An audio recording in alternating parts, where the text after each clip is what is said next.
Heyo, welcome on back to the Outer Worlds. You know, I don't want to make it seem like it's a bad thing, but I'm hopefully gonna be getting done with the Outer Worlds. You know, it's like less so that I want to stop playing the game, and well, it's partly that, to be honest with you, but it's also like I want to see it through. I want to finally beat the game, and I want to be like, all right, cool, I did it. Now I can move on to something else. I don't know what I'm gonna move on to though. You know, it's like I don't know. I kind of had this idea uh, earlier in the year that I wanted to like finish off like more indie games, and I wanted to. Ooh, okay, okay, all right. Here they come! Fellas, boys, I was just curious about what you had in here. What's in here that's so valuable that I can't go in here without, like, becoming public enemy number one? Jesus. But yeah.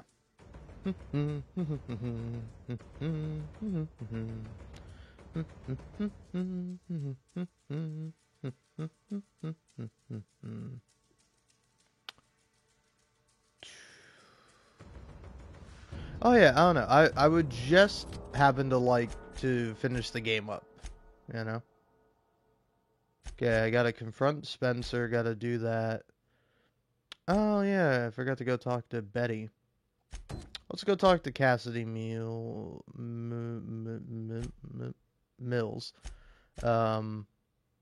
I'll not ask for guests. Recover room keys. Oh yeah, okay. Yeah, I'll finish all that stuff up later. Oh, look at that. But, I don't know why it's so hard for me to come up with, like, words and thoughts and ideas and stuff. I think it's because I just woke up. I haven't had breakfast. I haven't really had anything. Harbor Master I don't know office. what to make of Sublight Underground. Or Slug, I guess. I can't shake the feeling they had something to do with Ms. Helen's death. Could be. Could be. You got an appointment? I don't know. Do I? Appointment? Appointment? Hello. I need to speak with Cedric. Yeah, that's why you're here. Appointment? Can I make an appointment for right now? Not entirely out of the question. Convince me. Let me guess I gotta pay you? I could put in a good word with Cedric about his incredibly helpful secretary. Wouldn't mind a new bolter pistol. I've fired mine so many times the tips nearly fell off. Let's give Mr. Kincannon a ring. Mr. Kincannon, got a person of interest here to see you. Think they've got business. That sounds like our inspector. Please, send her up. Alright, look at that.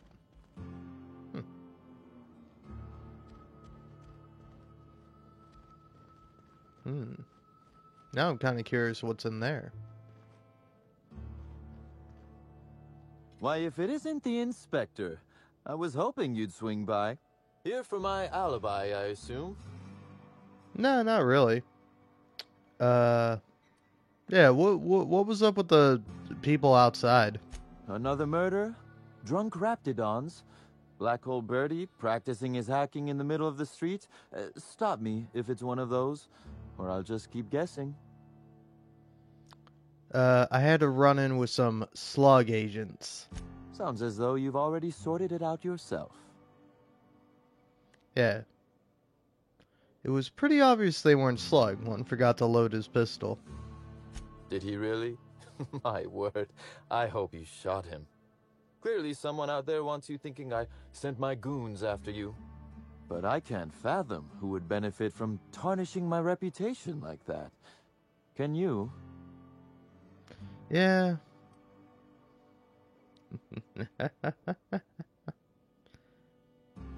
Presumably Ludovico more than anyone, given your work relationship.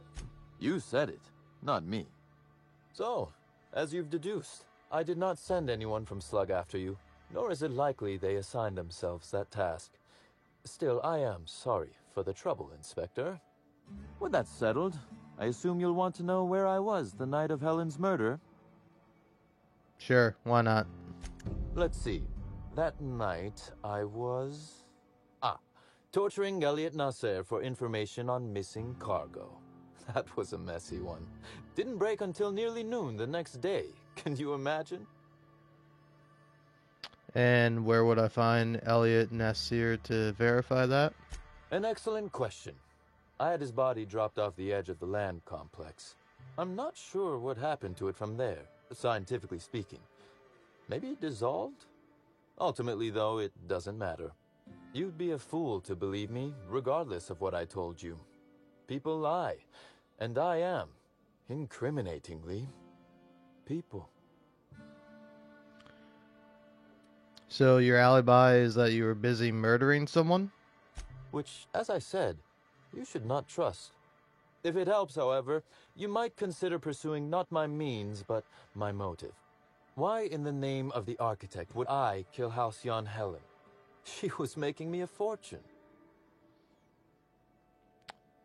Yeah, so Helen's death is a net loss for Slug? How was she making you money? I'm considering a line of commemorative I guess she was staying at merchandise. your hotel. Still, But that's like... nothing compared to what Helen would have made us in the long run. Yeah. I'd offer to assist you in your work, but I have a mystery of my own to solve, I'm afraid. Oh, gimme your mystery. Give me your mystery. I want your mystery, please. You may very well want to. This particular trouble strikes me as not unrelated to your investigation. Items are disappearing from Slug's storage and processing warehouse. The thefts began a week before Helen's unfortunate death, and there have been more instances since. Before you ask, I know the difference between cargo going missing and cargo going missing. This is the latter. This guy seems like such a shady fuck. Like, I can't tell if he's just, like, sarcastically being like, oh, me? I was busy torturing people and being a real scumbag. Or, that's what they'd have you believe about me. Well, then what were you doing? Jerking off all night, man? Just tell me the truth, you prick. Alright, so what's gone missing specifically? Nothing unsavory. And nothing Ludovico shouldn't know about, if that's your concern. I'm quite serious when I say Slug is a legitimate business. As to the specifics, I'm not sure. The warehouse foreman should be able to tell you. Before you ask, I know the difference between cargo going missing and cargo going missing. This is the latter.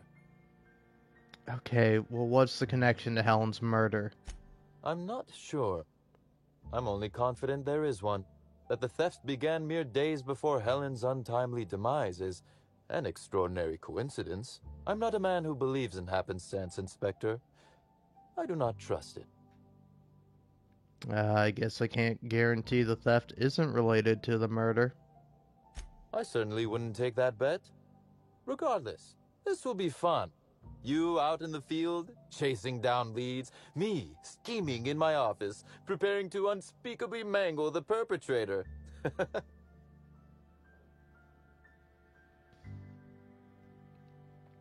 Oh no, it's intentional. This guy runs like a criminal organization, so everything he says is just like, oh, me? I could have been doing anything. Murdering people, stealing from the good folk around here, or perhaps maybe I was just sitting here conducting business like anyone else.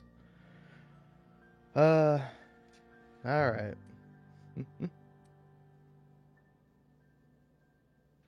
Yeah, I feel like I shouldn't say no to a violent crime lord.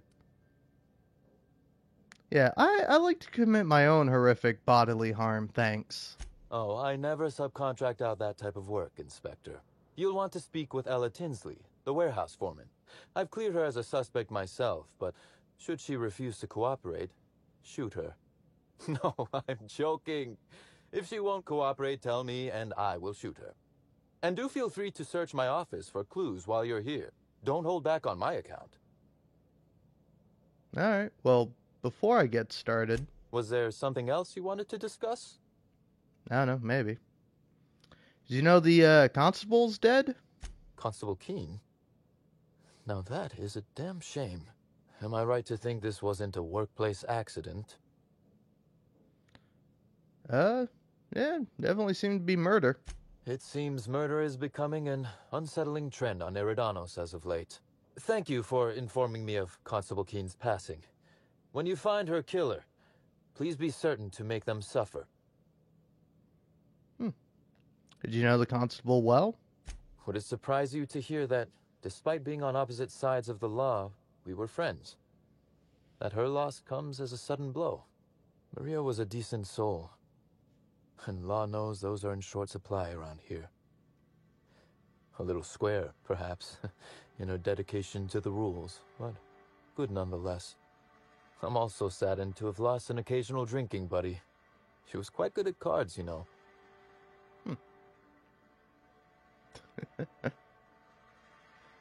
Well, sorry, man. No, she didn't. But let's discuss something else. Do you have other matters requiring my attention? Why does the Ludovico fellow hate you so much anyway? The original incident? Well, I made him an offer he should have refused. Oh no. Also,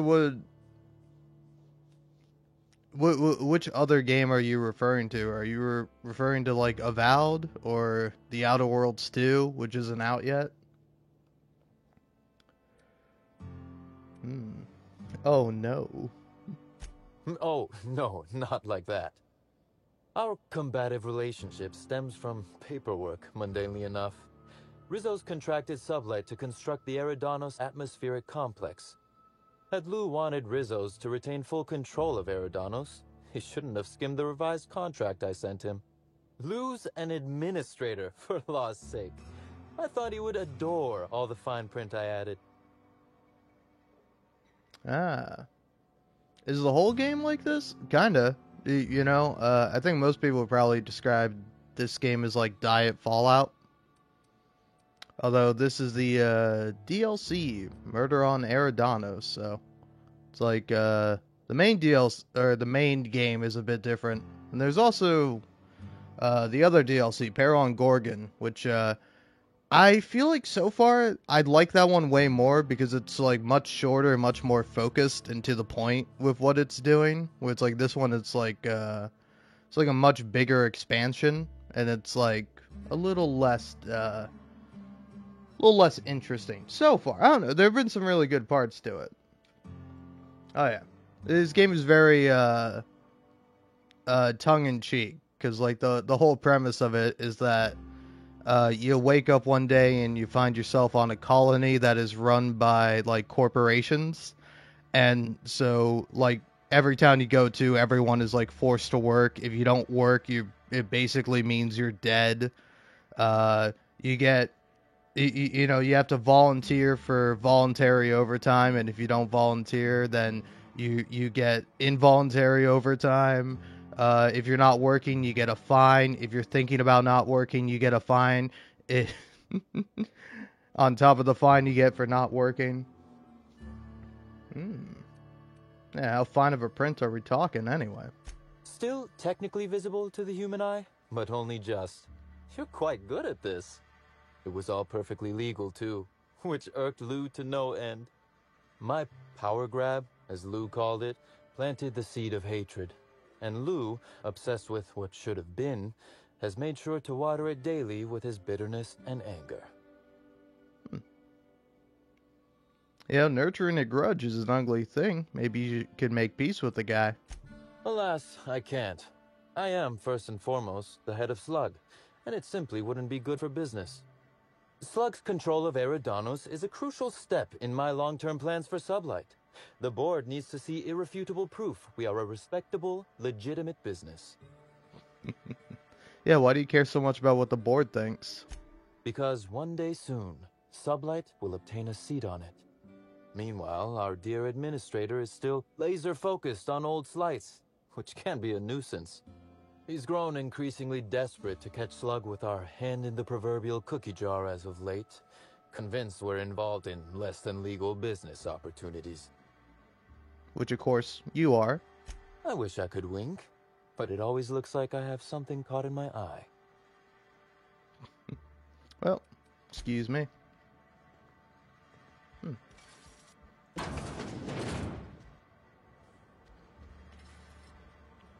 He did say I could snoop around, but I assume there's probably going to be nothing to find.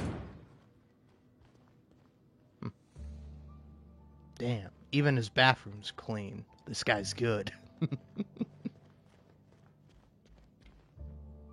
Okay, go on quiet. Look, he said I could snoop around.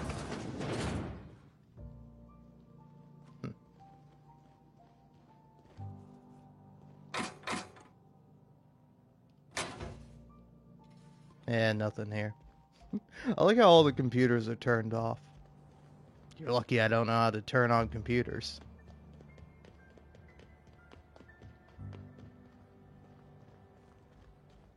Oh yeah, you're in jail. Hey, what's up? Don't think I know you. What do you want? I'm here for the job. Yeah. Don't think I don't recognize a slug agent when I see one. Shove off. Oh, yeah, it's a pretty good game. I mean, I don't know. It's like, I would say probably most people would rate the game like 6, 7 out of 10. It's not spectacular. It's not the best thing ever, but I don't know. I find it to be really enjoyable. You know, again, it's like a nice new Fallout that's like, I don't know, I like it because it's specifically trying to do something. It's like rather than like focusing on like post-apocalypse like Fallout does, this is almost like a Flash Gordon parody, if you know Flash Gordon at all. So, if you don't, basically just, you know, space gunslinger guy going around from different planets trying to solve problems. Anyway, talk to Dash about your contraband situation. Would I know about it if I hadn't? Sakes alive. I warned him time and time again to take the proper precautions. It's a good thing he's a damn fine pilot, or he'd be too much trouble to carry around. Then again, I'm in prison and he's not, so I guess I'm the lead weight this time. What's the plan, anyway?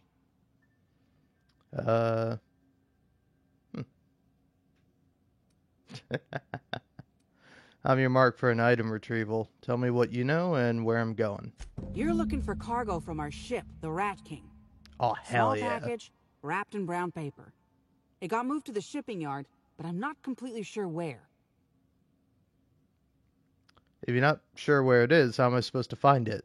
I'm sure some slugite knows how to find it, or has it listed in a terminal.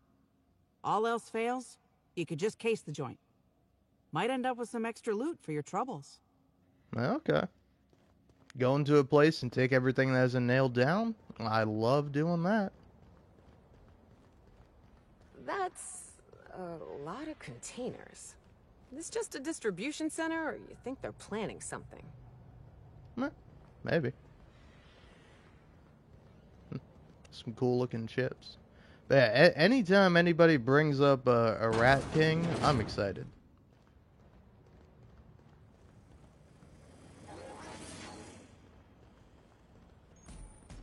I think the only time would be in real life if somebody's like, hey, look, it's a Rat King. And I'm like, if that's not a little rat with a tiny crown upon his head, I don't want to see it. Because a Rat King in real life is like a bunch of rats who got stuck together because their tails got like matted or like glued together or whatever. And now they're all just like dead in this like weird ring rat thing. Oh, hey, buddy. You one of the new workers? A lost tourist? Wait, I don't care. Just don't knock anything over. There's a package I'm looking for. It came from the Rat King. Do you know where it is? Sure do. Why are you interested in it? You authorized? Not that I care, but something untoward happens, it'll be my ass on the line. Hey, don't worry. Nothing untoward here. I'm investigating a murder, and I totally need this for that investigation. You're that inspector? Alright, Here's the package. Anyone asks, tell them I don't even work here. Simpler that way. Okay, cool.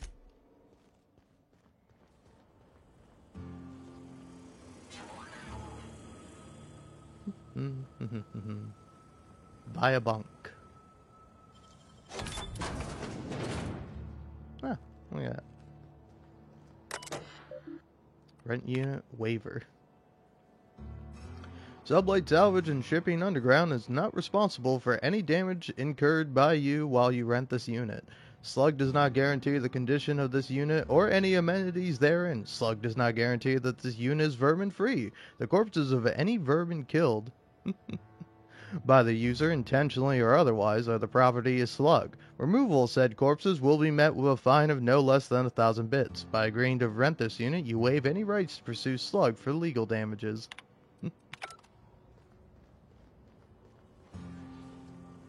And hey, I appreciate that.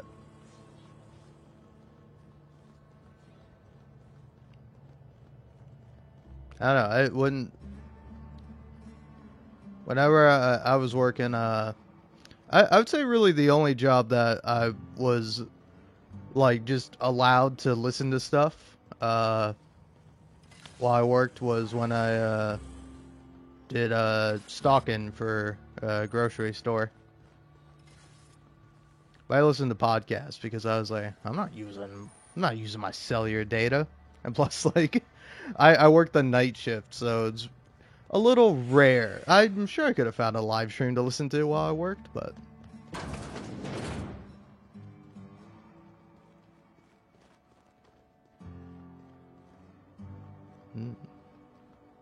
I keep wanting to go in these restricted areas. I see an area and I'm like, I want to go in, but I can't. Not yet, anyway. We gotta find, like, an ID. Kind of weird that I'm going back to talk to Cassidy, who's in jail. What's she gonna do?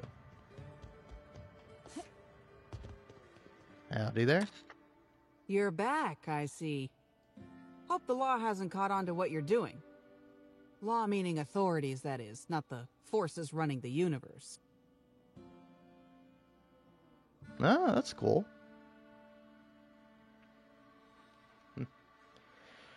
Well, anyway.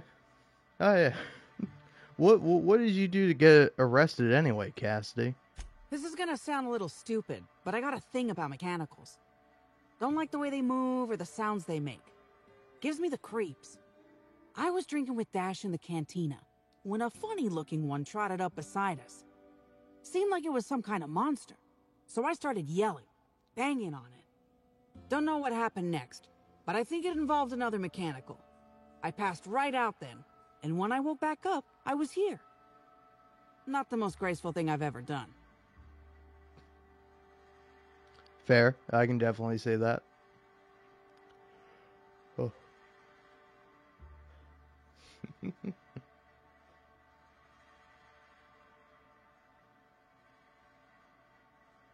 I know, yeah. I forgot how exactly the joke goes, but like when you hire like a contractor or construction worker, you're basically just paying to eventually hate this person. All right, so anyway, got your cargo. What's next? No complications? Grand. The recipient is Joseph Dempsey. He runs the Eridanos Dry Goods and Sundry. All right. One delivery coming up.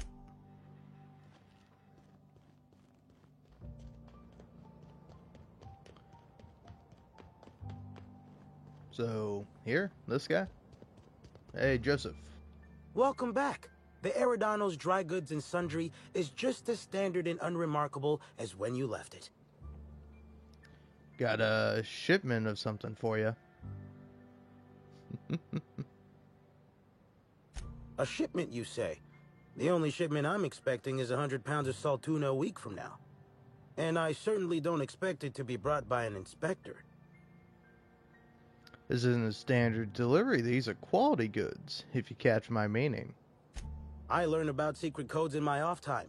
For fun. It's never anything that I actually need to use, mind. I might be investigating House on Helen's death, but I'm no constable. You can trust me. An independent, huh? Be a big risk letting you into my sanctum. Though if you're telling the truth, I think it'd be more than worth it. All right. Follow me to the back. Oh. You're telling me that this guy, who every time you talk to him, he's like, welcome back to my normal, unremarkable place. All right. So, as you can see, this actually ain't the most standard and unremarkable general store this side of Halcyon. Really? Welcome to my black market. Whatever you're here for, weapons, information, contraband, cane and ointment, I've got it. Sorry for the frosty reception. Had to make sure you weren't with the constable. But seeing how you're a freelancer, I hope I ain't got nothing to worry about. Yeah, of course not. Good. A worthy freelancer is hard to find. Since you're in the know, you can access my black market stocks. Though, you'll have to come by later. I'm waiting on my next shipment. Here's your pay. Good doing business with you, especially seeing how you didn't take this to the constable. Would have been a mighty pain in my tail end. Yeah, well, the constable's dead anyway, so... Yeah, can I see what's in the box? See? No. But I might tell you what's in it, so long as it's nothing proprietary, volatile, or breathing. Let's have a little look. Contraband weapon parts, a few chemicals for the crafting of high explosives. All fairly standard. Oh, and a canister of trimethyl sulfoxide. Where dimethyl sulfoxide is good at keeping folks in stasis, trimethyl sulfoxide is nice for helping refrigerators run. Useful stuff. Well, let's have a look at what you got. Nothing too interesting. Oh, you do have a unique thing. Oh, yes! Haha! I will take that worker ID. And then you have a scythe called Onslaught. I'll buy it. Just for the sake of having it.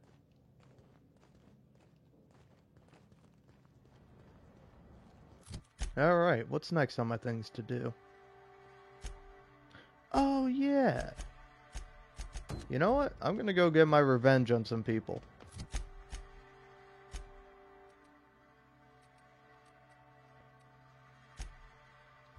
So, I was doing this mission, right? Where you go up and you talk to this random person and they're like, oh, yes, hello, you're one of the poor people I sent out to go kill that old man, right? And then you're like, no, I'm not. And they're like, oh, well, could you go kill this old man for me and steal his land grant? My company would like to own this land. And I was like, I'll agree to it. I'll agree to do it, but I won't actually do it. And I talked to the old man, and the old man's like, hey, could you kill those guys for me? And I was like, yeah, sure, old man. Why not? Everyone all right?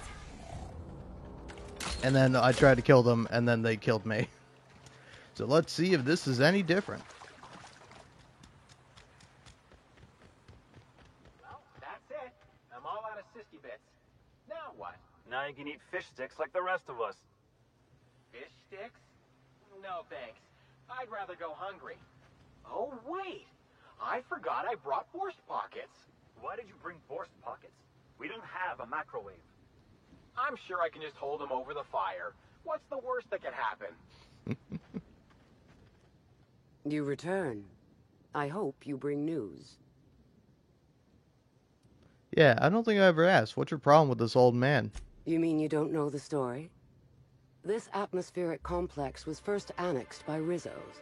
We'd planned a lovely wildlife-themed attraction to be built here. Alas. Due to some backhanded and admittedly shrewd legal footwork on Slug's part, Rizzo's ownership of the complex was lost. Now we rent it from Slug.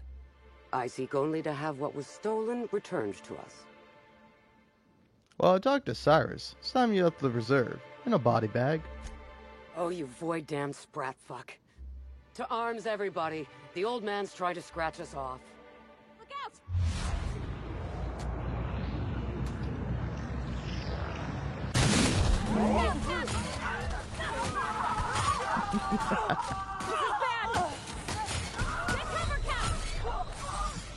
Ooh, that's close. Patience on me, folks. Alright, last time I fought these guys, I did not have a rocket launcher. That made it a lot easier. Anyway, let's go talk to the old man.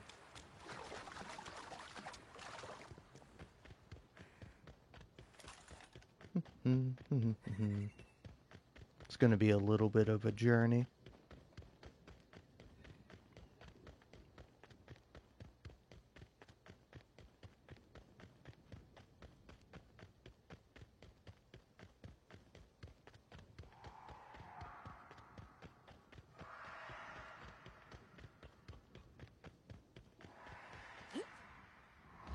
Hey, buddy. Back, I see. You come bringing good news? Oh, yeah. I don't have to worry about anyone coming after you for a while. Ah! Oh, me almighty. You know how to bolster an old man's spirits. Oh, thank you kindly, stranger. Oh, you're right, Cal. How could I forget? Oh, here's a reward for your trouble. Back at you. So, what'd I get? I think he gave me a new gun. Yeah, ooh. It's pretty good shotgun. Called the Pen. Alright. Now, what else do we have going on?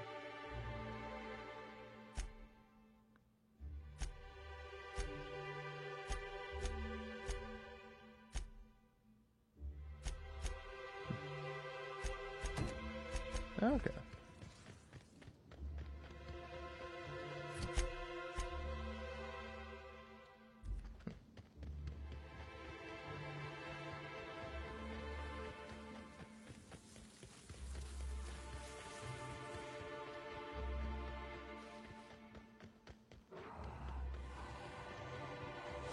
Here they come!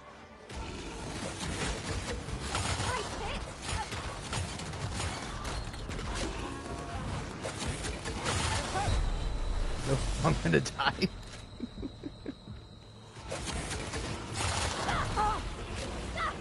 Okay. Maybe I shouldn't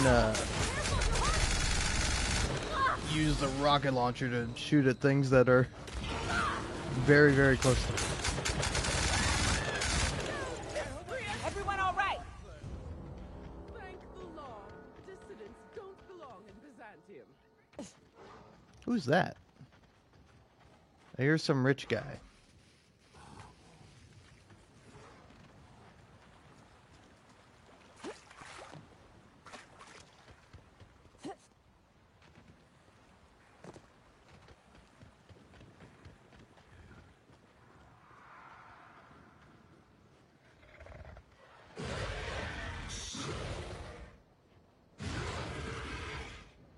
Incoming!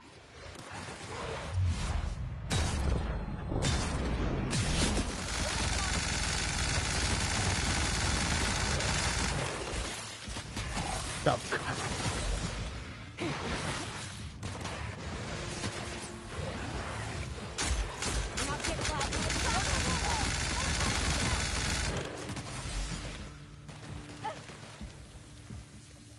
I'll get you right up!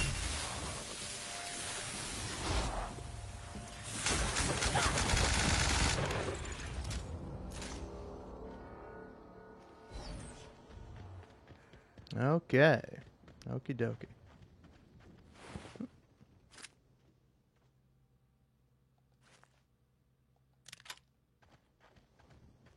Well, got that.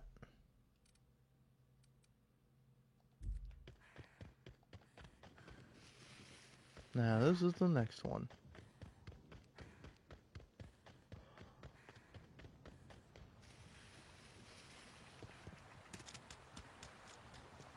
Also, I will mention, I don't know why the fuck it's happening. I don't know, like, what the idea behind it is, I guess. But there is, oh.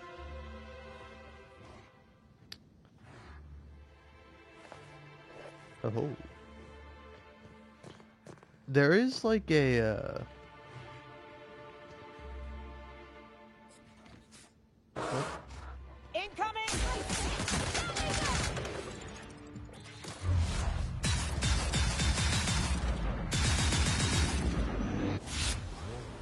good fight. But yeah, like, there's like a house near me that has like trees that I guess they want to get rid of, and the way that they're getting rid of the trees, or they hired someone to get rid of the trees, is with like construction equipment. Like, I don't know, maybe it's unrelated, but like I hear them like knocking down trees, and it's like really annoying, especially when like they have like a, I don't know, what do you call those big construction machines with the with like the shovel on them, you know, like it's not like a scooper, right? It's like I don't know what you call the thing, you know. It's somewhere. The name of it is somewhere in my mind. I cannot reach it though.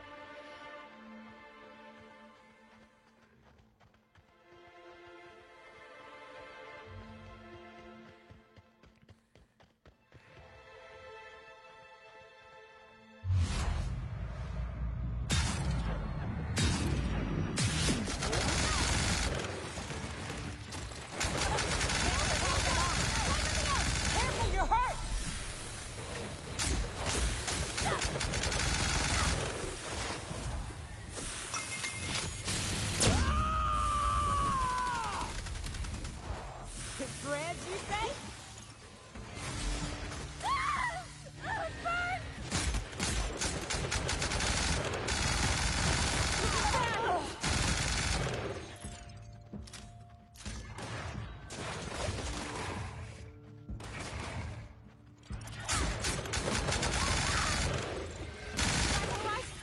You got one, Cap? Alright. So, got that done.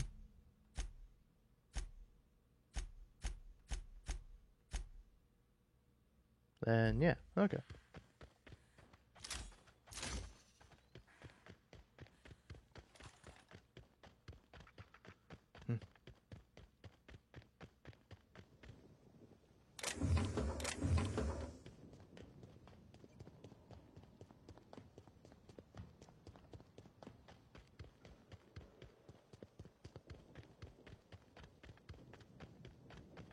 It's not like a crane something, is it? I cannot tell you what the fucking name of this thing is, but it's, you know, it's a classic piece of construction equipment.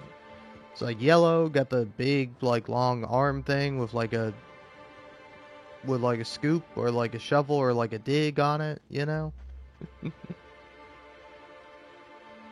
Alright. Howdy, folks. Hey there. You find us those keys? Sure did.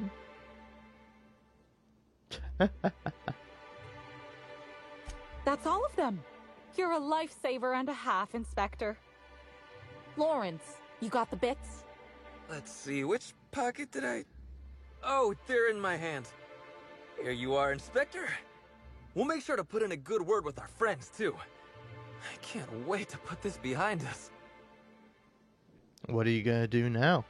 We'll wait here a little longer, and start clearing out their rooms when the shift changes. Not sure what we'll do with their belongings. Lawrence, we talked about this, remember? What belongings? Anyhow, thanks again, Inspector. Good luck with your investigation. Sure. Oh, man. Yeah, honestly, I'd be fine with like the construction noises. Like, I don't care too much about that. But the worst is when like the fucking machine or whatever they have out there just keeps like fucking backing up. So you hear like the loud ass like beep beep beep of like a machine backing up. You know? It's like, oh my god, just shut the fuck up.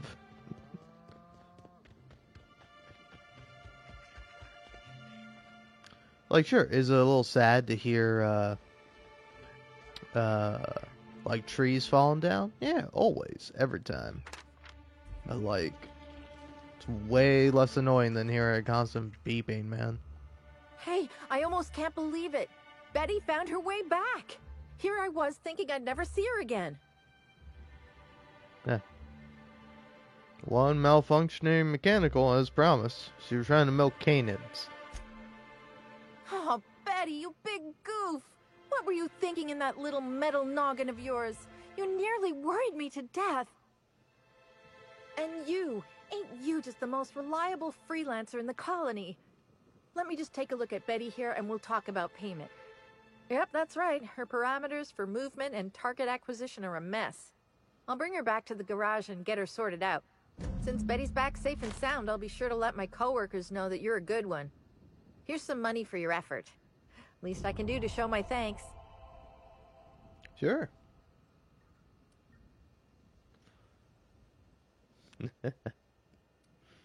Yeah, alright then. Don't let any canids nip you on the way out.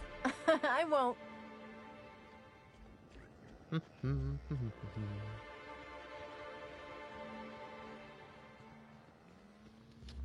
Tell you what though, I am getting kind of hungry, but I do think it's like a good motivator to finish stuff. Like, I think legally you shouldn't do this to anyone, but like personally, I find it helpful to be like, hey, listen, pal, you can eat, but you gotta do this thing first. And once you're done with the thing, you can move on.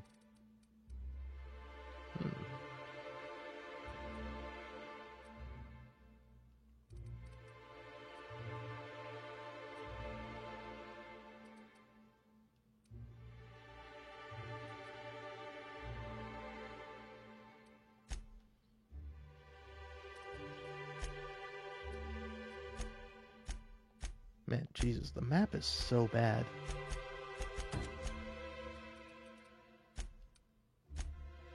There we go. Take me to the damn spaceport.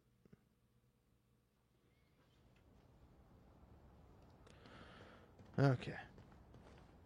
I gotta go in the spaceport. I do a loading screen just so I can do another loading screen to actually get to where I want to go. It's crazy, man.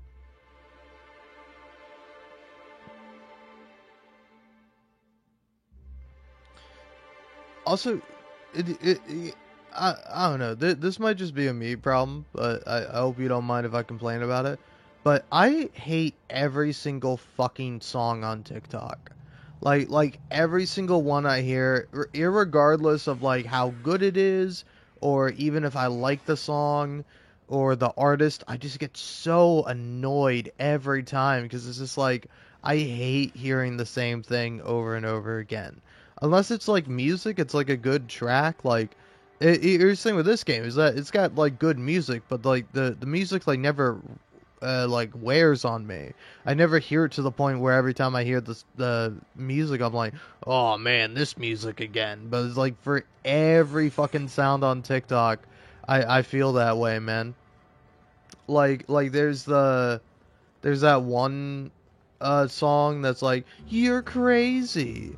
And it's like a woman's voice saying that, and then it like cuts to like the song's like every night I hear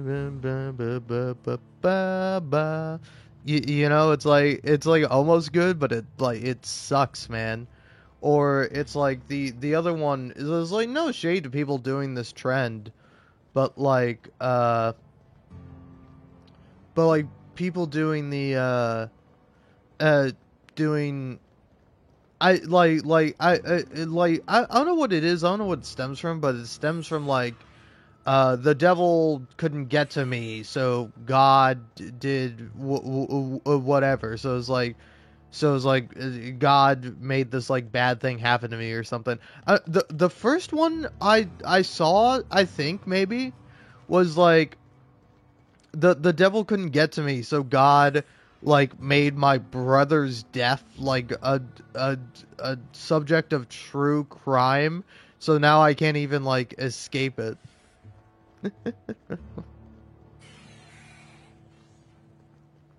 Oh, hey, nice. Welcome on back. just about to finish up a thing, and also I was complaining about how, like, it's like I like the TikTok app, you know. It's sometimes there's some great stuff on there, but like almost like every song I hear, I get so annoyed by like immediately. Like it could even be a good song, but it's just I hear that like same part of the same song like more than 5 times. I'm sick of it. Like it's just I can't handle it. Anyway, Dash Whitlock. Hope the job's coming along well. No sign of the constable, which really makes me more nervous. 1 package of questionable goods delivered and signed for. Excellent. Let's divvy up the payment 3 ways and we can consider this matter settled. Ooh.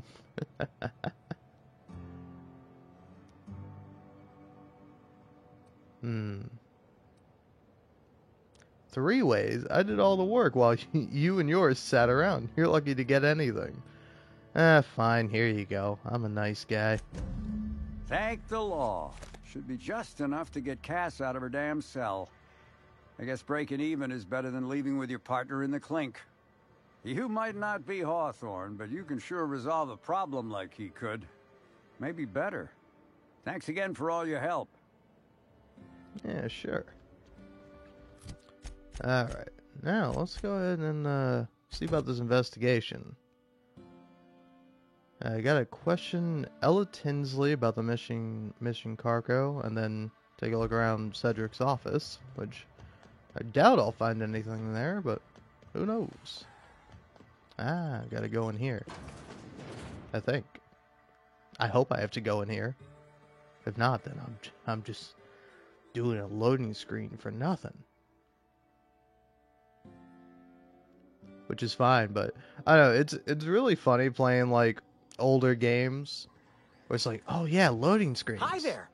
Sorry, this area is off limits to port vision. Oh, wait half a second. You're the inspector. Sorry about that. I'll buzz you right in. Oh, thanks, partner. Have a look around, ma'am. But yeah, but it's like Hey, you most think they like keep any spare parts down here? Just wondering. most modern games, like they'll have loading screens, but usually they're either like tied in pretty well where they're not all that noticeable or all that long, or like take like Red Dead Redemption 2. You have like one loading screen to load into the game, and then you can play the whole game never seeing a loading screen again. Pretty amazing how far we've come.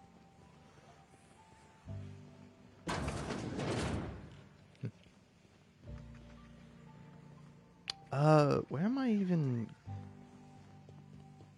God of War was really good with that. Oh yeah. I have God of War, but I've yet to actually play it. I probably should at some point.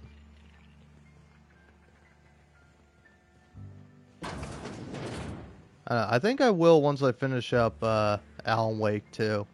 I really love Alan Wake 2. That's a fun game. Hello there. You're the inspector, aren't you? Boss Kincannon said you'd be by about the cargo that's been going missing. Gosh, this is so neat. A real-life inspector. What's that like? Have you solved any mysteries yet? Ever had to shoot a suspect? Oh, man. Oh, nice.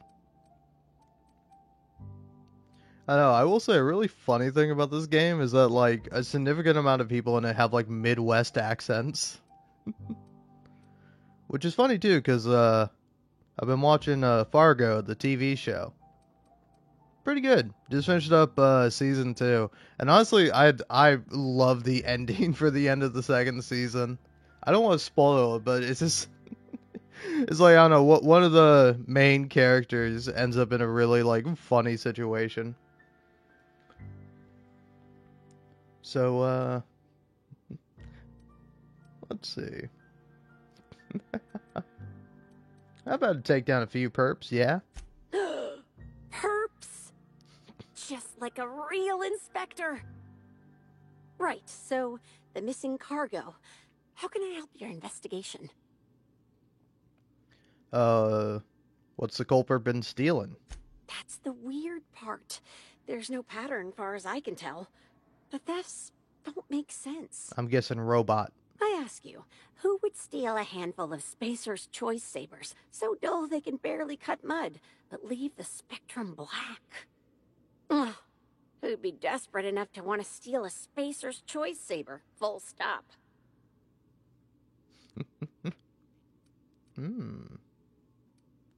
The criminal mind is strange and unknowable. Even to an inspector? Gosh, that must make your job awfully tough. Then there's the most recent theft. 5 boxes of pens and a couple of sodas. I can't decide which one's sadder.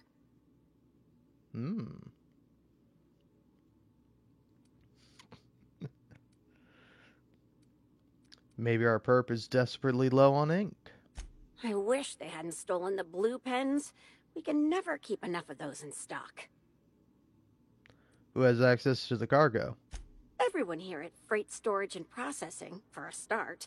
Thing is, the cargo is going missing before the shipments even get to the warehouse. Best I can figure, it's probably getting lost in the shipping yard. As for who has access there, Benton Chan, he's the shipping yard manager. He told me it's mainly just the loading automechs that handle cargo. Oh, yeah. Well, like, I would say, like, you know, this game and kind of, like, similarly, like, any Fallout-style RPG, it's like, I mean, you can skip through people's dialogue option if you want to. Or you skip through people's dialogue. But it's like, I would say it probably strikes a balance of, like, probably more than 50%, like 60, 70, 65 maybe, of, like, just sitting around talking to people, and then, like, the rest of it is, like, spent wandering around, picking up loot, and shooting bad guys on occasion. Okay.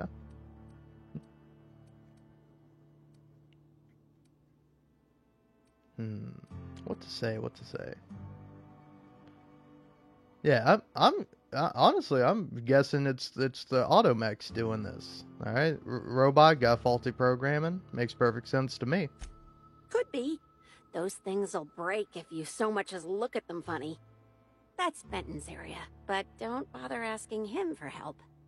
Last time I asked him to check the automechs, the whole head told me he couldn't help because he was dead. Is he dead? Brain dead, maybe. But no. My point is that if you think the automechs are a lead, you'll have to check on them yourself. Hopefully, you're mechanically inclined. Alright, well, thanks. Oh, before I forget, I figured you might want to access my terminal, so I had a spare keycard made. It's all yours. Anything on there I should know about? Oh no. I forgot to delete all of those incriminating messages I sent about which cargo to steal. Nah. I do have a list of cargo that's gone missing, though, if that helps any. Alright. Fun. I also play on the PS5. Yeah, I played, I played Fallout New Vegas back on the 360, which I think still ran terribly, but ran much better than on the PlayStation 3. Yeah, I don't know. Fallout New Vegas is a classic, but it's like, you gotta have, like, you gotta play it on PC, and you gotta install a bunch of mods to make it actually work.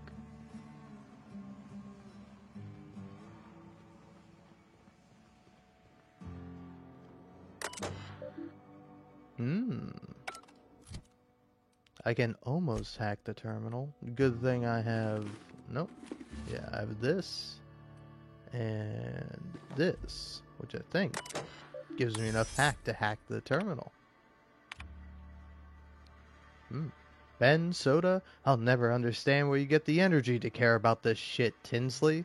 I don't know what to tell you. Pretty much the only ones that handle any cargo are the auto mechanicals. You can come look at them if you want, but even I have better things to do than help you exact justice on a void damn pen thief.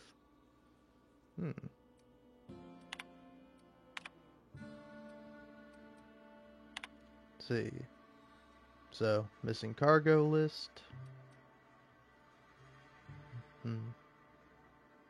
I ask you, Benton, who would steal Nan or Spank, let alone pictures of Spencer Woolridge? If the thief wasn't skimming from Cedric Kincannon, of all people, I'd figure they were doing it for kicks and giggles.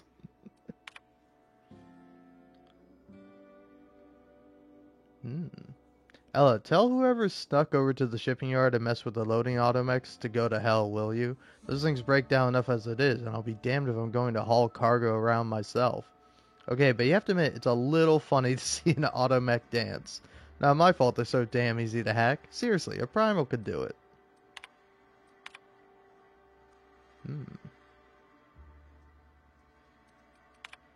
Alright. Well, seems I gotta look into my automechs. That, or it's, I've already forgotten the guy's name. Benton? Yeah, Benton. Because, I mean, if I was stealing stuff, that's probably what I do. Is I'd steal it, and then I'd be like, oh, man, I don't know who's taking it. Must be something wrong with the production line. These damn machines never work right. I don't know, though. I don't think I would make a very good thief, so I wouldn't do it anyway. But if I ever did...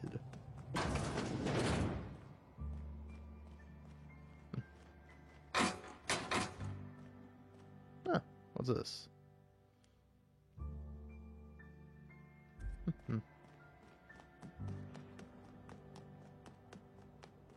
Benton. You one of the new workers? A lost tourist? I got a couple questions for you. Hey, if it meant I could ignore my work, I'd let you talk to me about Sprat reproductive practices. Ask away. How do you manage the shipping yard? This terminal makes it pretty easy to match a ship's cargo to its manifest. If it ain't on the terminal, then it's someone else's problem. What's so bad about managing a bunch of cargo? Nothing. I just hate working. Well, I guess that's all for now. Last. Anything else? Nope. Yeah, could you turn around so I could hack this terminal that's right next to you? What the... Whoop.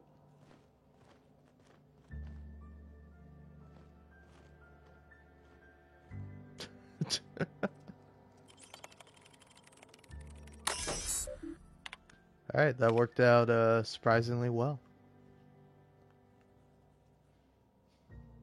Yeah, Red Dead Redemption 2 is a pretty fun game, but it is hard not to accidentally get into some trouble. I don't know, I usually find it to be pretty fun to just do like a low honor playthrough, and then if you want like the high honor ending, all you gotta do is just, you know, do some fishing for a while.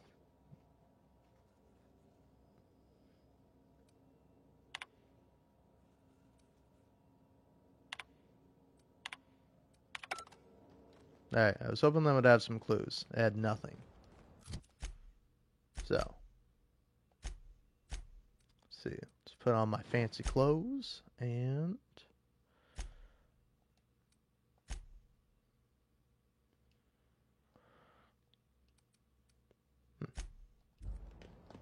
Alright, I guess I'm checking the main office, because nowhere else to look, really.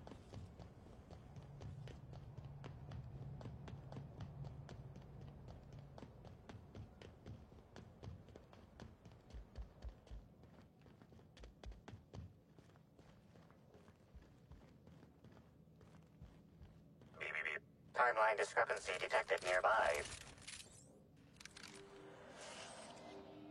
This copy of TK contains 142 fewer pages than a standard copy. The missing pages were likely removed to create sufficient space for the hidden listening device inside.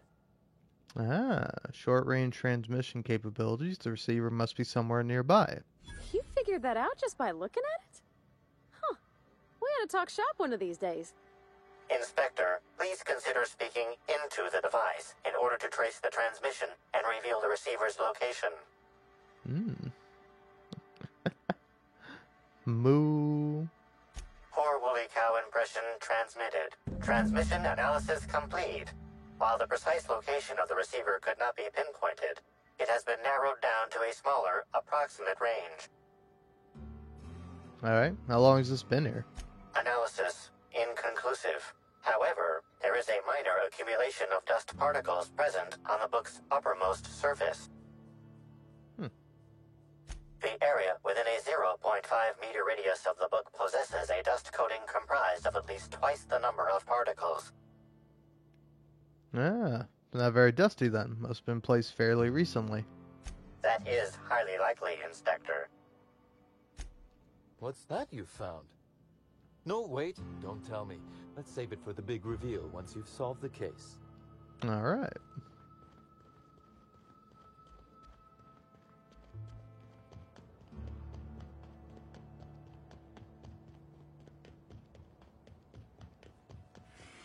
Sublight Underground takes care of its own. I'm sure it does.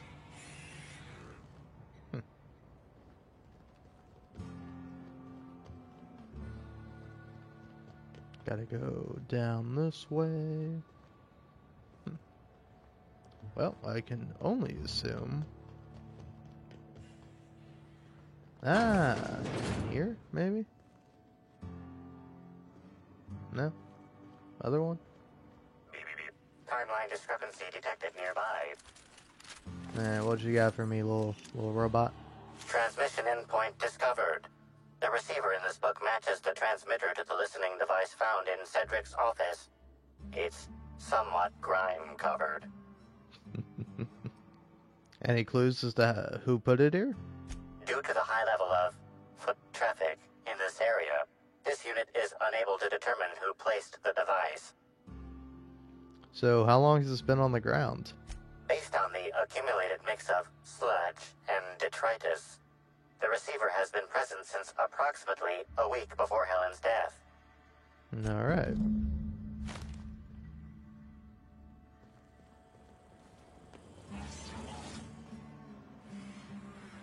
Alright, now I can check out the auto mechanicals. Timeline discrepancy detected nearby. Great, what now? Inspector, this loading auto mechanicals programming does not match factory default settings. The standard defensive protocol has been modified to include an additional trigger. And what would that be? There is a directive in place to initiate defensive protocol should an unsanctioned data log installed in this auto mechanical be removed. Ooh. Define standard defensive protocol. For Type K-19 cargo transport auto mechanicals, defensive protocol is triggered by attempted interference with cargo, or its transportation, or attempted destruction of the unit. Once triggered, defensive protocol targets the perpetrator and applies lethal force until the target has been deceased for a minimum of 3 minutes.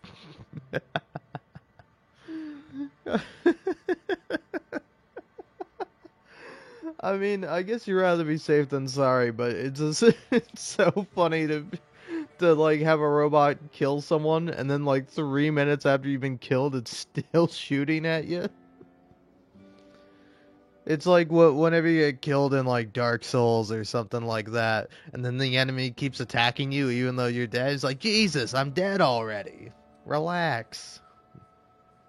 Slug auto-mechanical maintenance records indicate this particular unit is frequently reported as out of position or missing for periods of time. Well.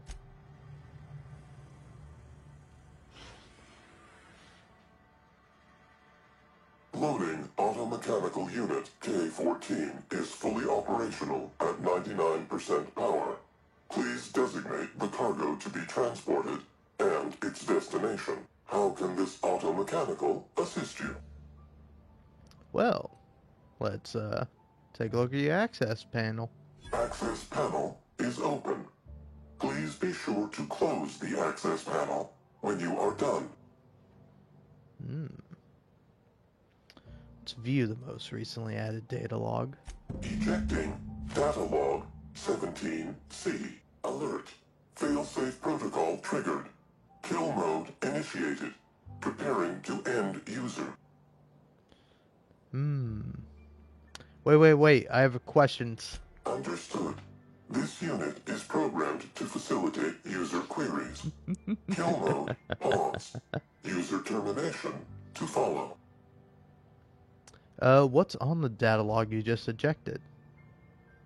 The ejected data log contains instructions to move cargo shipment 6, 8, 7, 5 outside the boundaries of the shipping yard. It also contains instructions to move randomized cargo shipments outside the boundaries of the shipping yard at intervals of 1 to 4 days. Huh. What was in shipment 6875? Apologies. This unit does not have access to cargo inventory lists. Alright. Well, thanks. Now I believe I owe you a fight. Kill mode re-engaged. Have a nice day. Incoming!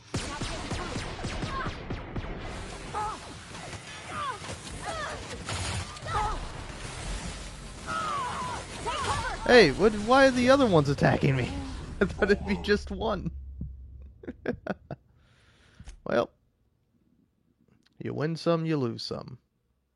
Sometimes you have a great time, sometimes you die horrifically via a bunch of robots. That's how it goes.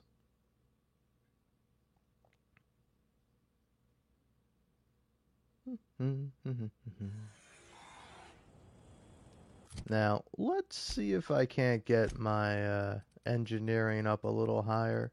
What is that right now? Is that 82? So if I put these on, my engineer is 105. Perfect. Loading automechanical. How can... Alright. I'm taking a look at this. I'm disabling the failsafe this time. Failsafe successfully disabled. Kill mode deactivated. Alright, cool. Ejected.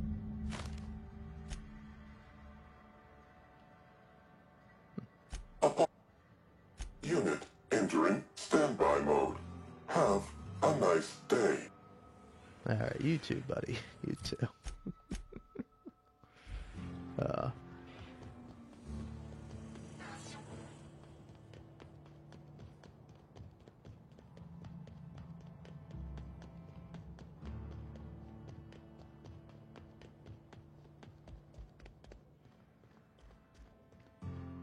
Hey there, Kincannon. Inspector, to what do I owe the pleasure? I've solved your cargo skimming issues.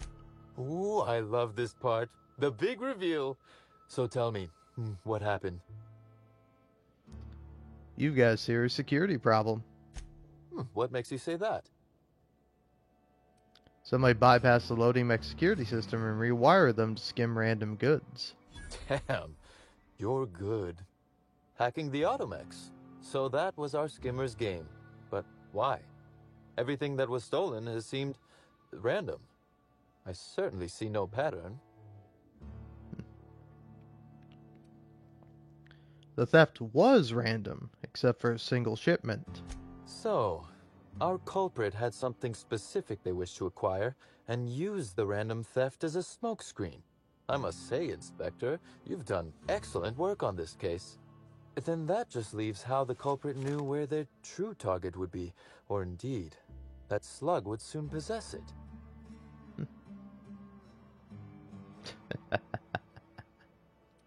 Check your pocket. Okay, that's very impressive. Don't ever touch me again. Am I right to think what you found in my office earlier was the other half of this listening device? Sure was, and whoever this device belongs to, that's our culprit. Not quite, Inspector. That listening device belongs to me. I lent it to Halcyon Helen to assist her with role research. Oh, and she used it to research slug shipments instead? Unbelievable. I helped her. Gave her whatever she needed. I thought we were doing each other a good turn.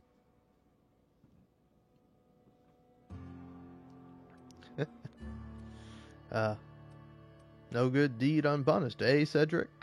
This is a betrayal, Inspector. I do not take betrayal lightly.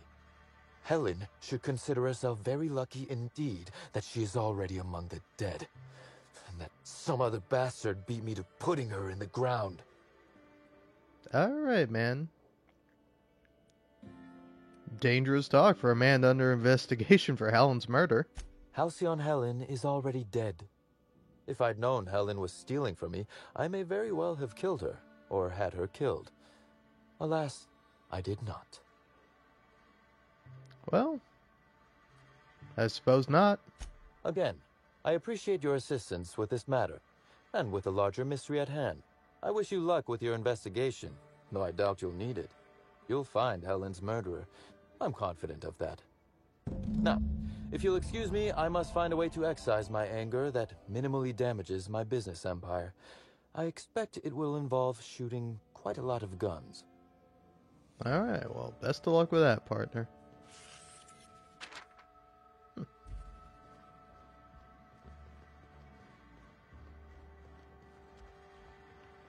Alright, so I think yeah, I think I've done like every single mission now. Yeah. Only thing I gotta do is finish The Man Who Chafed.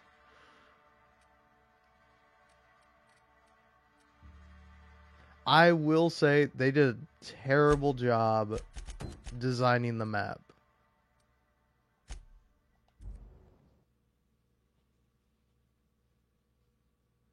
Because it's like either A, I should be able to zoom in further on the map, or you should prioritize me being able to go over the checkpoints. I assume it's probably much better on a PC, but I'm not a PC gamer. I am but a humble console fellow. Alright, The Man Who Chafed. Let's go solve this mystery.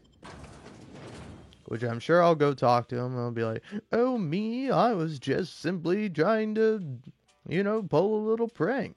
I was just getting a little silly poisoning my colleague's food, you know?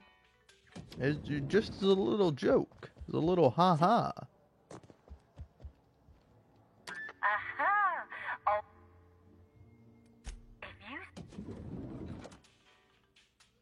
Halcyon Helen versus the Brain Eaters. Bad guys too close to shoot. Use a quick melee attack to knock them back.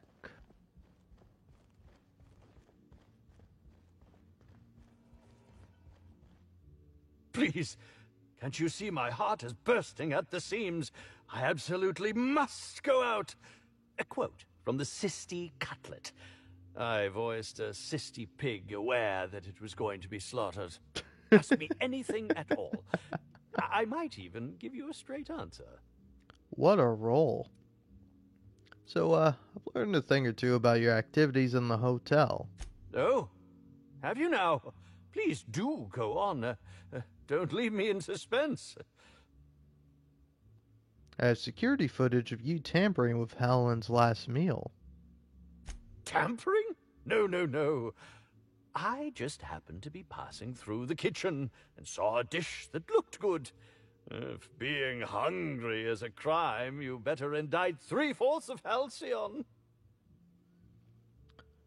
Yeah, what was it you wanted with a tearaway bile gland? What? That damned bellhop promised discretion. Well, if you must know, it's an appetite suppressant. How do you think I keep my form so lithe? Tearaway glands keep me from feeling hunger pangs. I've never heard of that. You sure you're talking about tearaways? Their bits tend to give folks the runs. Oh, that's it. I'm firing my nutritionist this instant. Yeah, if the tearaway gland was an appetite suppressant, you wouldn't be hungry if you took it. Oh, well, there's... maybe I just wanted to see what was in it. Oh, law. What a pathetic defense. As it so happens, I may not have had the tearaway gland acquired for personal use. I may have placed it in Bellamy's meal. But before you indict me, please, just listen. I wasn't trying to kill her. Oh, this should be good. Just listen to me, please. She would have had to eat 6 or 7 of the glands to die, and even then it would be an extended, arduous process. Yeah, you really seem like a toxicologist, or maybe you played one on the ether wave. No, really, you must listen. I wasn't trying to kill Bellamy. I only wanted her to be incapacitated during the Brown unveiling. With her out of commission, the next available celebrity, myself, would get to host the unveiling. Please think twice about telling the administrator of my misdeeds. If he learns the truth, what's left of my career will be left in shambles.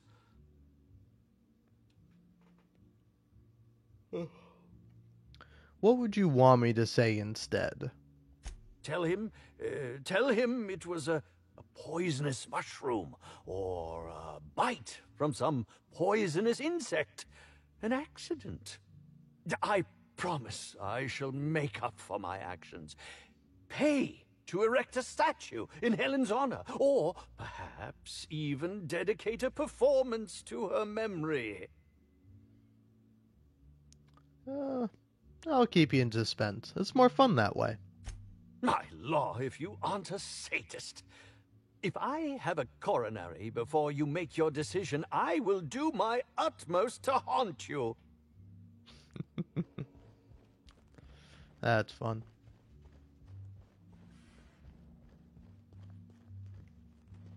Aha!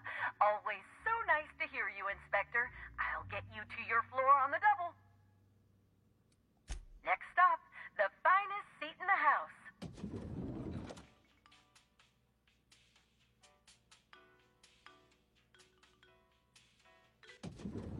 Honestly, I don't know why they didn't put elevator music in all the loading screens. It's fun. Alright. Time to report a whole lot of stuff. Inspector, I've just received word that Constable Keene is dead. Please tell me it isn't true. Yeah, she was murdered in her office. Halcyon Helen, Leora Blossom, Maria Keene. There's a murderer on the loose, Inspector. You must stop them. I don't have Maria to count on anymore, so I'm counting on you.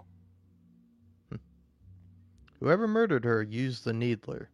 The Needler was among Helen's belongings. Whoever stole it must have been able to slip in and out of the hotel. Maria was my sole representative in Cedric's territory. The entire hotel staff is on his payroll. Any one of them could have killed her on his behalf. Ooh. Was she important to you? Maria devoted her entire life to our vision. She was absolutely committed to our company, to our project. I promised myself I'd reward her after we launched Spectrum Brown. I'd make sure she was comfortable for the rest of her life. She was also our voice of reason. She was sensible, and I appreciated her advice. I never got to tell her that. Oh. Well, I checked her terminal. Why were you tampering with Burbage 3001? Why were you going through Maria's terminal? Because I'm the law damn inspector? Now answer the question. Any upgrades to valuable automechanicals must be authorized by me. I'm the administrator. And you need to focus on the hunt for Helen's killer. Was there anything else? Hey, investigator, why were you investigating someone's murder? I don't know, man. Maybe because it's what you hired me for? So is why I'm here in the first place? Alright, well, I managed to track down Black Hole Birdie. I'm pleased to hear that. Birdie Holcomb is a valuable asset to the Rizzo's Rangers property. When Helen was murdered, Birdie was nowhere to be found. The timing of his disappearance is unfortunate. Yeah. Birdie's something of a character, but he's harmless. I feel a little bad for him. Try not to feel too bad for him. Birdie is a brilliant athlete. The universe has balanced his talent by making him a slackwit. Yeah, go easy on him. He just lost the love of his life. I don't understand what it was that Helen saw in Birdie. Whatever it was, she seemed to trust him implicitly. He was always on his best behavior around her. Or he tried. I'm not a heartless man, Inspector.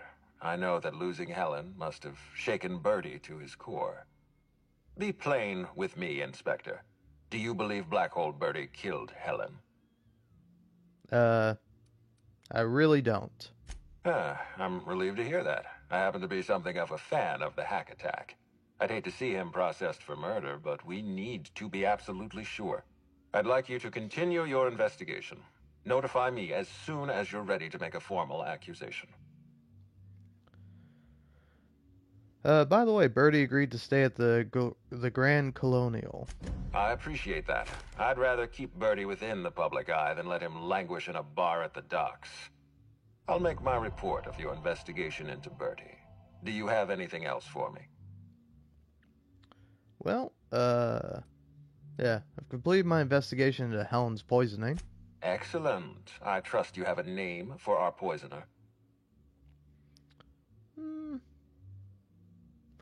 No, they cover their tracks too well. I mean, yeah, you know, Spencer Woolrich confessed to the crime. Oh, I am disappointed. I'd always believed Mr. Woolrich a man of high character. It pains me to order the arrest and detention of someone I admired. I'd like you to continue investigating Helen's murder. You've found the poisoner, but her killer remains at large. I finished my investigation into Jasmine Levia, the Prophet of Profitability. Ms. Leva earned that title, but not for the reasons you'd expect. The Prophet business has been profitable for the hotel. Not so much for Ms. Leva's followers. So, tell me, what did you find? I think she's a fraud and a cheat. Ms. Leva's techniques have no basis in modern science. But she makes bits hand over fist. If that makes her a fraud, then she's only as fraudulent as our corporate leaders. Does the Prophet strike you as a reasonable candidate for Helen's murderer? I'm still considering my options, but no, I doubt she did it. I'll bear that in mind. Thank you for the update, Inspector. I'll include everything you've told me in my official report. So I looked into Cedric. Closely, I trust.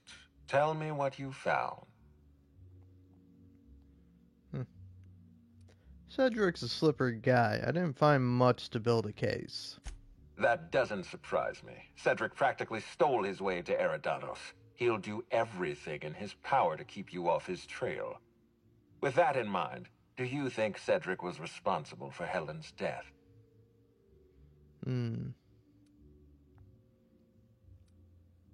Yeah. Helen was making money for Cedric. I doubt he has a motive for killing her. No motive.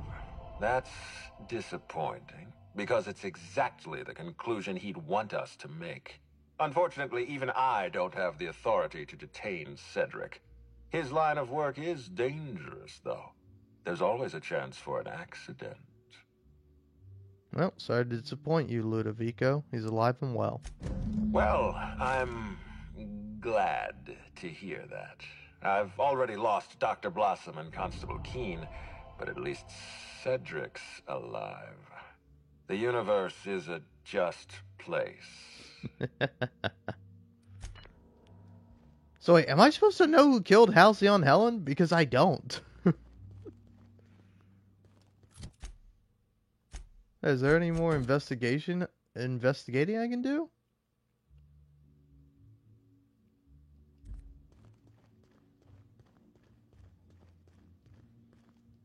I don't know. Anyone here got any ideas? Do you think it's strange that I kinda miss Ada? No. Okay, I don't know. Inspector? I don't know who killed Halcyon Helen, but I guess I'm going to take a stab at it. I've been waiting for this. Tell me, Inspector, who killed Halcyon Helen? Birdie Holcomb, Jasmine Levia, your old nemesis, Spencer Woolrich. Yeah, no, it's got to be you, man. You did it. You have to be the one behind this. Everyone else has a reasonable alibi. They don't seem like they did it. Like, they seem like they had problems or issues with Helen, but not to the point of killing her. So it's got to be you, man. I beg your pardon. You think I killed Halcyon Helen? Yeah, I've got proof. You tampered with Burbage 3001. You tried to cover your tracks. There's nothing to prove. I don't understand.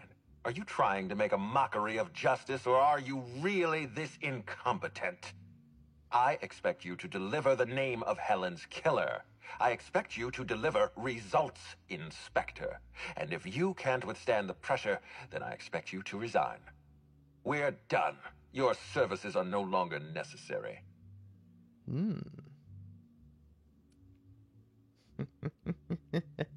Yeah, asshole, because I solved the murder. It was you. Keep being flippant with me. See how far it'll get you. You're convinced I murdered Halcyon Helen. Fine. Show me some evidence. Knew I forgot something. Wait, I'll find some evidence. I've got data proving that you programmed Burbage to fire on Helen. You what? Now wait just a minute. That data was acquired illegally. Evidence is evidence. Come clean, Ludovico. All right, fine. Let's do this your way. You say I programmed Burbage to fire on Helen. Why? Helen was critical to my operations on Eridanos. I have no reasonable motive.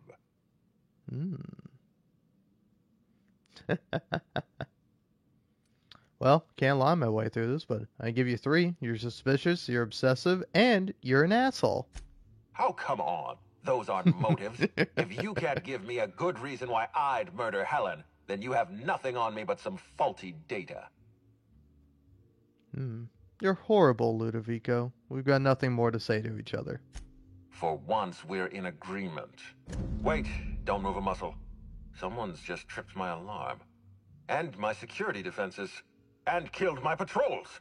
The distillery is under attack. Someone's after me, Inspector. I need you over here right now. I'll be right over. Now, Inspector. Damn it, someone's interfering with my transmission. Can you read the... So, guys, should we help him out, or... Whoever the real killer is, I got a feeling they're going after Mr. Ludovico. We need to catch up to him. Fast. I guess, if we have to. Getting kind of tired of kicking my heels up in the penthouse all day. All right. I got nothing going on. We should definitely go. As for helping him, maybe we take the wait-and-see approach? From the depths of Terra 2 to the heights of Eridanos, there's no mess that your SAM unit can't unstick, unclog, or unsully. Think of this as an opportunity to teach Mr. Ludovico the importance of compassion. All right. Yeah, because I don't know. Maybe I'm wrong. Maybe one of the culprits is one of those, one of the people I could have chosen, but it was like... I'll get you to your floor on the double. I really don't think it's any of them.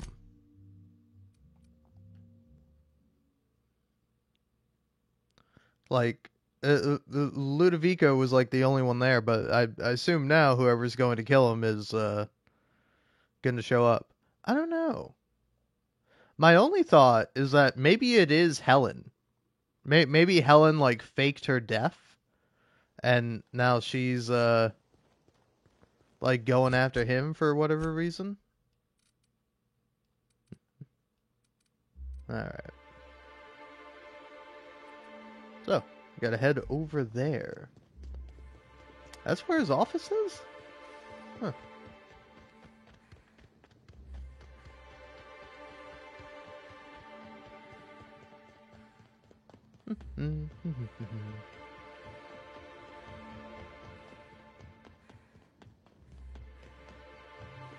Oh yeah, that makes sense that this is where he is. Ooh, I can't wait to go into the big Willy Wonka ass factory. Better have some cool stuff in there.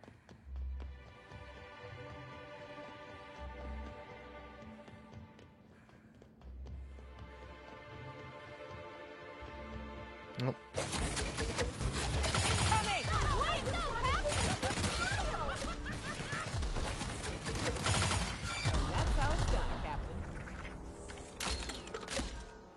Man, this rocket launcher is fun.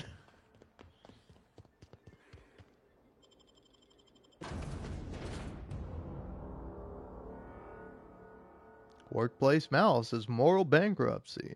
Happy workers lead to happy customers. Happy customers are repeat customers. Don't be you. Be better. Ooh, fancy looking place. Oh no, my skill's too low. Whatever will I do but put on my hacking goggles?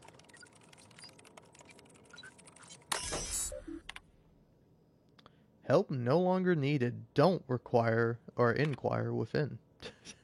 Reception terminal.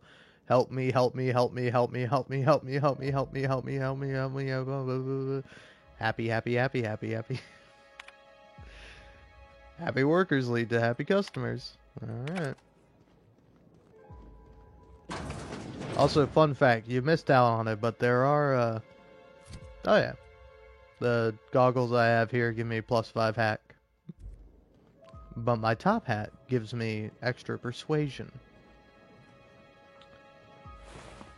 Aw, poor receptionist. But yeah, also fun fact, there's like a parasite going around that causes everyone to be happy. Welcome, valued patron, to our splendiferous source of spectacular spirits and sweets.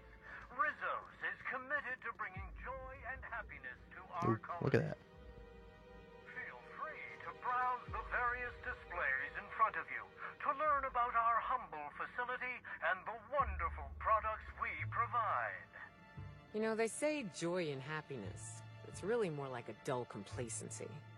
Things are fucked. But you have enough spectrum and stop caring for a little bit.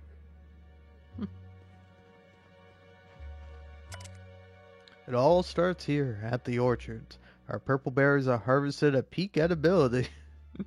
At peak edibility. Edibility? I feel like I'm saying that wrong, but I don't know if I am. Making them a perfect base for our brewing process. Hey, there's a little parasite in there.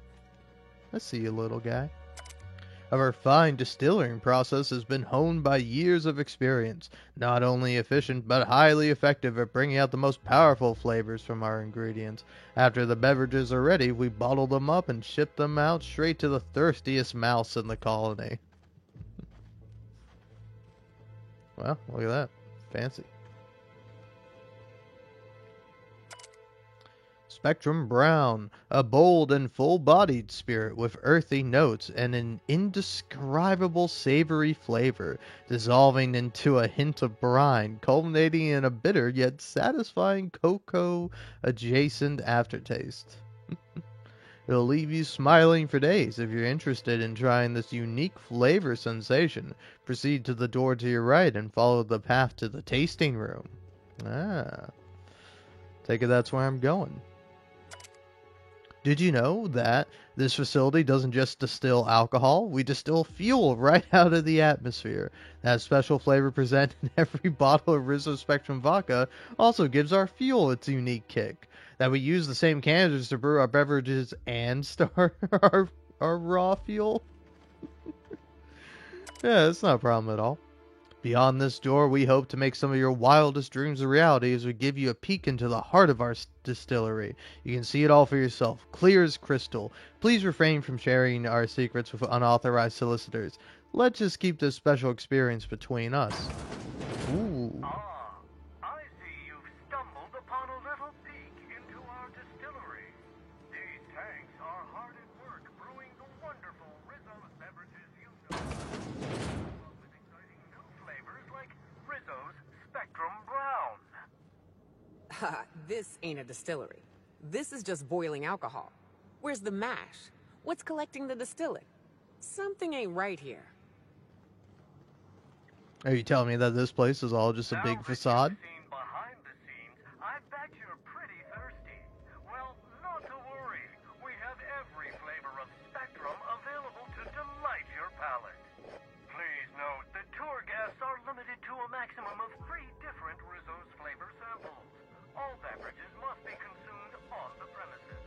Rizzo's is not responsible for gastronomic distress, mild hallucinations, or damage to your sense of taste. We're on the job. We are on the job. Can I take mine to go? Fun. Alright. So, can't go through this door, can I? Oh no, I can. Done. Ooh, free stuff. Huh. Oh, look at this.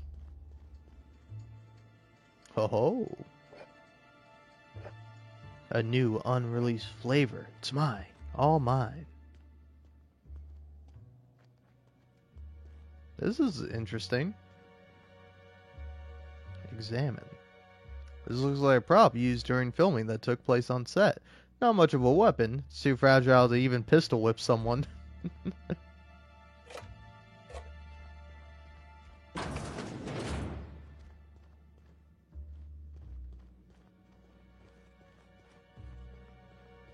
Oh yeah, this is pretty darn close to Nuka World. I don't know though. I never finished that DLC. I started it, and then I was like, it's pretty cool, and I never finished it. Oh, that's sealed. Okay, so I can't go in that way. So, I have to find another way through. Past the trash cubes. Do not disturb when lights are on. Wait, where do I go? How do I actually make it through this area? They got fake props and stuff. But... Huh. Huh.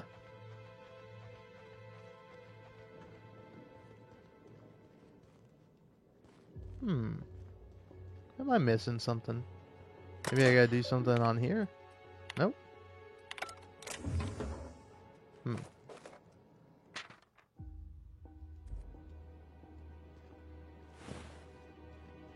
Well, consider me confuddled. If only these weren't so high, I could just jump down there. I'd break my legs, but I'd be down there.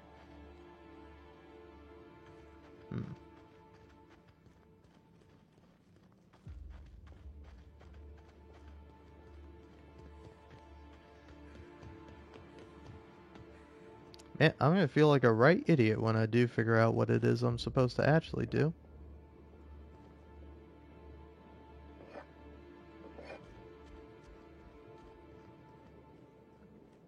Employer rights. Under the Biased Labor Standards Act, wage determined by merit of your work. Overtime may result in higher pay if the quality of said work is considered exemplary. Your employee has the right to dock your pay. Should you damage any facilities or equipment, it is your responsibility, not your employer's, to avoid workplace hazards.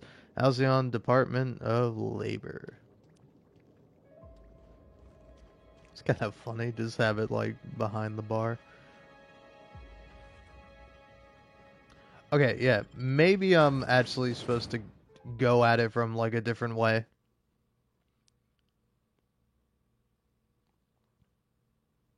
Because I get the feeling that either I'm missing something or I gotta actually find a different way to go about it. Because yeah, the game's not even directing me that way, I just kind of went that way.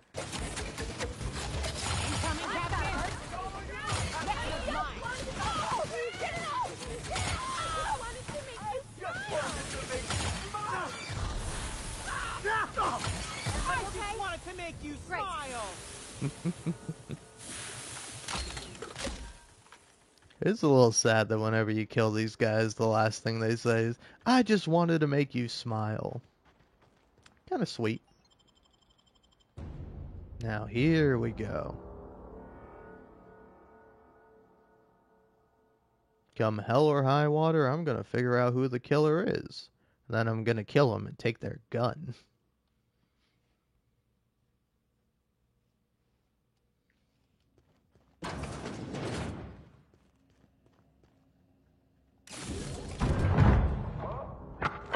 Hey! I guessed it! Look at me, I'm smart.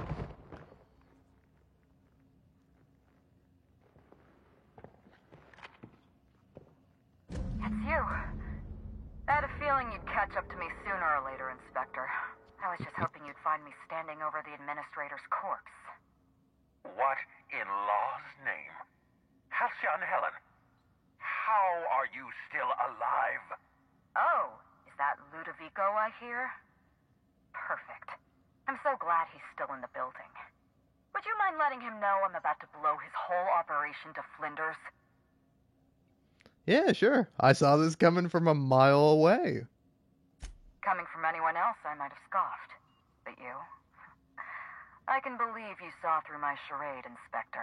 You're Maverick Johnston's latest star, after all.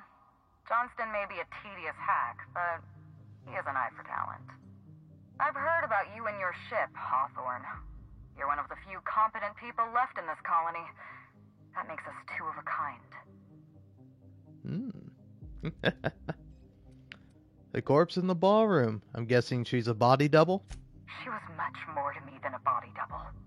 Halcyon Helen was never one person. I shared this role with my twin sister, Belinda. Aw. That must have been her sister in the ballroom. I can't imagine what she's going through right now. Belinda and I were the best kept secret in the business. Nobody could tell us apart. And certainly not a peevish, petty, miserable little worm like Quentin Ludovico. So when I discovered the truth, when I realized what Ludovico was about to unleash on this colony, Belinda paid the price.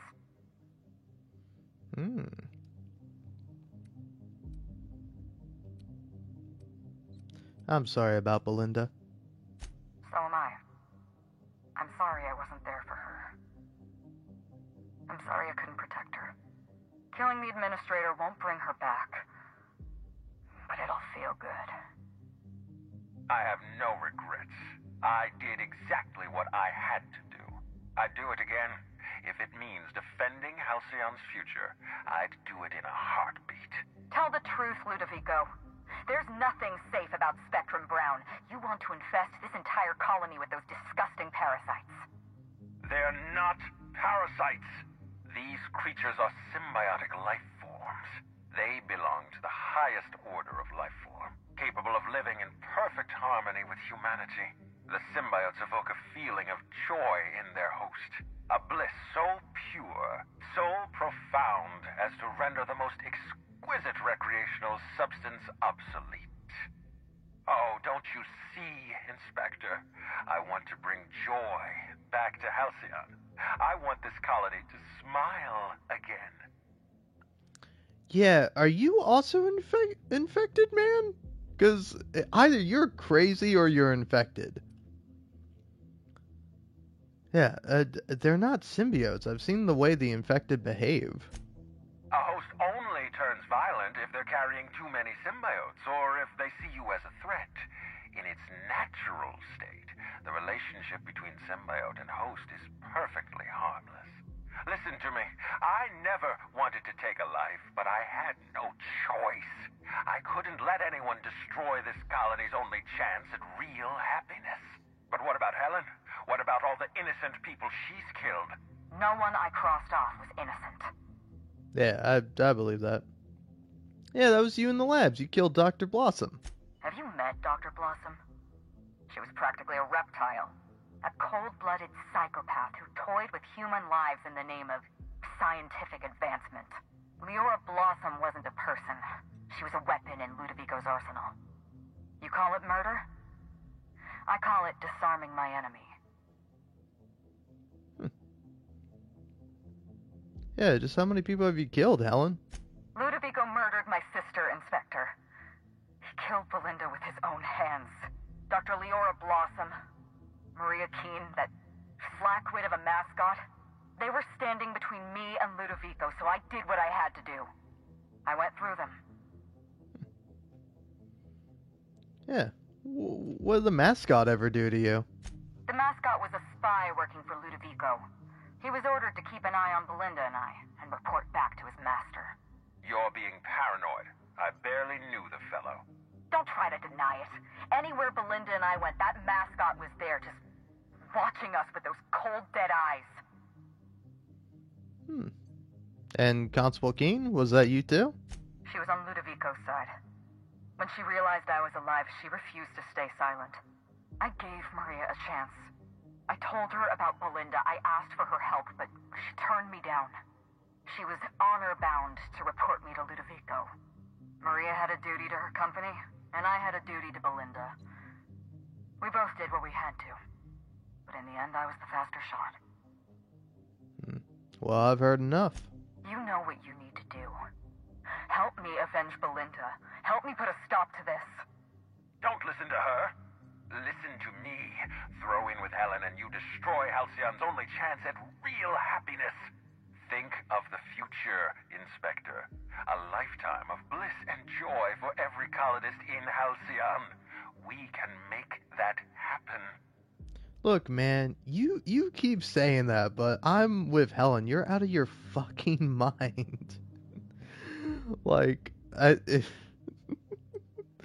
again, I gotta assume this guy's infected with a parasite, because otherwise, why is he being like this? I mean, maybe I kind of get it, but it's like, no, man. It's bad to infect people with parasites and have them sticking out of their neck. And whenever you talk to them, they can't stop smiling. You know, they're like, I am so happy. I don't like thinking about sad things, so I just think about being happy all the time. Thanks to my neat little friend. And then they poke this parasite that's just writhing around in their neck. Alright. I'm with you. Did Mass Effect do something similar? In terms of what? In terms of like the body double thing? Because like that was slightly different in Mass Effect. Anyway, I'm with you, Helen. Wow. I can't believe we're running with Halcyon, Helen. We don't have a lot of time. We need to get out of here. Not so fast. I've sealed the bulkhead doors. You're staying right where you are. I'm sorry to do this to you, Inspector. Truly I am. If it's any consolation, Helen has brought some remarkably powerful explosives. Your death should be instantaneous. Goodbye, Inspector. Helen, we won't meet again. Damn it. He sealed us in, but I think I know another way out. Follow me and stay close. Alright. Also, I would say Mass Effect did something slightly different. Head through that door. There's another way out. Pretty funny that the game, in order for the game to prevent you from killing Helen either on purpose or by accident, they just put her behind a bunch of glass doors. I've opened that door for you. Yeah, thanks.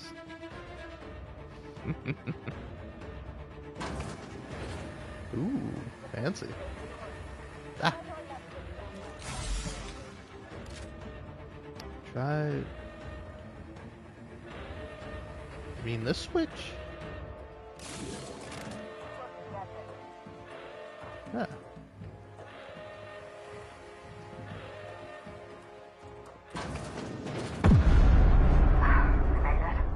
Nice work, Inspector. We may have put a stop to Ludovico's operations, but he's still at large. He's probably gone into hiding, so we're going to root him out. What's the plan? This entire complex has been exposed to those parasites. Law only knows how many they've infected. Most of them won't even know they're carrying a parasite inside of them. If they're showing symptoms, it's probably already too late. Boundless energy, insufferable joy, an almost saccharine attitude of optimism. Then just like that, parasites bursting out of their bodies, fat and wriggling with vital energy. Yeah, there must be some kind of pesticide. Benign to humans, lethal to parasites. You're a step ahead of me, Inspector. Clearly a woman of many talents. An airborne pesticide of some kind. I think you may be onto something. Let's meet back at your penthouse. We'll ready our next move. I'll meet you there. See you soon, Inspector. Alright, fun.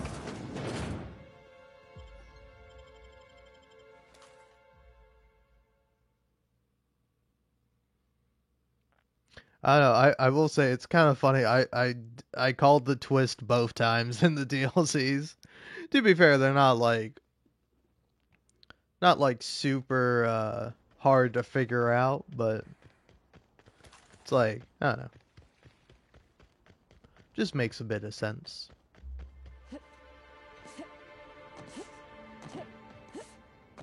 I'm a smart fellow, smart man, or in this case a smart woman, because that's what my character is.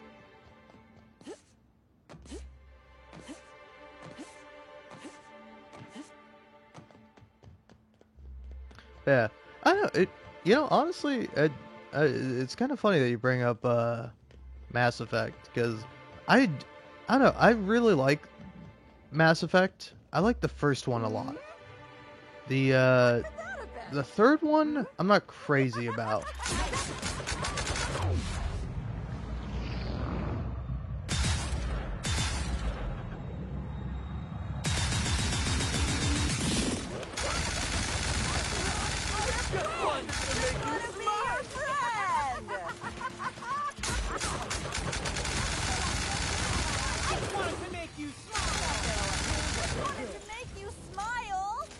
Thank the law. Dissidents don't belong in Byzantium. I hope I didn't get blood on my clothes. Oh, rich people. I know. I will say though that like I feel like most people really liked Mass Effect 2. Like as far as I've heard, like that's kind of like the fan favorite of the bunch. But I kind of didn't like Mass Effect 2 because like I don't know. I can appreciate when something has a style or an aesthetic that it's going for. Which like, hey, we're doing this thing and this is what we're doing. This is what we're going for. This is kind of why I like this game. It's just like. It's like, yeah, it's like a Fallout game, but it's like Flash Gordon, based on, you know, like fun space adventures. And it's like Mass Effect, like the first game is like, I don't know, I wouldn't say it's like unique, but it's like, I think it's pretty good and pretty interesting at what it does. And then I feel like the second game kind of dilutes it a little bit. By going out of its way to be like, oh hey, listen, we can't have the nice clean sci-fi aesthetic of the first game. Now we got to make it dark and gritty. And it's like I don't know, I liked it when Mass Effect 1 like looked clean on the surface and like everything was like prim and proper, but then like there's like an underlying like underneath sort of like sinisterness to it. Hey, Dr. Goodnight. Inspector. So, Constable Keen is dead. What? Sorry, this mask. Sometimes I can't hear correctly. It almost sounded like you said Maria Keen was dead. Oh yeah, she was murdered in her office. Maria's been killed. I don't understand. How? Who did this? Well...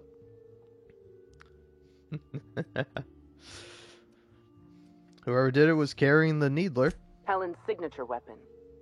She brought it with her to the Oh yeah, and hotel. also it's funny that the Needler is a weapon in this game, because like every time it's brought up, I just think about Halo. And like, I don't know, I when playing Mass Effect 1, I'm like, this game is just ripping off of Halo. But hey, good for it, because Halo is a game to rip off. She's poisoned by potassium chloride. You know anything about it? Rather harmless on its own. Common ingredient in medicine, but it can have a lethal application. Potassium chloride, when delivered in a cocktail of neurotoxin and paralytic, leads to cardiac arrest. Oh, merciful law. I'm so sorry, Maria. Well, that's as much as I know. Maria and I were frequently at loggerheads. We disagreed on practically everything. It didn't help that I'm on Mr. Kincanon's payroll and Maria is a Rizzo's loyalist. Was a Rizzo's loyalist. Apologies, Inspector. I don't have the heart to continue talking at the moment. Thank you for your time. Yeah, we'll talk later. But yeah, it's like, I don't know, I do like when games are inspired by other games, but the thing with, I don't know, it's like, I want to really like Mass Effect 2, and like Mass Effect 2 in some ways is better than Mass Effect 1. But it's like, I don't know, Mass Effect 1 was just so unique and interesting in the way it's like presented and how it's done. Like it's kind of simple to a certain extent, but it's like, I don't know. It's like it's like it's kind of like the a lot of like DLC talk or like a lot of DLC discussion. Where it's like oftentimes if there are 2 DLCs for a game, if one of them is like shorter and more concise and to the point, people generally like that one more than say like a big expansive DLC that includes like a lot more stuff. Because it's like, while there might be more to enjoy with the second DLC, the first DLC, It's like it's very to the point, and it doesn't get like distracted or like bogged down by anything else. Because it's like I don't know, like Mass Effect 2, it's pretty good, but like the whole time I'm just like, this is just trying to be like dark and gritty for the sake of it, and it's like doing a terrible job at it. Like I don't know. I don't think there was much swearing in the first Mass Effect game, right?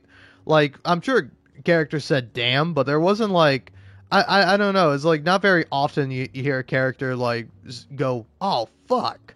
Like I don't even know if they dropped the F-bomb in the first Mass Effect. But in the second Mass Effect, they use the B word a lot. And every time they say the word bitch, it's almost always exclusively referring to a woman. Like it's almost never not referring to a woman. And it's like come on guys, I get it. We're basing this off of like the real world. It's just like I don't know, it's like a little sad where it's even in like in the space age there's still like sexism where like whereas like there's Ashley from the first game who's, you know, a bit of a space racist, and but like when she has like a conversation in like the elevator when talking to I think Liara or possibly Tali, but I'm pretty sure it's Liara, where she mentions it's like, yeah, it wasn't too long ago that that women began to be able to serve in the military and the boys along those lines, and I'm like, man. It's like I don't know. I mean, maybe it'll be the case, but I hope by the time we develop spaceships, we're still not being sexist. Like, come on, humanity. We can cut that out. We can stop doing it. I believe. I hope. But yeah, I don't know.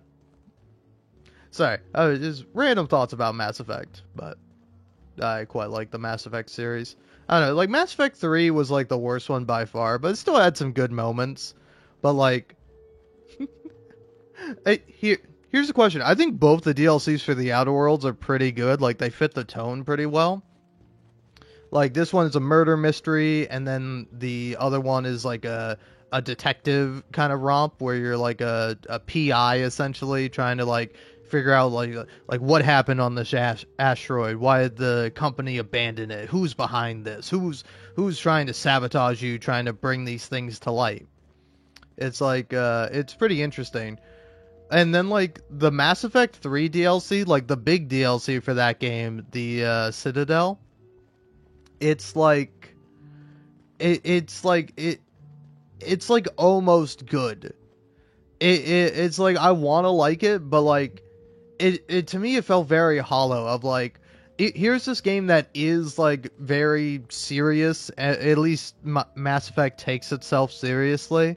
And it's like, oh, for the DLC, let's have it be a goofy thing. Oh, it's silly. And there's like so many like comic relief moments that it just like it wore down on me. Because like I like comedy. I like when shit's funny. Like I am a comedy connoisseur.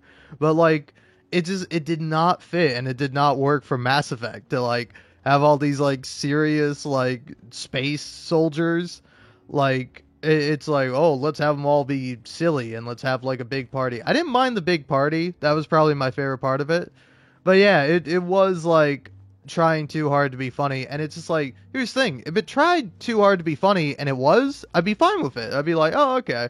But it's like almost funny. It's almost there. I can see why they think it would be funny, but it didn't hit for me. All right. Anyway. Always so nice. Bring me to the penthouse. Next stop, the finest seat in the house.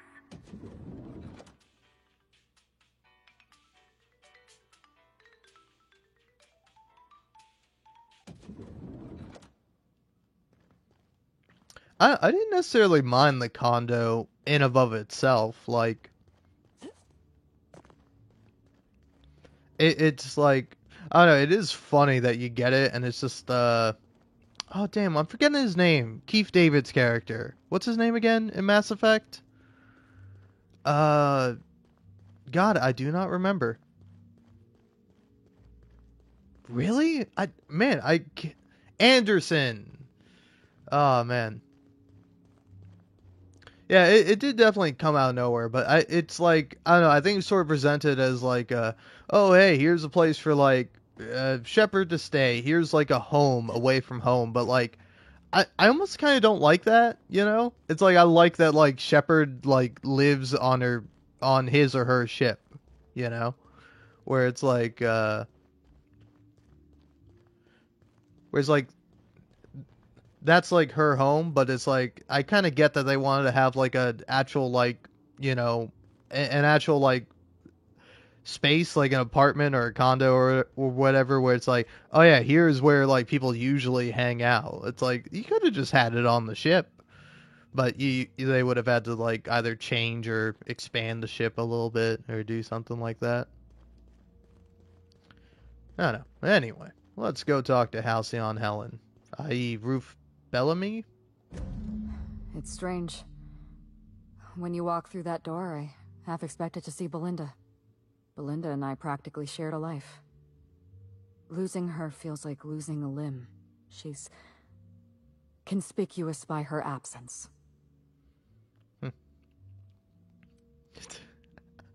Jesus Christ. I will say it is fun that you can just be like such a sociopath in this game. Such a dick. Anyway, yeah, I'm sorry. This must be difficult for you. I appreciate the sympathy, Inspector. Thank you. I'll appreciate your help even more. We shut down Ludovico's distillation plant, but he's not going to sit idly by. If he can't use Spectrum Brown to infect the colony, he'll resort to some kind of backup plan. I stole this formula from Dr. Blossom, a failed prototype of Spectrum Brown. Look at this. The prototype had the opposite effect, and actually made you immune to the parasites. Oh. So your immune system could destroy the parasites before the larval stage. Precisely. I see we're in your wheelhouse, Inspector. Or do you prefer Doctor? We're going to need 2 ingredients. A sample of essence of Sprat, and 1 intact pod of parasite eggs. Cedric's warehouse in the Piraeus spaceport almost certainly carries a batch of Sprat essence. As for the pod, I'd check the Wilderness Reserve if I were you. Alright. Oh, you mean Sprat nucleons? They're commonly used in medical experiments. I'm glad one of us is an expert. Most of what I know is based on Dr. Blossom's notes. Here's what I understand. Sprats have an adaptive immune system. They don't suffer from the diseases and parasites they carry. It's one reason why you'll see them in every corner of the colony. Dr. Blossom experimented with Sprats and accidentally discovered a way to become immune to the parasites. That's probably when she decided to switch to human testing. Should be able to synthesize an effective anti-parasitic. You're a scientist and an inspector? You really are full of surprises. I borrowed a centrifuge from the research lab. Used the ingredients to synthesize an anti-parasitic. Easy enough. I'm glad I could count on your expertise. Once you're finished, head to the pilot house. We'll hijack the control system and disperse the cure into the atmosphere. That should kill off most of the parasites. Not so fast. Let me borrow your needler. Are you worried I'm gonna shoot you in the back? No, I just want it.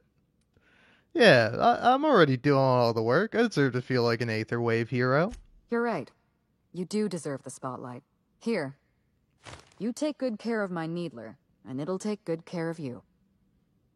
Thanks. There is one other thing. While you're at Piraeus Spaceport, have a word with Cedric Kincannon. I know Cedric. There's nothing he wants more than a chance to eliminate Ludovico. We could use him on our side. Best of luck, Inspector. I'm counting on you. All right.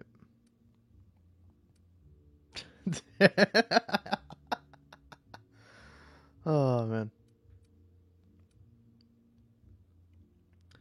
Yeah, you killed innocent people. Did you really think I'd be okay? I mean, here's the thing. She didn't kill innocent people. Yeah, can I ask you about Belinda? I'm not accustomed to talking about Belinda. But I'm also not accustomed to the kind of sympathy you showed me earlier. So I'll make an exception for you. Belinda and I shared the role of Helen, but she was also the only person who knew the real me. To the rest of the colony, I'm Halcyon Helen, but to my sister, I was just Ruth. I could be myself around Belinda, and she could be herself around me. She was my only sister, but she was also my only friend. Oh. Yeah, people know you're Ruth Bellamy. Was it, Bellamy? Was it hard for Belinda to keep herself secret? No. Belinda enjoyed the secrecy. She could slip into the role of Halcyon Helen, attend social events on my behalf, perform a few stunts, deliver a few lines.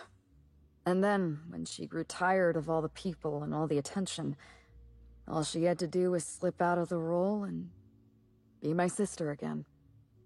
She was the secret twin. She had a comfortable life in the shadows, an easier life. I made sure of that.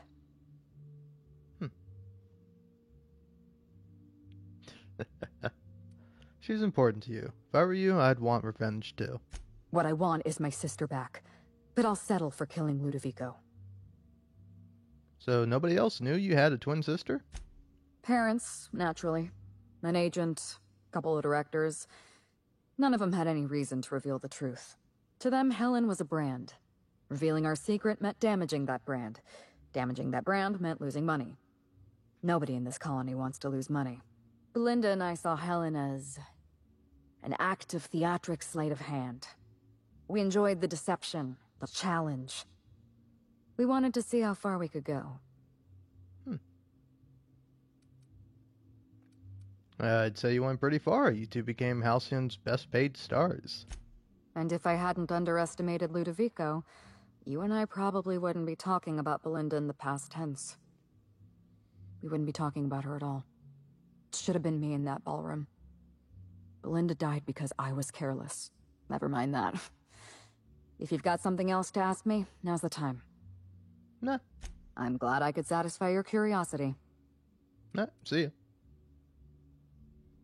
Oh, wait. Could you tell me the whole story? It's a long story, Inspector. Oh, I got time. Oh, man, that's funny.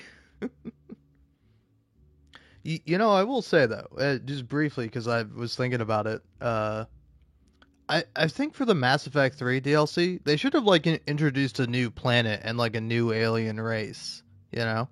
Because, like, the whole point of the Citadel is it's supposed to be, like, this homecoming sort of thing.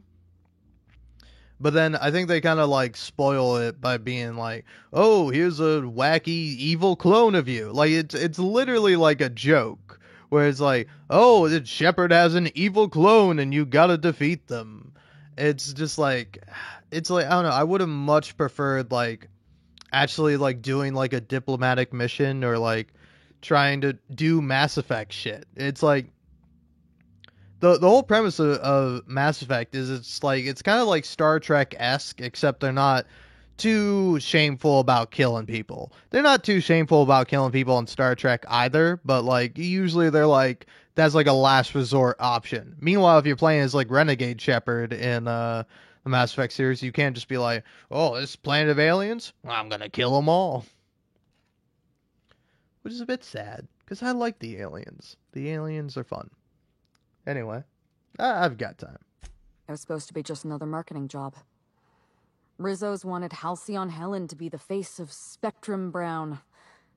Some hideous concoction served with a dead parasite. All we had to do was spend a few weeks on Eridanos, shake some hands, sign a few autographs, drink a bottle of Spectrum Brown in front of a camera, and try to smile.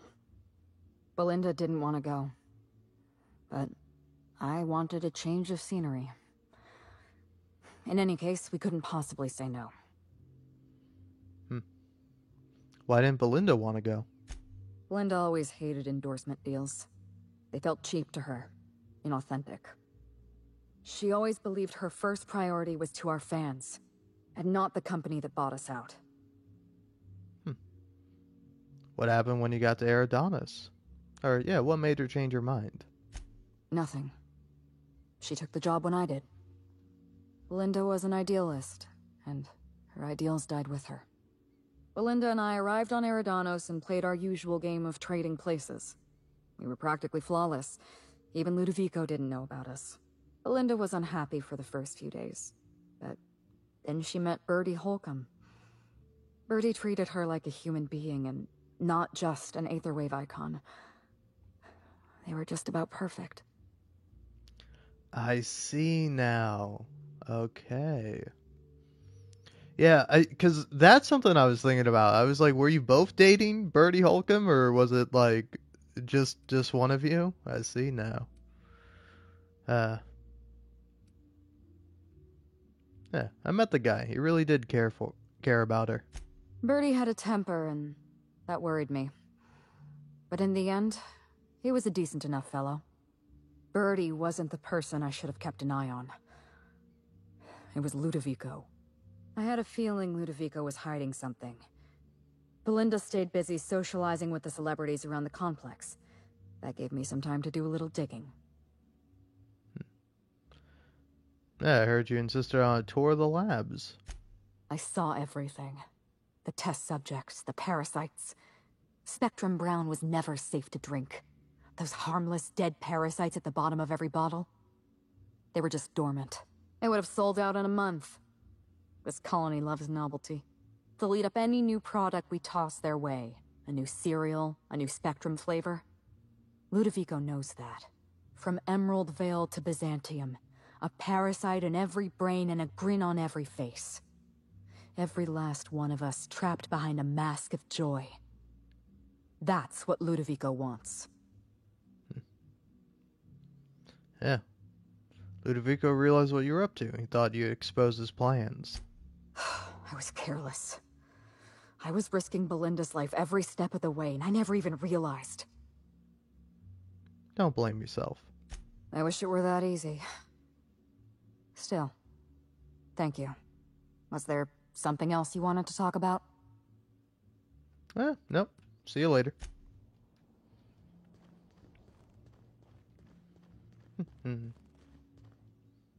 Oh wow, look at that.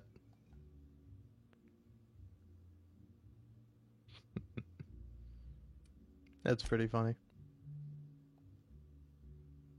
Something is rotten on Eridanos. With every step of your investigation, you come closer to the truth. You know, did not realize that I could have gone to this board and thought about things. Anyway. This room ain't so bad. I could get used to this. Oh, yeah. Even the air in here feels too sweet. Almost sticky. Centrifuge. Ah. Rizzo's Lab Centrifuge. No training required. All Rizzo's laboratory equipment has been designed for the use of the unschooled worker. Insert ingredients, push buttons, and watch it spin. Could peel back the label. If I had more perception. If only I had a cool hat that gave me perception.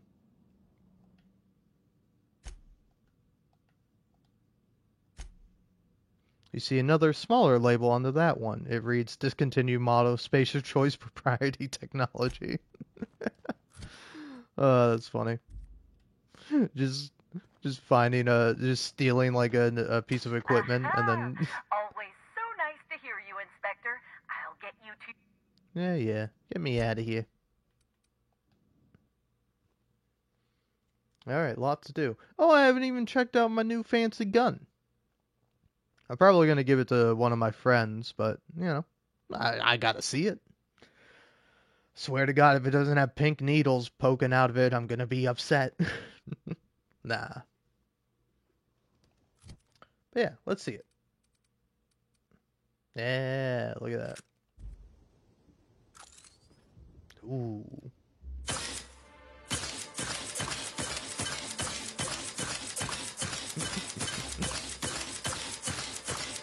A little underwhelming, but hey. Oh. Ah. I see. So that's the unique thing about this gun. I assume all the different colors have to do with like different status effects. Oh, that's neat. Huh. Fun. Alright, anyway. Here, Pravarti, you can have it. Utter buddy. Alright. Oh, hold on, I forgot. I have to unequip it first.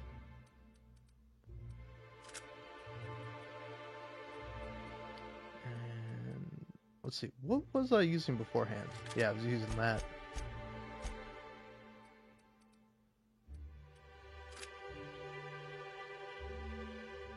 Look at that. Pretty good. And then real quick. Okay. Because while it might be pretty cool, is it better than that?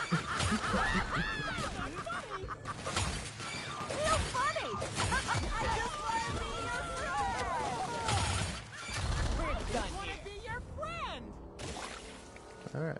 Why am I over encumbered? Don't know. Let's fix that.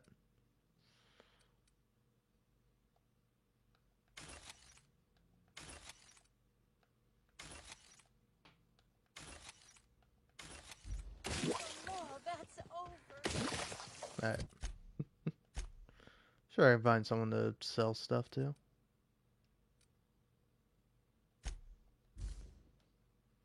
To the abandoned Rizzo's bunker.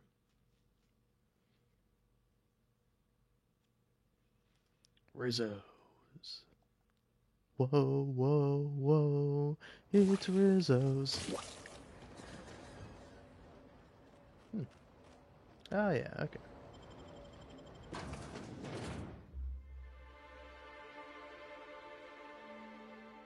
If it's brown, drink it down. Also, it's kind of funny. It's like, if you look at the bottle of Rizzo Spectrum Brown in this ad, you can see the parasites in it. I remember seeing that, and I was like, what is that supposed to be? Is that like, I was like, I thought it might have been like organs or something. Like, I wasn't sure. It's not until you run into like the parasites that you're like, oh, the parasites are in there. So it's like the game kind of spoils the big reveal about Rizzo's Brown being like a plan to infect everyone with parasites to make them super happy.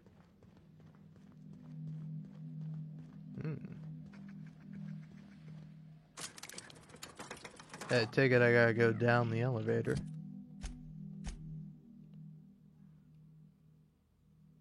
The bird drug.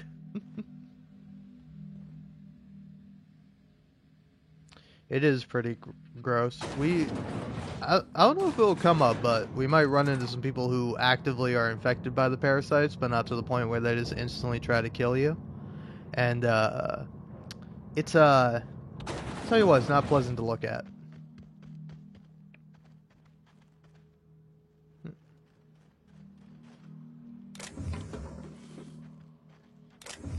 Ah, there we go. Parasite egg pod. Nice. So, I take it we're gonna pull the classic, yeah, you can't fast travel while you're inside. On the bright side, though, no another way out. Also, what's the optional thing? Oh, I can recruit Cedric. Okay. I'll do that. Sure, me and him could come to some kind of agreement.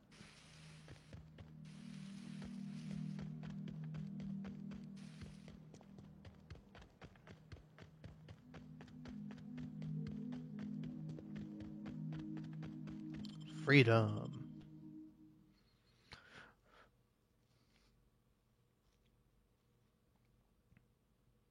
You can only have 2 companions with you at the time, so I have my 2 favorites with me, Pravarti and Nyoka, but I think in total there's 6?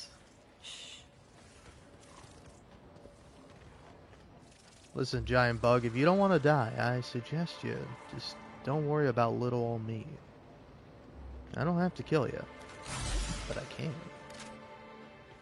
If push comes to claw, or whatever. But yeah, but I think there's 6 in total. Yeah, you can't check on them from here, but there's Max and Pravarti, who are the first two you can recruit. Oh yeah, you can change between them anytime you're like leaving your ship, or in the case of this game, leaving the penthouse from the hotel room, which serves as kind of like your base of operations. But yeah, there's Pravarti, who is a engineer and mechanic working at the first place you wind up in this game. And then there's Max, who is a vicar, who promotes the law-sanctioned religion of this place.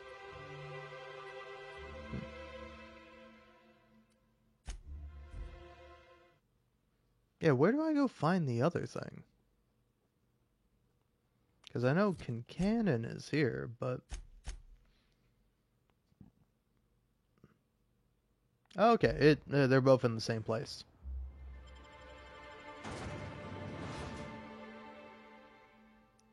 Yeah, and then once you get to Groundbreaker, you can recruit Felix, who's down on his luck, kind of just a young sort of fellow.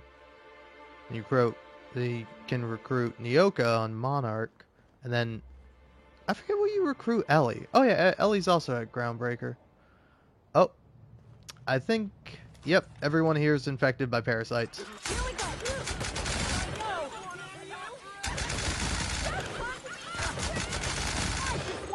You smile. I just wanted to be What happened? Fun. Never felt so good. I just wanted to make you smile. Never felt so damn good in my life. I just wanted to make you.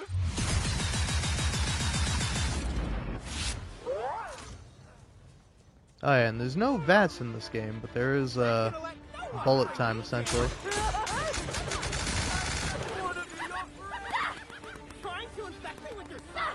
Jesus, everyone here is infected. I don't want to kill everyone, but I don't think I have a choice. Yeah, look at that. Big old parasite. Give me you jelly.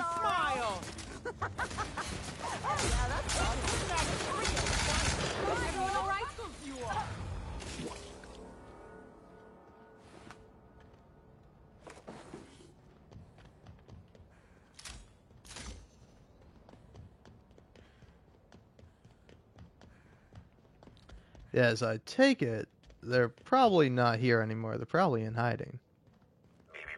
Timeline discrepancy detected nearby. Yeah. What you got for me, little investigator? Timeline discrepancy detected nearby. Ah. A cursory fingerprint analysis shows this display case was recently opened or closed.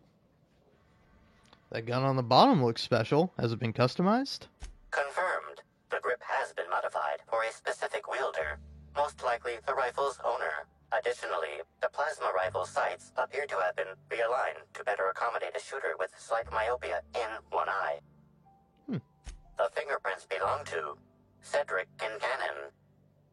Oh, right, obviously. Though you think it's a little surprising Cedric hasn't cauterized his fingerprints to avoid detection. Can't take any of these guns. Damn shame. Alright, well, let's go see if I can find him.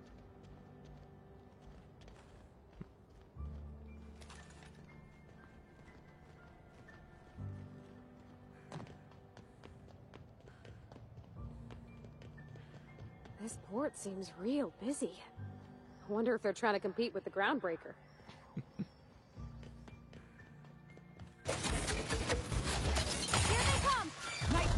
Just wanted to make you smile. Trying to infect me with your... I just want to be your friend. Man, that is something, huh? Is there another way in here? No.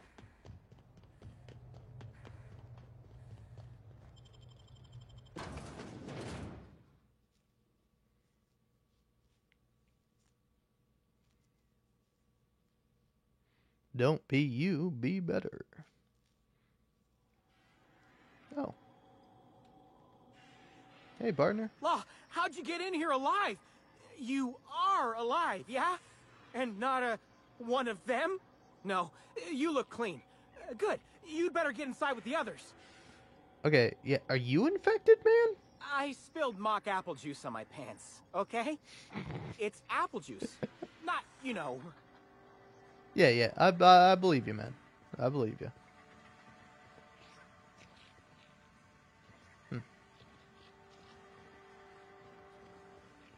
If worse comes to worse, remember, I don't have much muscle on me. So? So, muscle is the part that tastes good. This warehouse is loaded with Rizzo's products. We'll be fine. I just think we should have a plan.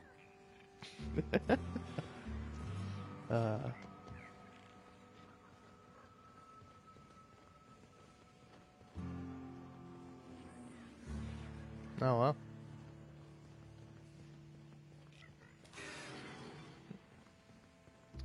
Howdy there.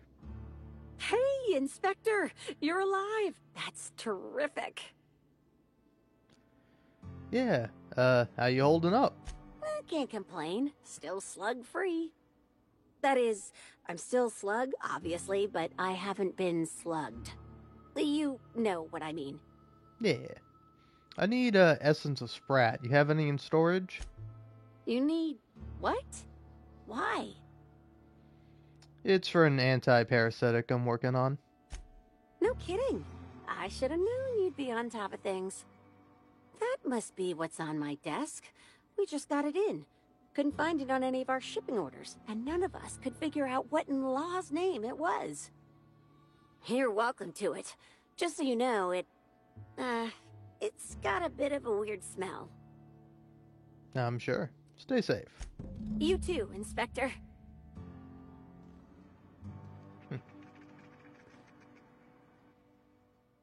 Ella, not sure what to make of this delivery. None of the loading crew can account for it, and it doesn't appear to be listed on any of our manifests. I'd best to pass it to you, at least until we can track down where it came from, or what it is. So where is it? Is it here? Is it there? I mean, that's a shake.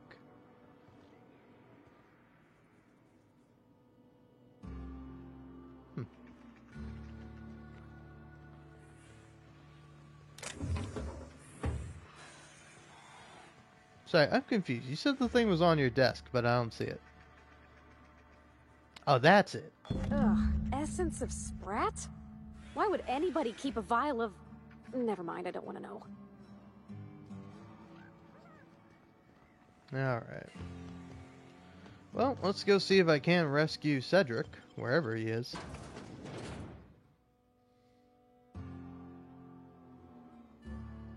Help the chairman and Minister Clark defeat our foes. Burbage 3001 is programmed with a variety of acting techniques, including classical, method, and procedurally generated.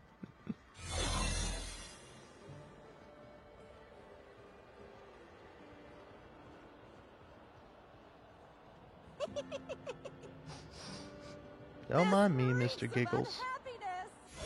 You just keep having a good time over there.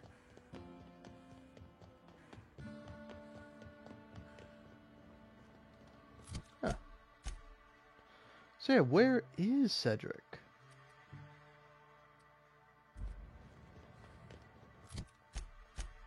Map. The bird truck. Huh.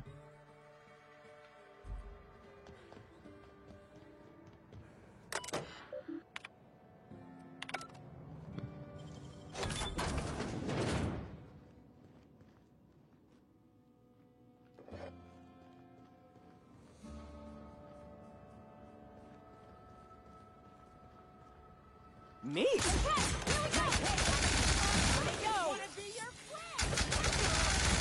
Wanted to make you smile. Wanted to make you smile.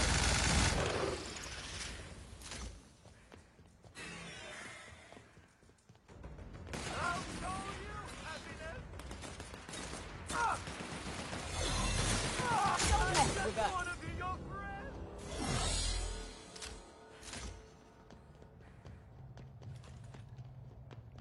Is he nowhere to be found, or is he in, like, this building? I just missed him. Alright, I'm going in here, but if he's not in here, I'm gonna be a mite upset about it. Mostly at myself, but still. I'm gonna be upset with somebody. And I get a real talking to. Oh, yeah, you're right. I completely just walked past you. Hey, man. Inspector, you made it. Well done. I'm afraid you may find the spaceport is, at the moment, less hospitable than usual. My apologies. Regardless, you must have some purpose here. Do tell. Yeah, I'm working... Yeah, Ludovico's behind everything. Will you help me take him down? Oh, my. You mean Lou was up to no good this whole time? It gets worse. He wants to infect all the colony with slugs. It's an ambitious plan, I'll give him that. But tell me, why should I help you, Inspector?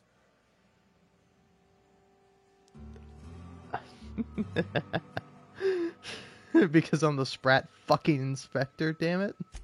Could I encourage you to pause and take a deep breath? I can see this has all been very stressful for you. You can expect slug support. I'll arrange for my agents to meet you at the distillation station. Much appreciated. Don't thank me just yet. As thrilled as I am to assist you in taking down Lou, we have barricaded ourselves in here for a reason. I imagine you have a plan for getting out of the spaceport safely? Yeah, I'm going to disperse an anti-parasitic. It's almost ready. Are you really? Inspector, you are a marvel. Excellent work. I'll admit, I'm awfully fond of my agents.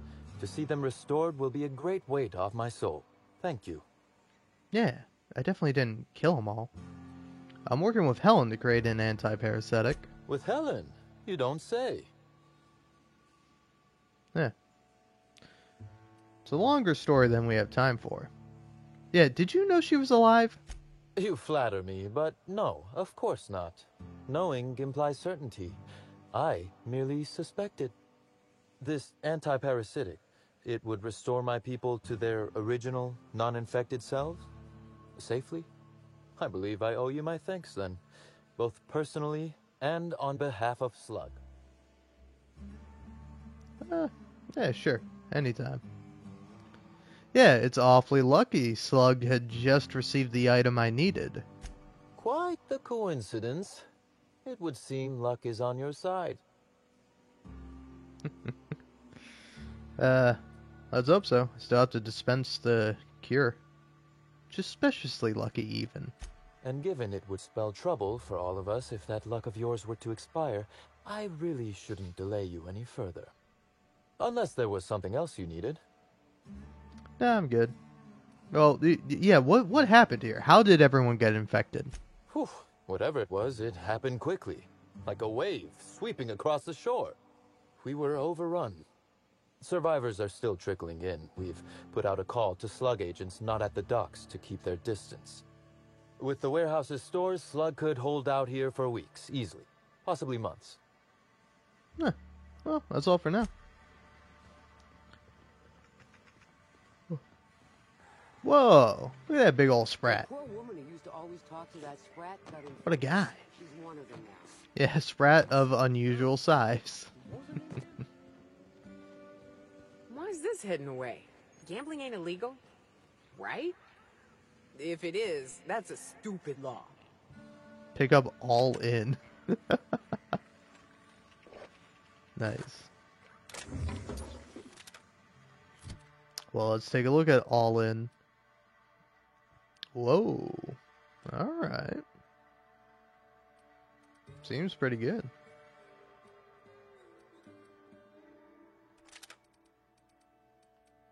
I'll go ahead and take it. So, what actually makes us unique?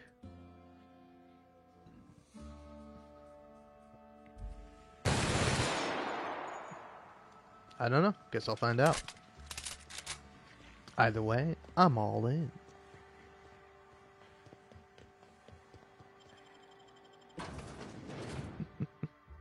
Oh, man.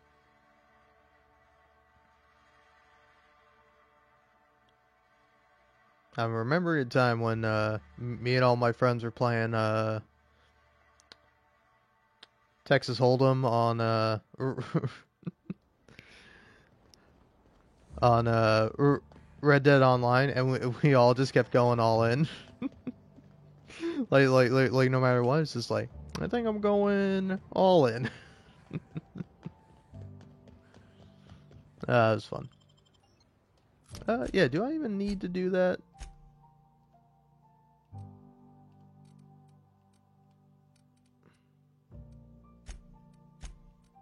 Come on, come on, come on, just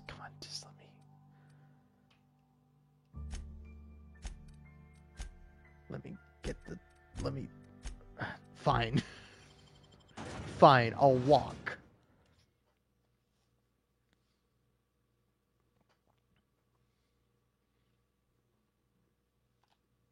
Oh yeah, I'm sure it's like that.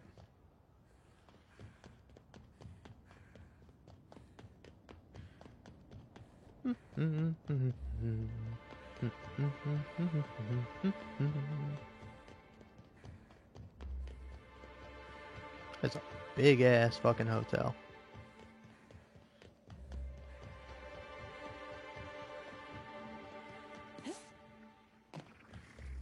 Rizzo's just wanted to make you Huh? Seems to do pretty good damage.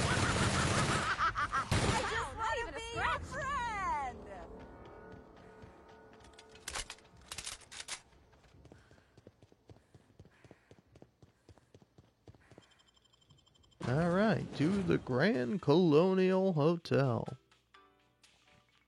Chapter 12, Murder on Eridanos. Halcyon Heller vs. the Brain Eaters. Oh, I'm now realizing that it's like, I thought that was just like just like a random story, but it's like very prevalent to what we're doing here. To the penthouse.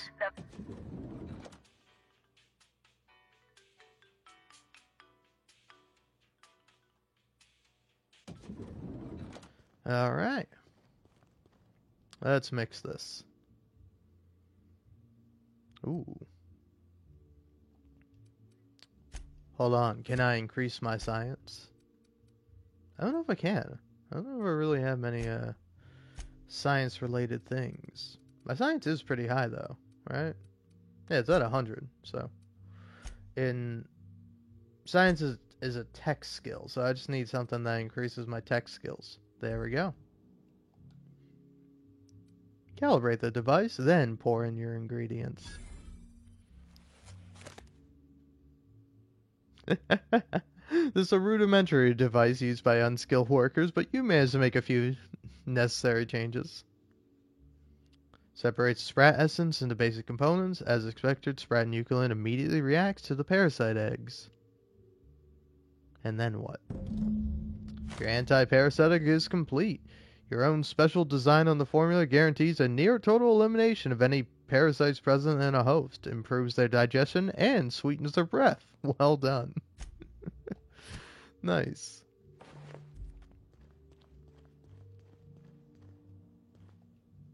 Alright, so guess I'm getting out of here now.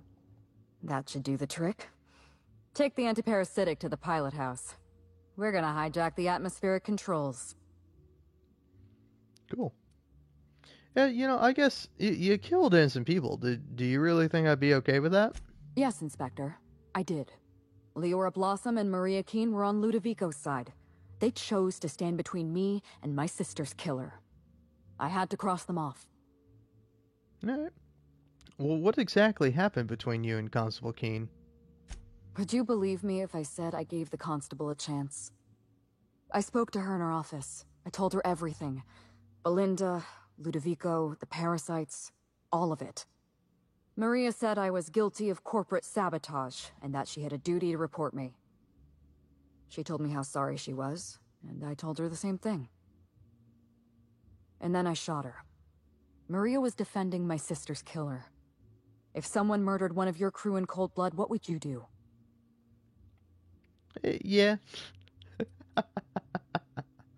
Oh, man. Yeah, I would have made him pay. So you do understand. Was there anything else? Yeah. Oh, Birdie was carrying this datapad. I think it's yours, or not yours. Yes, this is mine. I'd kept notes on everything I suspected. Everything I'd discovered. It's all here. All in code. Belinda and I... we had a secret way of communicating. Words and phrases that had a special meaning to us. Numbers and dates that were only important to the two of us. Only 2 people in the universe knew that language. No. Here, take it. That's kind of you. Thank you. So what exactly happened on the night of the murder? You don't know how many times I relived this moment in my mind.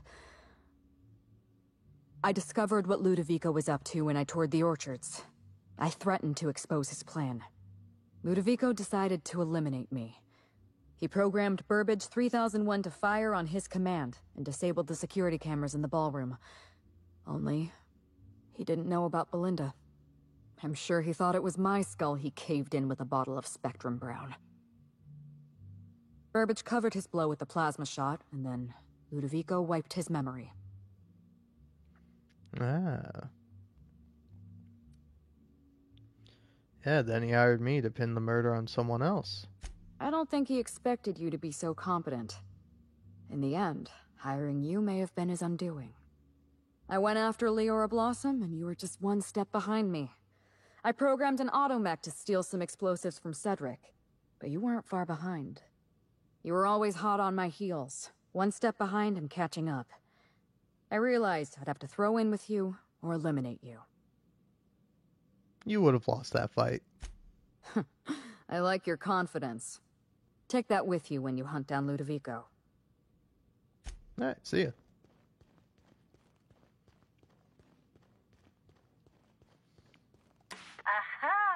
Also, finally, a reasonable response. Like, I think I pointed this out before at some point.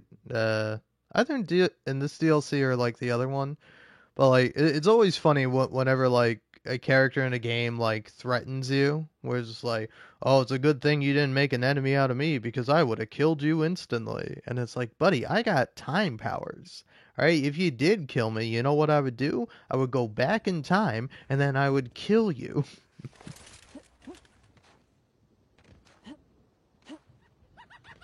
But I guess you don't really know about that. Alright, well, gotta go to the pilot house now. But before I go to the pilot house, I want to go here, because I want to check to see if the people who are infected by the parasite are still just milling about. Like Sydney here. Nope. You're back! We just got a new shipment of Rizzo's mock apple cider. It's hard. Wait, was that the slogan? Never mind. Now I'd love to get you something. Maybe a couple somethings? Whatever you like, I can sell it to you at a low, low price. Yeah, alright. See you later. God, that is fucking terrifying, man. I genuinely hate that. It's so gross looking.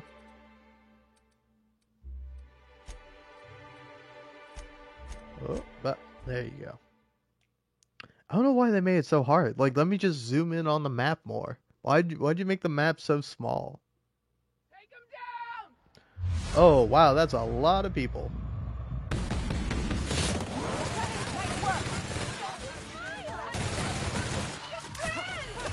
Oh, just piss off, Rizzos. Oh, wait, yeah, I don't think it matters anyway. Rizzos are now off-put.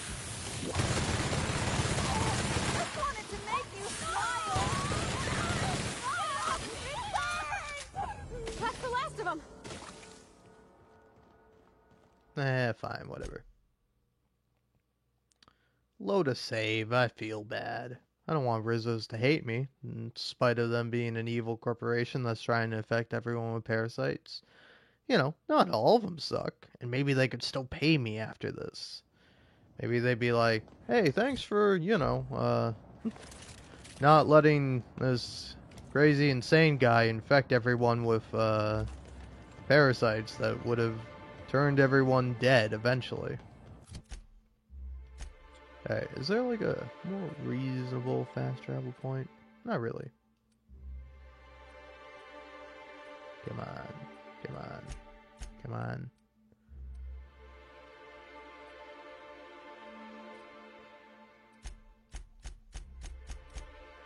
There we go. That's how you gotta do it. You just gotta keep spamming the X button until you're over the fast travel marker for like a second. Something's not right.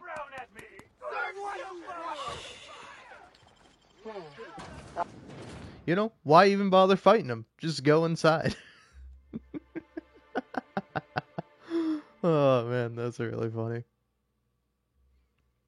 Also, bother anyone else that like on the Joy little stamp there, the guy has facial hair, but then on the other picture of him, he doesn't have facial hair? It's like, come on, buddy, pick a lane. You're a mascot. You can't be going around changing your look. It confuses me, the customer. Greeting protocols suspended. All non-essential protocols suspended. Phaeton is standing by for larval compound dispersal. Yeah, disperse this instead. Affirmative. Dispersing.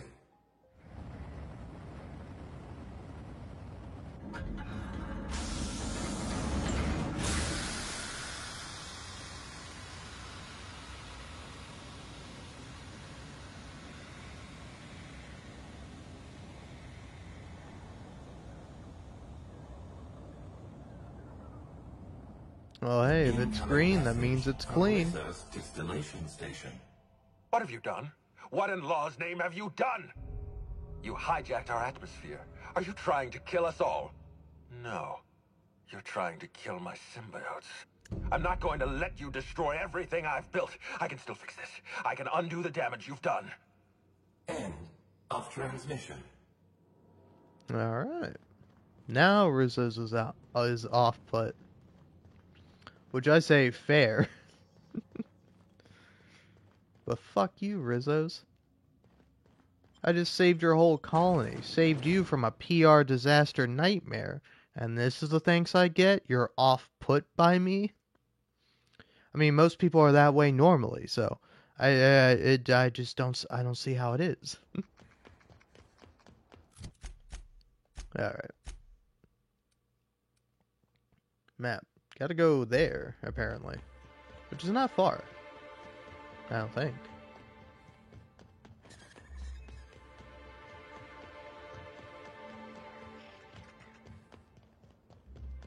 Yeah, just a hop and a skip over.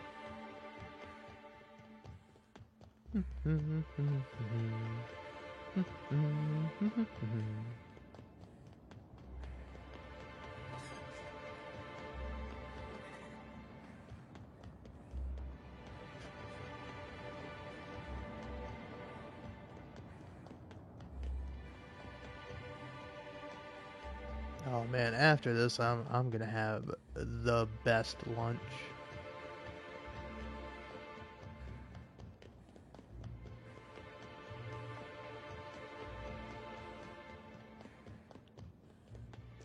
But eating can wait. Killing must commence. I don't know, maybe I can talk him down. I might be able to. I'm very persuasive. But now I'll be able to go into the Spectrum Brown unveiling room.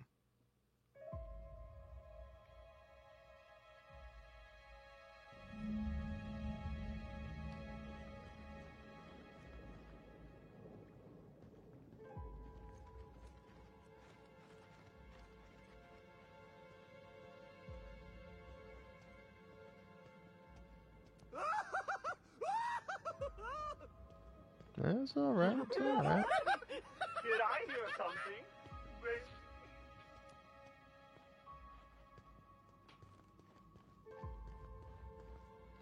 Damn, still can't go in there.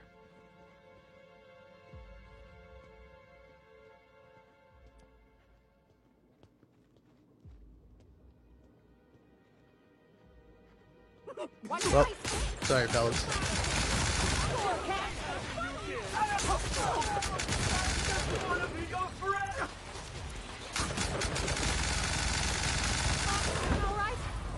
Smile.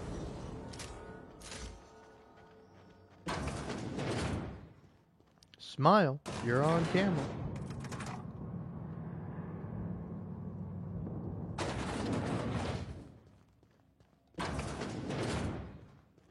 Wonder what they were storing down here. Were they getting ready for the launch of Spectrum Brown? No idea. There's a workbench, though. Oh yeah, you know what? Repair all my stuff.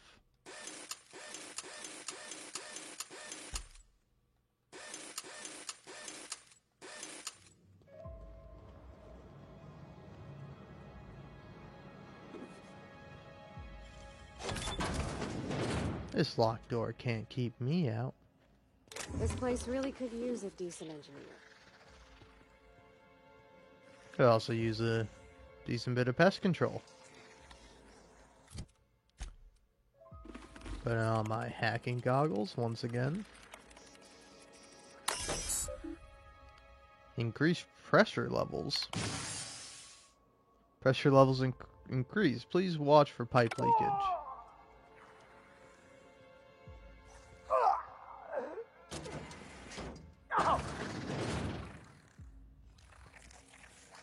I just want to be your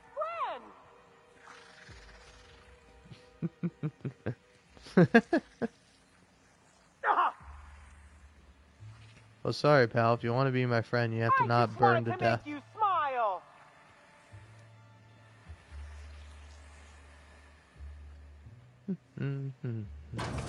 Sneaking my way through.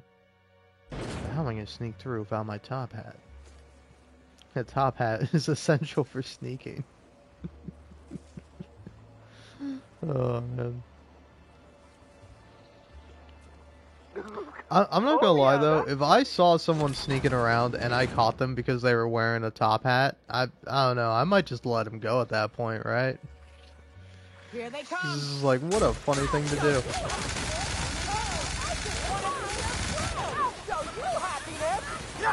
Wait, yeah, isn't that the case for like the Assassin's Creed game? What's that one? Is Syndicate? I've never played it, but I don't think either of the characters wear a top hat. I think they can, but like typically they don't. It'd be like so funny to like be caught around a corner because you're wearing a top hat.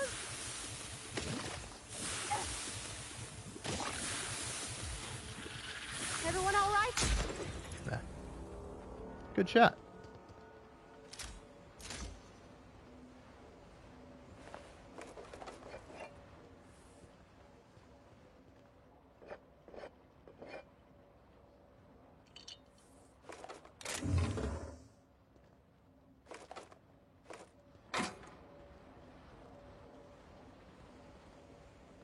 I don't know. I don't know. A part of me kind of wants to check out the Assassin's Creed series again, because I played like I think I played like all of them when like Assassin's Creed 3 came out.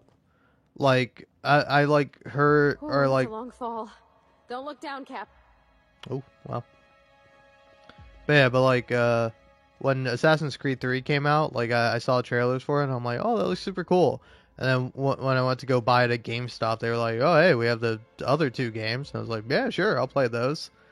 And I don't have much interest in going back and revisiting the first game. Like, I don't know, I roughly remember it. I don't know if I replayed it or something, or maybe I just watched something for it, but that one is still, like, fresh in my mind for some reason. But, like, Assassin's Creed 2 and Assassin's Creed 3 and even Assassin's Creed Revelations, those would all be fun to replay. Because, like, I would say my favorite Assassin's Creed gotta be Assassin's Creed 4 Black Flag. Because it's like, that one is like barely an Assassin's Creed game. Like, honestly, that game's kind of annoying when it's like, oh, I have to play Assassin's Creed now? I have to follow some guy around? oh, I don't want to do that. I want to get back on my cool pirate ship and go on pirate adventures and have, and have my crew sing sea shanties. Leave her, Johnny, leave her. You know, fun stuff. But yeah. But the latest one I played was Assassin's Creed Unity. That's like I played that like recently-ish, like about a year or two ago now. But like that's I think that's the most what do you call it? That's like the latest in the series I've played. Like, because it goes Black Flag, Unity, Syndicate, something else, something else, something else. And then now they got the Japan one coming out. Assassin's Creed Shadows or something? Yeah, I did not enjoy Unity all that much. There were some cool parts to it. Like, I actually really like the part where you, like, go forward in time and you're, like... And you're in, like, World War II Paris. Like that part was pretty sick. Oh yeah, they got, like... There's Assassin's Creed Odyssey, which is that the Egyptian one? Or is that the... I don't know. Wait, no, Odyssey is, that's the Greek one. Then they got the Viking one, and then they have the one in, I think, Egypt. It might take place somewhere else, but I'm pretty sure there are pyramids in that one. Oh, yeah. I was definitely interested in playing Assassin's Creed Rogue.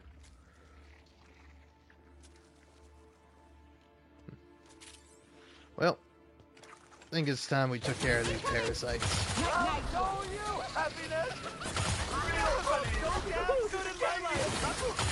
Yeah, that's Assassin's Creed Origins.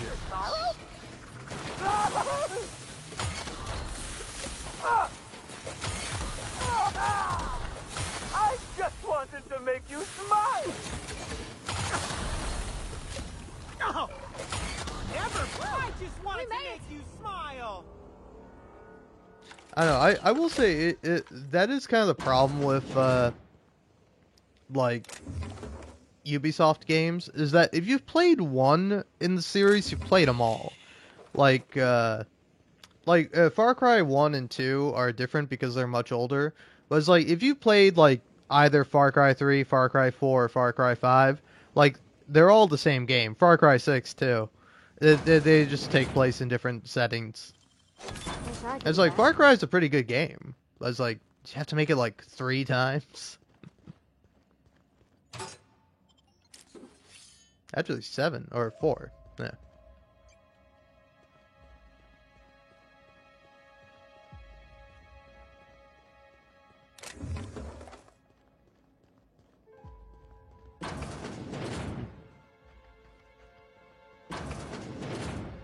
This is it. Check your weapons, folks. Could be anything in there. Ooh. I'm hoping we find a scared...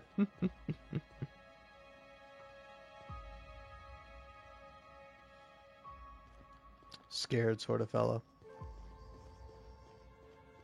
I will say, it's funny that you say the Desmond series is the best. I mean, I like Ezio. Like, Assassin's Creed 2 and 3 are, like, classics. And, like, the first game is pretty good, too. But it's like...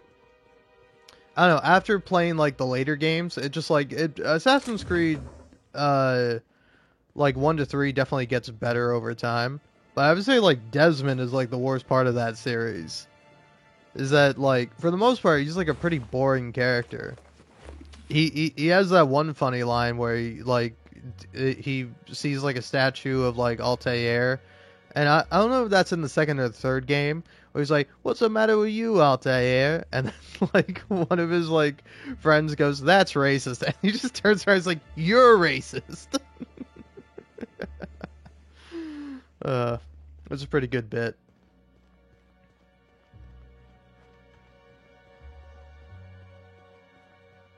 Oh, yeah, that's true.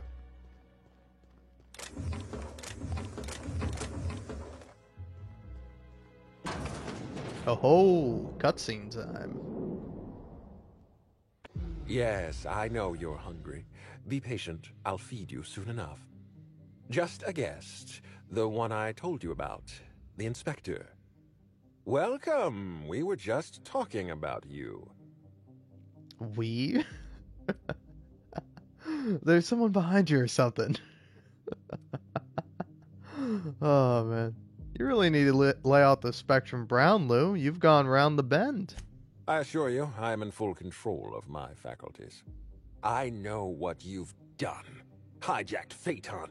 Contaminated the air we breathe with your poison.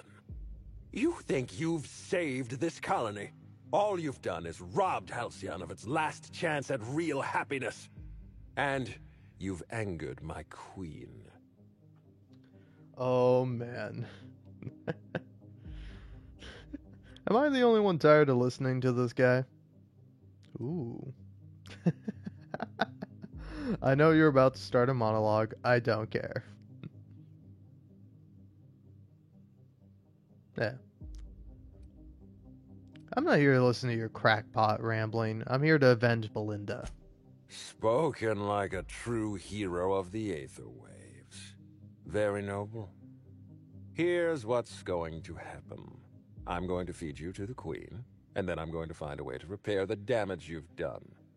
Don't be afraid. She can smell fear, and it makes her absolutely ravenous. Your Highness. Dinner is served. Wait, no, not me. Them! Merciful law! Stop!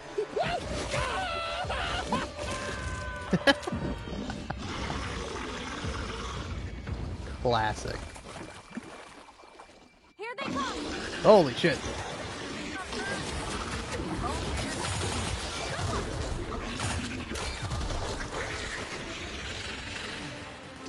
Oh, this is gonna help.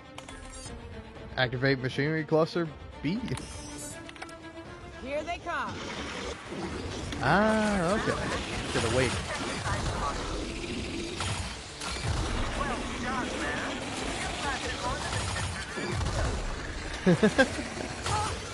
Thanks, assistant.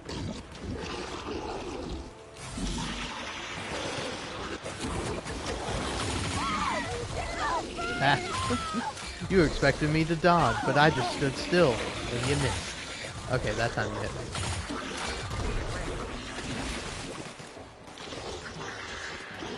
Take a little break. Yeah, am I able to walk in this? Oh, I am. Don't mind me.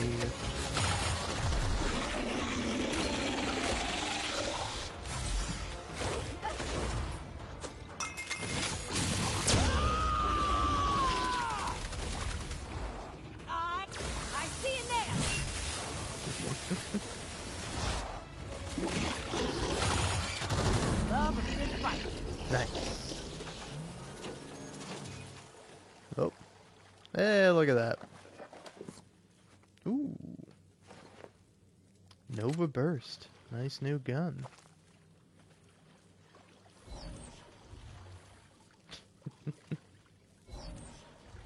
No, I guess he turned into a little parasite at the end. Alright, well. Let's see my fancy new duds.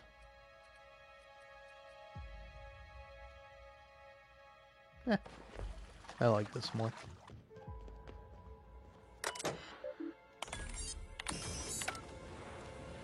Turn them on, just This cause. machinery cluster is now active. Please exercise caution.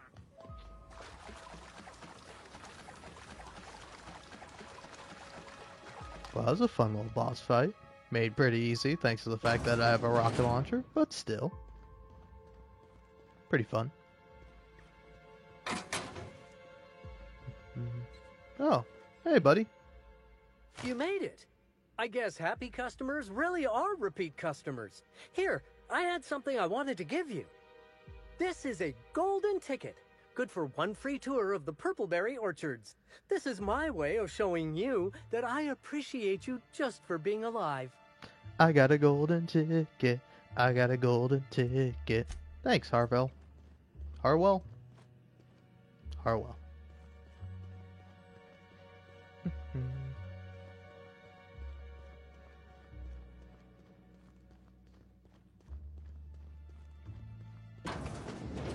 Oh yeah, that's definitely true. I don't know, I just like the rocket launcher. It's fun.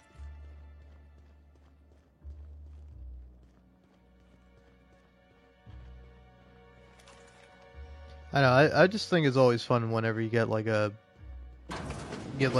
big, most powerful weapon, and then you finally start using it, and you're able to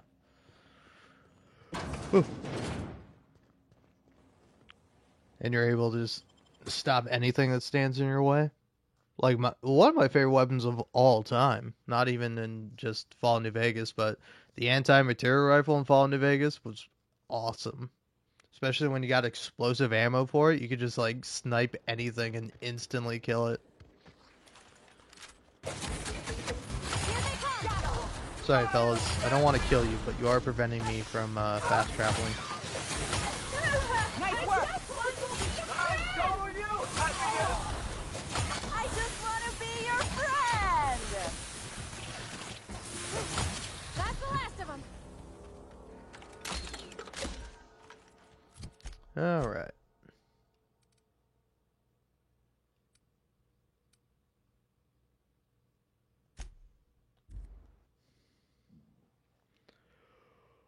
Oh.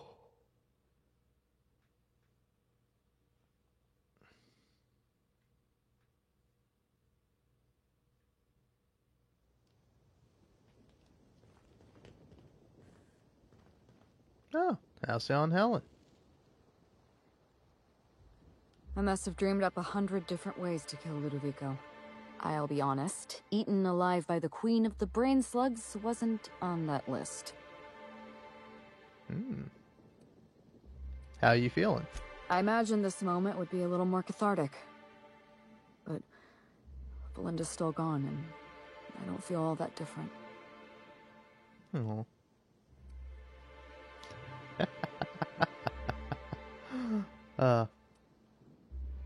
Yeah. Give it time. I can't go back to the way things were. I can't return to my old life because it was never my life to begin with. It was shared. Never mind, you don't need to listen to this. Thank you again for your help, Captain. I never would have made it this far without you. Sure. Well, Cedric. It all worked out in the end, wouldn't you say, Inspector? Yeah, sure. Ludovico was eaten by a giant slug? What an absolute tragedy. All right. I was expecting a little bit more, but hey, it's all right. Nice to finally be done. Now I can go complete the game.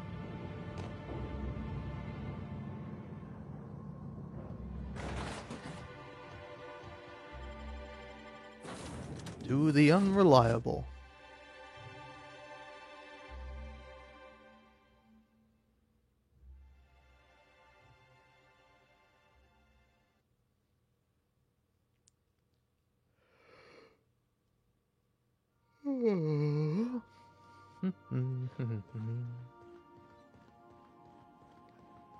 Welcome back, Captain. Or shall I call you Inspector? What can I do for you? I'm not the inspector anymore. I finished the Eridanos job. During your absence, I passed the time by simulating a number of hypothetical conclusions to this case. Unfortunately, my understanding of the facts is limited, and my appraisal of the individuals involved is not flattering. Therefore, my conclusions are inaccurate. Aw, Ada, it sounds like you missed me. I have been awaiting closure for the details of your investigation. However, I have also been keenly aware of your absence. I have a growing library of information about you. Attitude, behavioral tendencies, dietary habits, sleep patterns.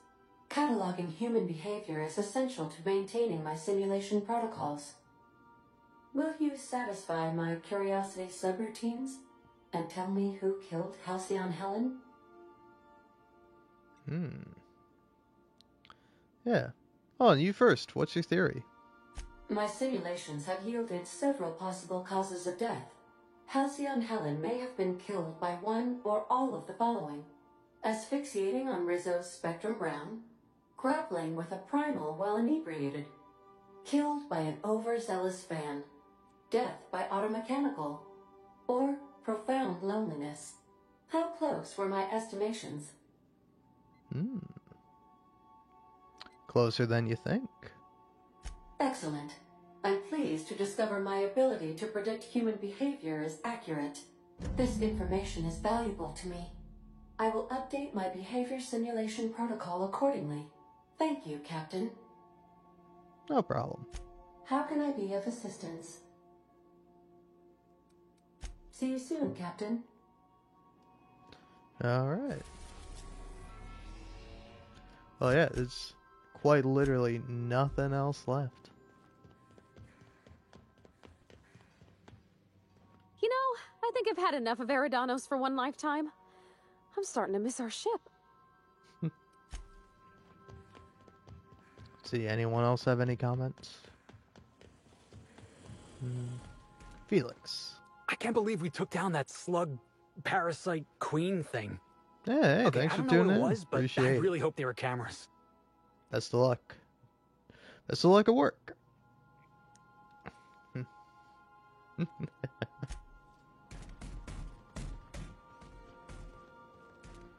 Sam, you have anything to say?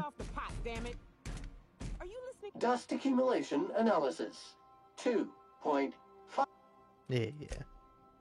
Nice going, Sam. After all that, I have one regret, Captain. We didn't have time to grab the head of that slug queen. What are we, amateurs? Ah, man. Yeah, we kicked its ass like professionals. Damn right. I just like having something to remember the ass kicking by. Ah, well. Aw. What about you, Max? I'm a firm believer in the sanctity of life and the right of all creatures to exist. But I must say, I'm glad we killed that parasite queen. She was quite disgusting. True. Then... yeah, last person to talk to is Ellie. Where's Ellie? In here? Yep. I'd rest easier with that big slug being dead if it hadn't made so many little slugs. Let's get out of this place, Captain. Alright. Yeah, I don't know, it's kind of weird. It's like, I don't know if Murder of Eridanos was, like, in development before, the Peril on Gorgon, or whatever the other DLC's name is. Yeah, what is it? Yeah, Peril on Gorgon. But, like, I don't know, I think Peril on Gorgon is the better DLC. Like, it's a little bit more involved. And, like, I don't know, it's kind of like, it's more of what I wanted. But it's like, Murder on Eridanos is fun. It's like a nice bonus little thing to do. Welcome back, Captain. Oh, sorry. May luck be... Gotta use this. And gotta go to Tartarus finally.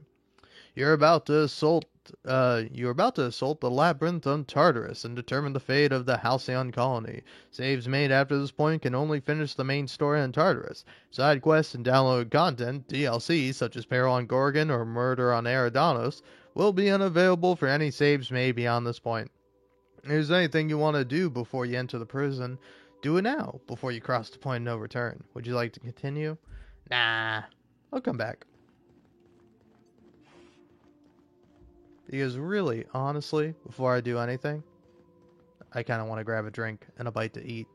Hope you don't mind, but I'll be back in due time. Yeah, it's almost 12 p.m. anyway. It's time for me to have some lunch. So, I'll be back, probably 5-10 minutes, maybe. I don't know.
Hello, I return. Oh, just got done eating some chicken wings. They're pretty great. They weren't great. They were good though. Chicken wings are always good. It's like pizza, even when it sucks. It's still pretty good. Should've get off the pot, damn it. Oh. Are you listening in there? You can't be hogging the facilities for Excusey. But yeah, in the meanwhile, I was watching a compilation of It's Always Sunny in Philadelphia because I was on the TikToks, and like by far one of my favorite scenes. I don't know, I love almost all of It's Always Sunny in Philadelphia, but like one of my favorite scenes is when Mac is asking Dennis like, "What do you want? What do you want more than anything in the world?" And then Dennis is like, "What do I want more than anything in the world?" And he like takes a moment to think about it. He's like, "Crack." And Mac's like, "Oh, crack? I thought you were gonna say like buffalo wings or something, not crack." He's like, "Yeah, crack." And then and the Mac's like, "All right, cool. Well, let's go get some crack." And then he's like, I've never had it before," or something like that. And Dennis is like, "You are going to love it." It's just so funny.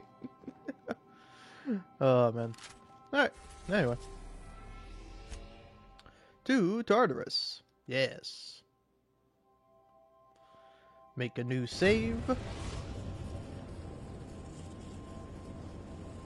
I am pleased to inform you that we have arrived at the labyrinth. Please be advised that the punishment for trespassing is execution. Please be advised that electrical storms on the surface of Tartarus make departure impossible at this time. Alright, know anything useful about Tartarus? Resident count is as follows: 3,071. Resident deaths, including but not limited to executions, are as follows: 1,684. Resident escapes are as follows: 0. The interior can be chilly. Take a scarf with you, Captain. I would also ask that you leave your captain's ID with me, in the event that you do not return. Aww. You promise not to leave without me? I can make the assurance that I will not leave with another captain, unless you do not return within 876,541,652 hours. Oh, speak of the devil. Captain, I am receiving a transmission from the prison's docking authority now. Attention, unauthorized spacecraft. This is a maximum security installation. Your presence here is an explicit violation of UDL corporate policy. You are hereby confined to your docking platform until a ticket detailing your crimes has been filed and notarized, at which point your vessel will be seized and you will be executed. Alright, cool. Yeah. Well, of all the places to get arrested. UDL does appreciate the courtesy you've done us by delivering yourself here. As a show of our deepest gratitude, we will make your execution quite swift. Oh, hey, how do I know you're a real officer under that helmet? Show me your biometric ID. Alright. I'm feeling generous. I'm transmitting the ID of a productive, law-abiding employee so you can see what one looks like before you die. Anyway, Tartarus Docking Authority signing up. Hang on. Another ship just pulled into your dock. Wait, is that from the Groundbreaker? What the? Pay no mind to that. Just have a pleasant day. Transmission terminated. Biometric ID received. Transferring data to external cartridge. How can I be of assistance? I'll be here. Alright. I think I'll initiate an unscheduled rest cycle while you're out. Even robots take naps.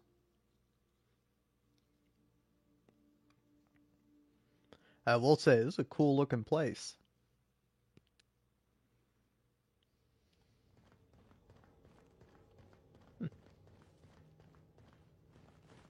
Yeah, who's the other ship that just came in here?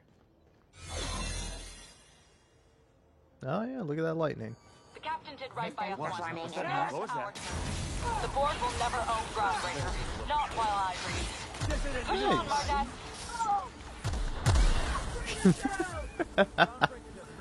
It's actually really funny that they're here, and I'm just like, yeah, me? I'm a regular guy.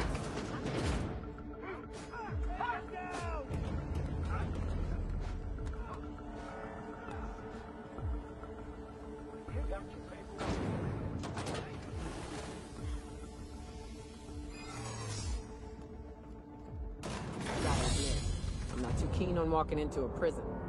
They lock me up, I'm liable to kill everyone trying to get back out.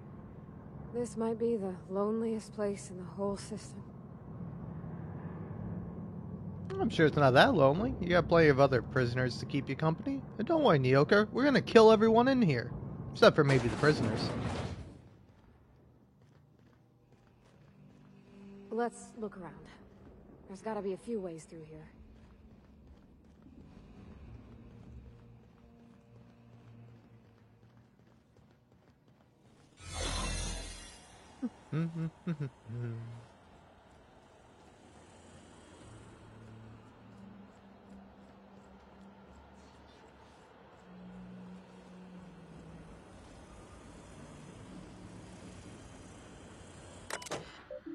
Nah. Sealed?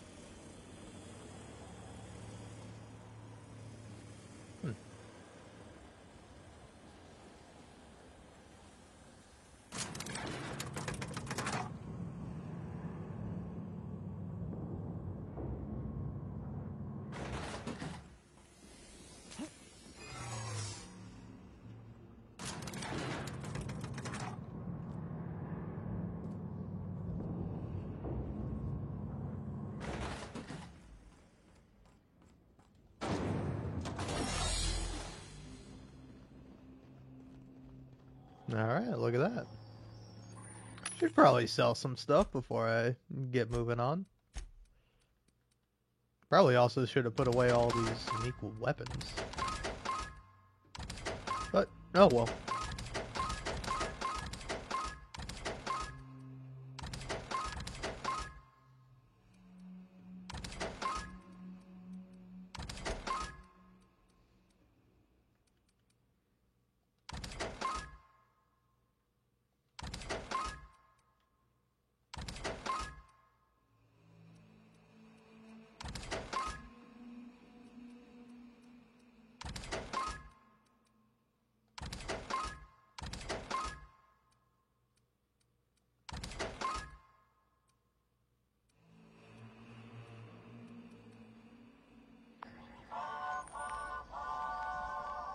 It's Rizzo's.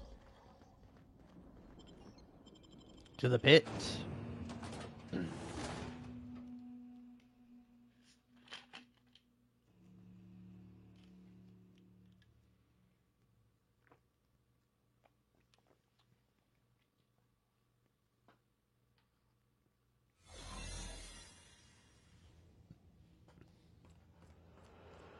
Imagine being locked up in a place like this.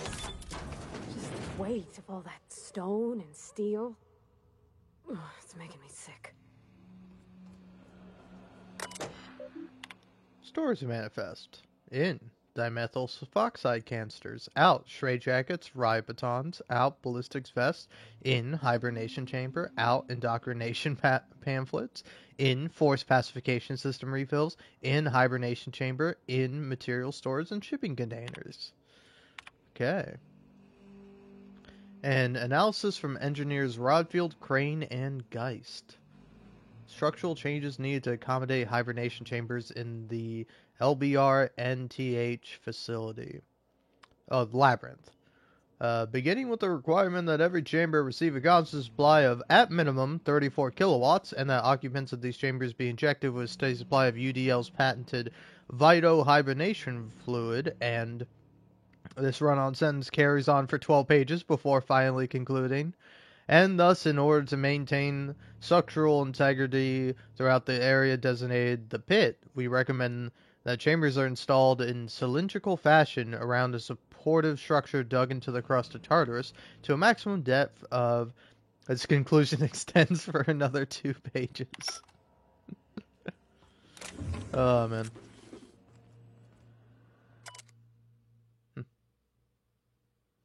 Ah. Wow, that's sad.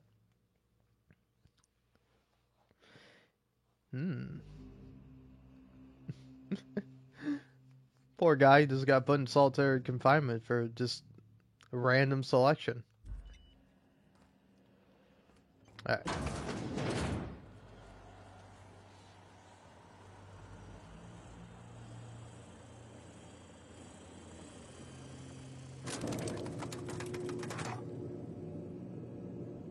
It does look kind of like a cool building down there. Oh well. Let's go, troops. Stellar Base counting on us. Hey!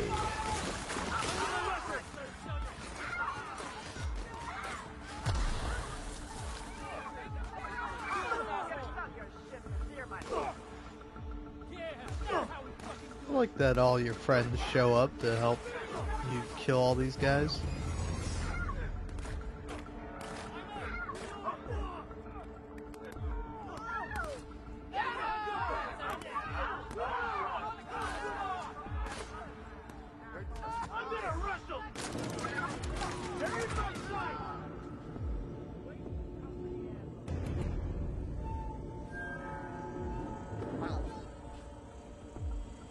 Investment error. Emergency transfer. My paperwork is still processing. Error. Transfer request not found. State your employer. Rizzo. Registered. A fine of.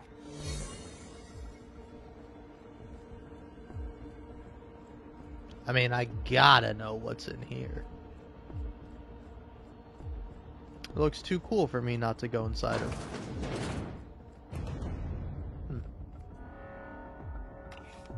Nothing, really.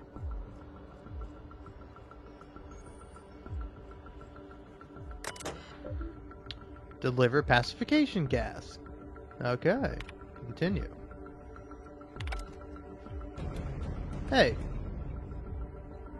I'm working as fast as I can, alright? If y'all would quit bothering me, I'd get this done sooner. What are you doing? Who are you? Is that a joke? Y'all call me out to fix the FPS and now you're asking me who I am? Yeah. I don't know what an FPS is. Forced pacification system. If the prisoners riot, we gas them. It went a little haywire after the last deployment, so here I am. Anyway, I need to finish this, so get out of here, will you?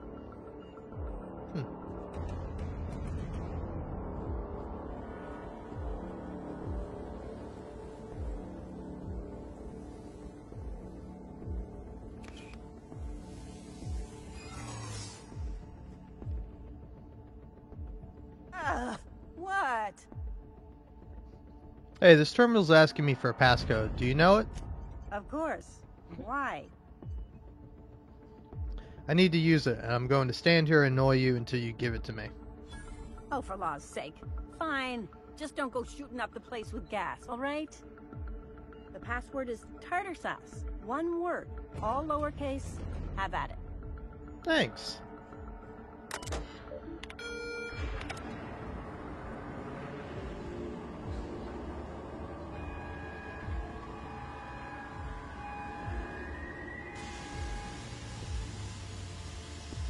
All right. What? Nothing. I didn't do anything.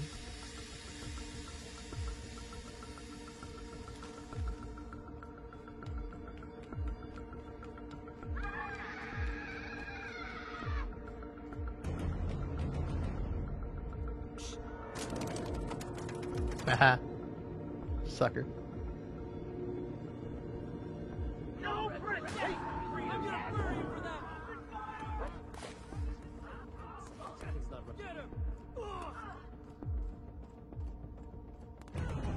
Find cover!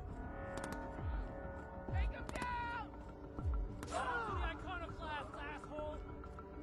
That's for grab, asshole!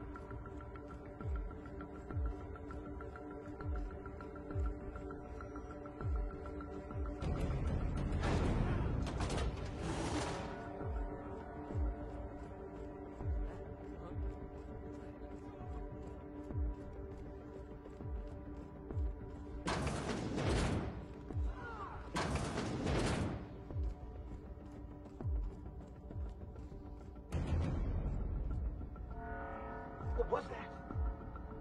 Huh? What was... Not so... Hold it. Something about you doesn't look right.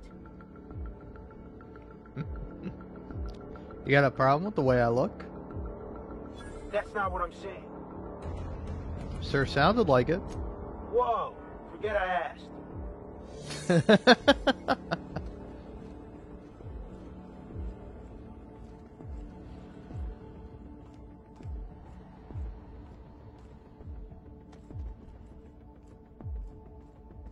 Oh. Went up there for nothing.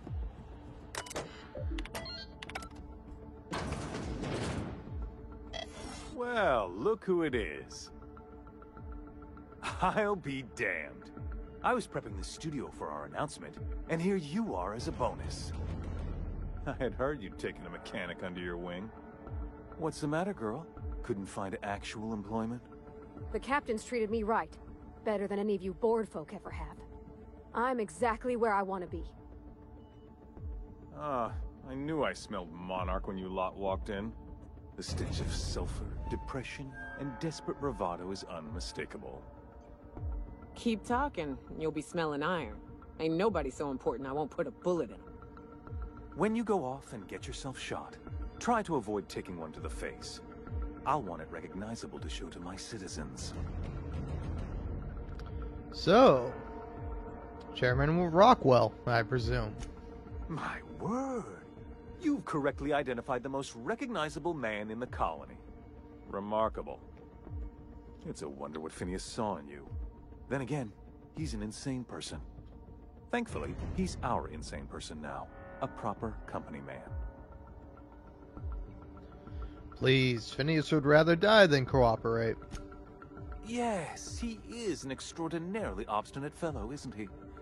Fine, he isn't working for us per se. Semantics, he'll come around. But that's between us. As far as my adoring citizens will know, we've turned a dangerous crackpot into a working-class man. It's a miracle. That crackpot is saving the frozen colonists you gave up on. Oh yes, go on, wake them up, add more mouths to feed. That'll solve our starvation problems. I don't know what half-baked plans that simpleton in a lab coat has been leading you through, but it's done. It's over. Let me ask you something, Captain. Have you at any point thought about not fucking up our entire society? We're helping, which is more than you can say. I'm making actual progress towards stabilization and recovery. You're just getting in the way.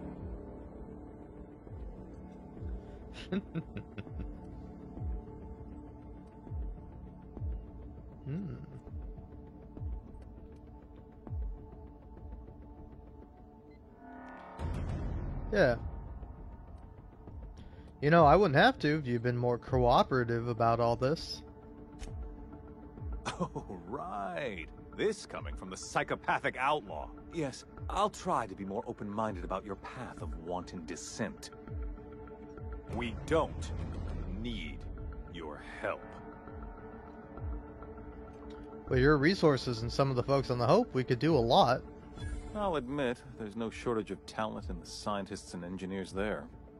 Look, I'm not an unreasonable man. If you manage to storm the castle, as it were, and make it out of here with Phineas alive, I can't exactly afford more havoc than you've already caused. Fine. If you survive, you'll need someone to sell the rest of the board on your plan.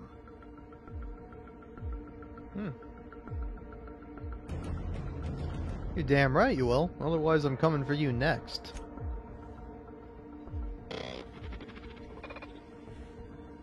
Kinda do really want to kill you. Cameras. Jim, I'm trying to get straight with Akante's orders. Only a few things more from my end, but I don't know what we'll do about all the cameras. She says security footage ain't enough. They want proper reels. What's going on? She's brought in a VIP for internment. Security's ramping up too. Sorry for the inconvenience. It's a fine mess down there. Said something about recording an announcement. They're all overly excited. It's hush-hush, but I guess this VIP's been on the run for a while. I bet the engineers have a few cameras, so I'll see if I can track some down. Appreciate it. You know her. We miss a check on this list, it's our heads. You have no idea how tough it was getting a fucking green tarp. Oh, a green screen. Oh, wow, look at that. Nope. See you later. Pathetic. Waste of company.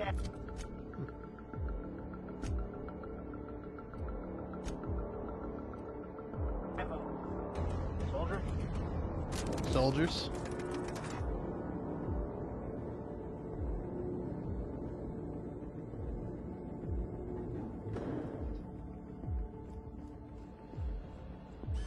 All right, MSI. I'm not one for rousing speeches, but the captain needs our help. So get in there and fight. Stay down.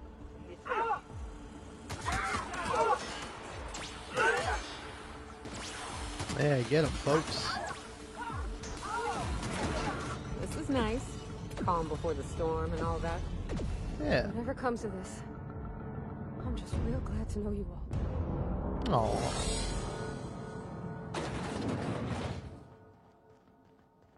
Captain, you have an uncanny talent for complicating my life. You've disrupted the balance of power. You've upset the natural order of things. You've introduced uncertainty, and there is nothing I despise more than uncertainty.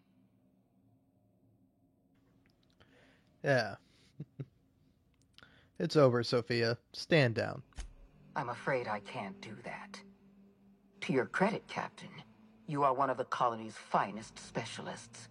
Your technical abilities are beyond reproach. For all your talents, you are the enemy of Halcyon, and therefore you are my enemy.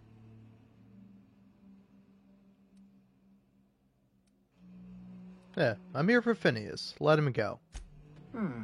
You make a nuanced and compelling argument. Here's my rebuttal.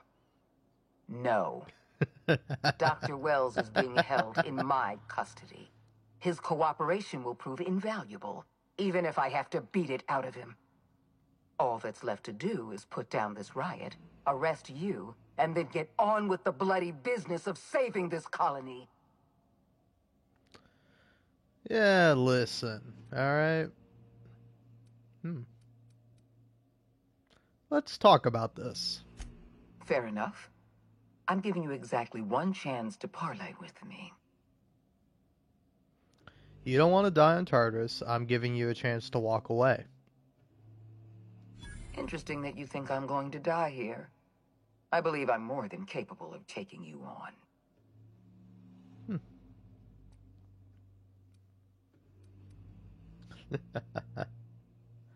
You have absolutely no chance against me, but I love your positive attitude. So full of confidence as always. If you're trying to make me nervous, it won't work. I've devoted my entire life to protecting Halcyon. I'm not afraid to die in the line of duty.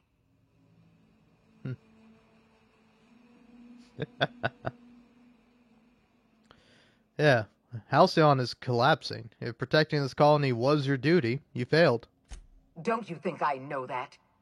Yes, I made mistakes. Costly mistakes. Leaving you alive was the worst of them all. You were always an unknown variable. I tried to recruit you, but you threw your lot in with that madman, Phineas Wells. Dr. Wells and I are both scientists. We believe Halcyon can still be saved. I'm aware of Dr. Wells' plan. Revive some brilliant scientists and engineers from the Hope and work with them to save the colony. He's already revived you, after all. 50 or 60 years ago, I might have agreed with you. But we've passed the point of no return. The best scientists in Halcyon can't save us now.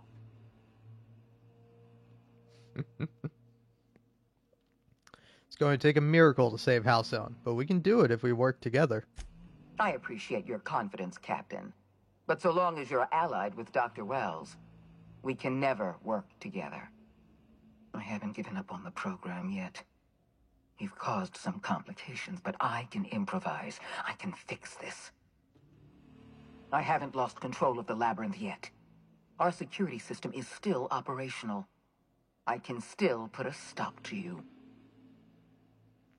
Sorry, could you repeat that? I was too busy taking over your security system. What? You can't be serious. Oh, I'm serious. I had to keep you talking to buy myself some time. Oh, for the love of the law.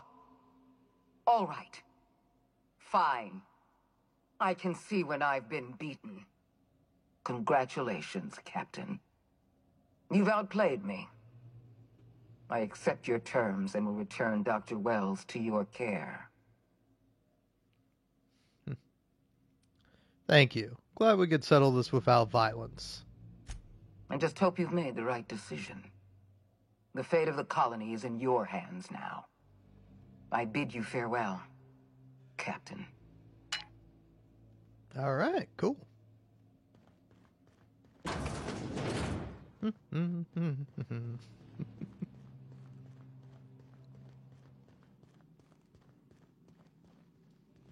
Well, a lot of stasis pods.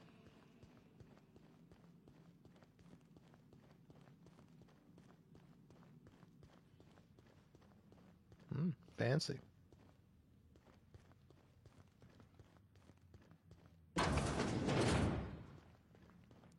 Hey there, Phineas. Let's get you out of there.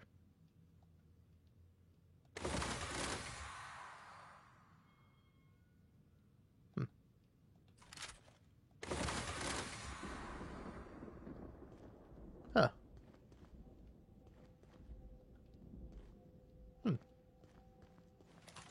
Odd.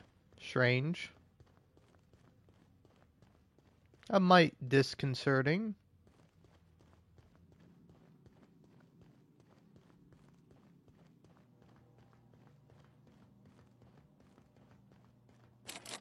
Okay.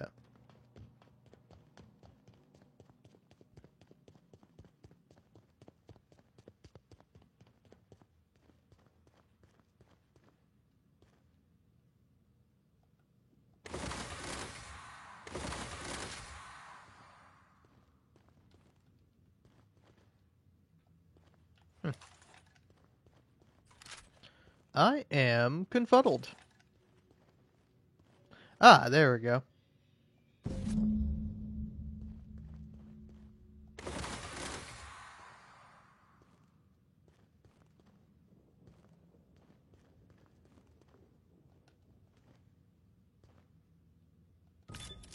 There we go.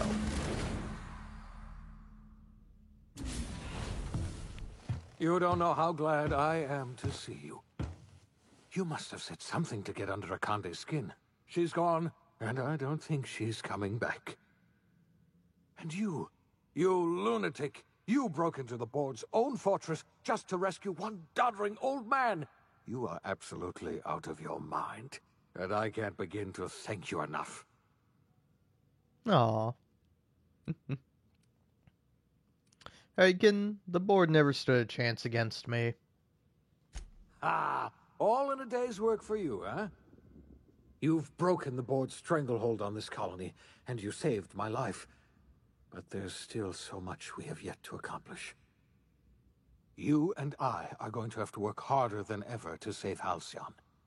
I'm afraid the situation is far worse than any of us ever anticipated.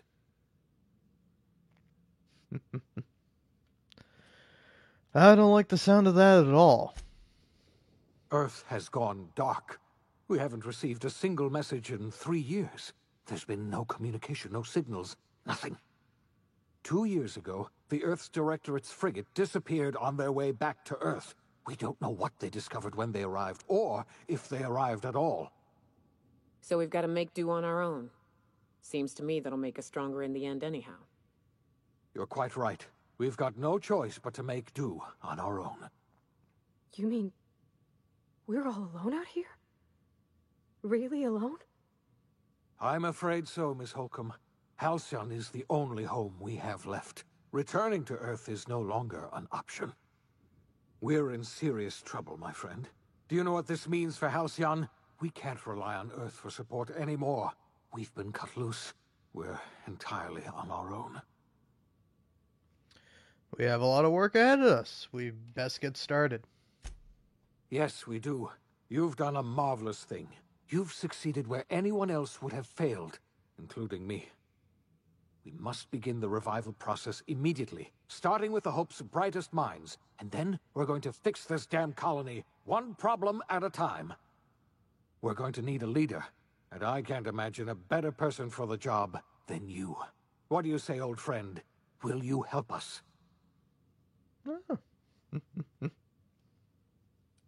Ooh. You can count on me. I'll help you revive the other colonists. When I revived you, I thought you were going to help me save this colony. I was wrong. I had our roles reversed, you see. You're the one who's going to save us all. I'm just the one who set you on your path. You're the best thing to ever happen to Halcyon. If you want to take it upon yourself to lead this colony, you have my support. We're not a colony any longer, are we? Our last connection to Earth has been severed, and so we have been set free. Our future is uncertain, and no one knows what tomorrow holds. Exciting, isn't it? Oh.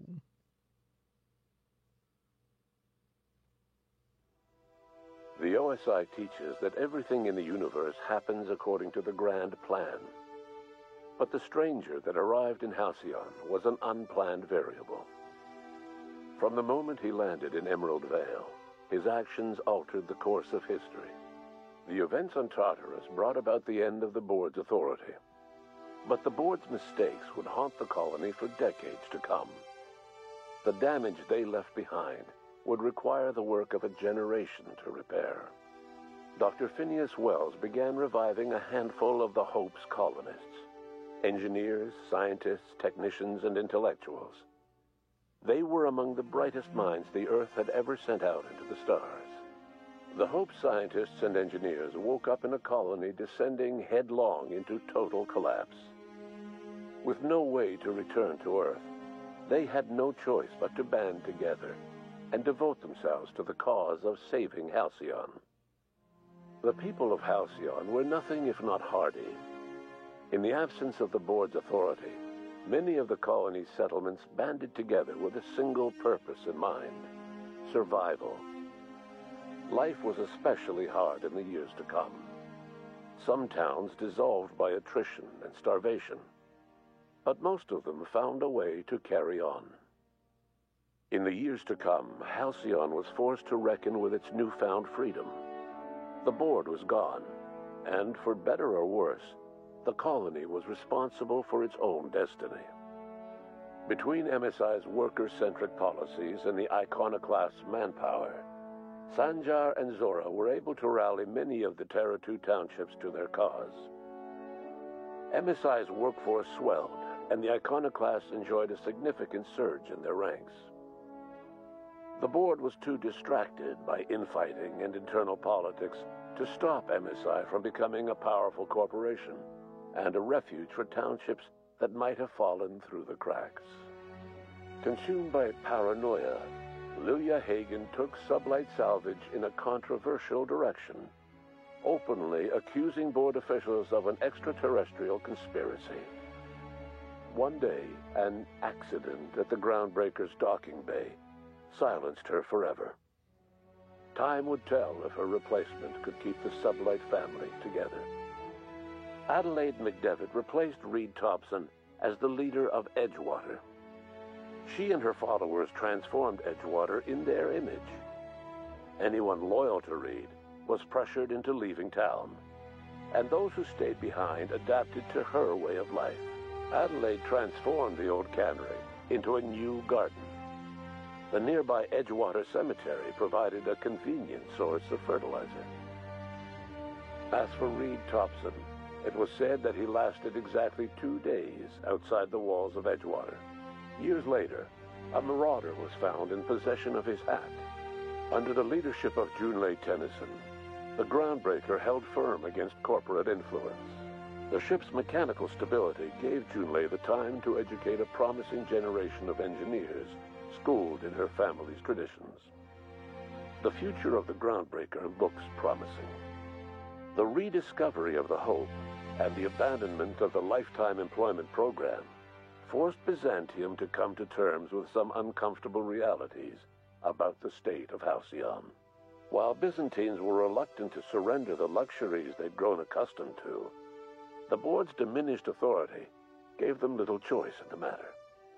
Nearly everyone had to learn to make do with less. Some even had to get jobs. It was a dark time indeed. Even the Gorgon asteroid, though a distant enigma to most of Halcyon, felt the aftershocks of your actions. Olivia and Minnie Ambrose worked together to cure the marauders Adrena Time had created. Through their partnership as scientist and administrator, they discovered the harmony that had eluded them as mother and daughter. And through years of patience and effort, they discovered the means to wean Halcyon from the scourge of Adrena Time.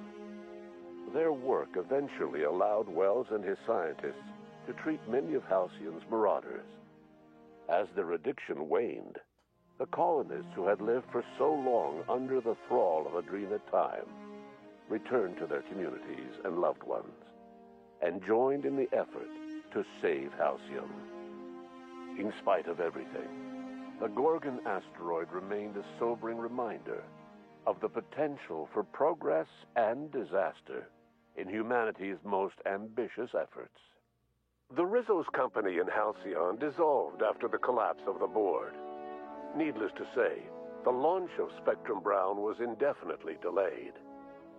A stockpile of Spectrum Brown remains buried deep beneath the ruins of the old distillery, abandoned to time and attrition. With the dissolution of the board, Ruth Bellamy found herself without the two constants in her life, Byzantine culture and her sister Belinda. In the face of this new reality, she struggled to find a direction for her life. The colony had moved on from Halcyon Helen and would require new heroes in the years to come. And so Ruth Bellamy decided it was time to exit stage left. She quietly disappeared from public view. The dissolution of the board did not mean the dissolution of the ambitions of Cedric Kincannon, the charismatic leader of Sublight Underground. Cedric offered Slugs transportation services to the newly thawed colonists and set to work ferrying resources and food wherever they were most needed. For better or worse, slug headgear became fashionable in the following years. As the board began to disintegrate, Spencer Woolrich found himself at a crossroads. Cling to what little stardom remained to him, or help usher Halcyon into its new future. To the surprise of many, perhaps himself most of all, Spencer chose the latter option. Having learned a variety of different skills in the many different roles played throughout his lengthy career, Spencer founded a radio serial dedicated to staying alive despite the odds. His subjects included how to survive violent encounters with only grazing wounds, dispense pithy one-liners for tense scenarios, and, of course, how to look good doing both. After a brief attempt at dating Helen as one person rather than two, which both Bertie and Helen found too strange, Bertie struck out on his own to try his hand at raising woolly cows. Many of his former Rangers teammates soon followed, accompanied by the woolly cow the team had originally plied with alcohol. The dairy farm thrived under Bertie's leadership and care. The Dairy Rangers privately believed that the woolly cows softened Bertie's temper considerably, although the only one brave enough to say this to his face was promptly headbutted. Due to the board's dissolution, many of the Prophet's old customers no longer found quite the same value in productivity seminars that they once had. With her business drying up, the Prophet chose to take her followers down a new path. Months later, salvagers on Eridanos found clues leading them to a seemingly abandoned bunker out in the wilderness. Inside, they discovered horribly mangled corpses, sacrificed to a blood-scrawled portrait of a sprat-headed deity. The Prophet was not among the bodies. Maybe I should have killed that lady. Your influence shifted Ellie's perspective. She finally admitted, albeit grudgingly, that she just might need other people. Sometimes. With a steady income from the life insurance payouts, she was finally able to afford a ship of her own. She hired a small crew and flew supply missions to communities on the fringe. Some of them were even legal. Life in Halcyon was sobering for Felix Millstone. The grand revolution he dreamed of never came. There was no great awakening for the colony, no celebrations in the streets. There was only the hard, desperate work of trying to repair a broken colony. Felix never had a head for numbers, but if there was labor to be done, he was there to help. Eventually, Felix realized that the work of a revolution was done with two hands. As much as he enjoyed his adventures aboard the Unreliable, the vicar, known as Max, eventually decided that it was time to move on, to live out the life he had sought so long to create. He knew there were many in the colony who carried burdens much worse than the ones he had struggled with, and he devoted himself to easing their suffering wherever he could. He only ever took up arms again to defend the defenseless. Unshackled from a lifetime of striving and fighting the universe and himself, Vicar Maximilian de Soto was finally at peace. Once the matter with the Hope colonists was resolved, Junlei bashfully asked Parvati if she'd like to join her permanently on the Groundbreaker, and Parvati enthusiastically, if somewhat awkwardly, agreed. The stories of her adventures spread across the colony, and Parvati soon found herself the center of attention. Having served as the engineer of a renowned spacecraft, tramp freighters and wildcat miners sought her out by name, and in no time, she was a fixture in the Groundbreaker's mechanical ecosystem. She and Junlei were never far apart. Nyoka returned to Monarch to take another crack at making a permanent life for herself. She formed the Charon Group, a mercenary outfit of ragtag survivalists and wilderness experts. Anyone in need of a guide, or just looking to throw back a beer and swap stories, could find her camping on the trail or clearing an infestation.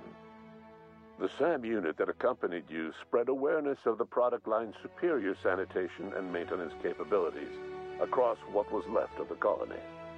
This led to a boost in SAM unit sales. Did you know that SAM units are the longest-lasting, toughest-acting cleaning solution in Halcyon? Minister Clark was released from house arrest, and his contact with you gave him a sense of renewed purpose and vigor. Once it became clear that no help would be coming from Earth, he threw his considerable efforts and talents into helping Halcyon manage the crisis before it. It was widely suspected that Sophia Akande was the true power behind Chairman Rockwell.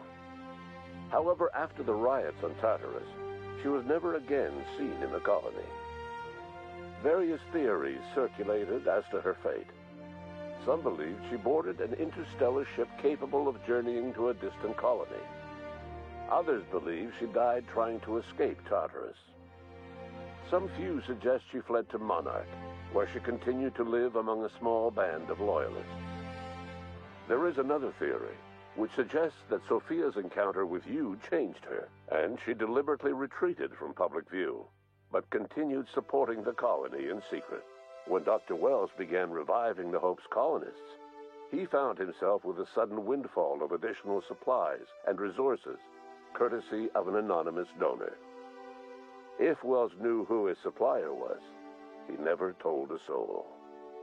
Chairman Rockwell served as the public face for the changes in Halcyon to come. Whenever you needed strings pulled or a voice to sell a policy change, Rockwell was only too happy to oblige.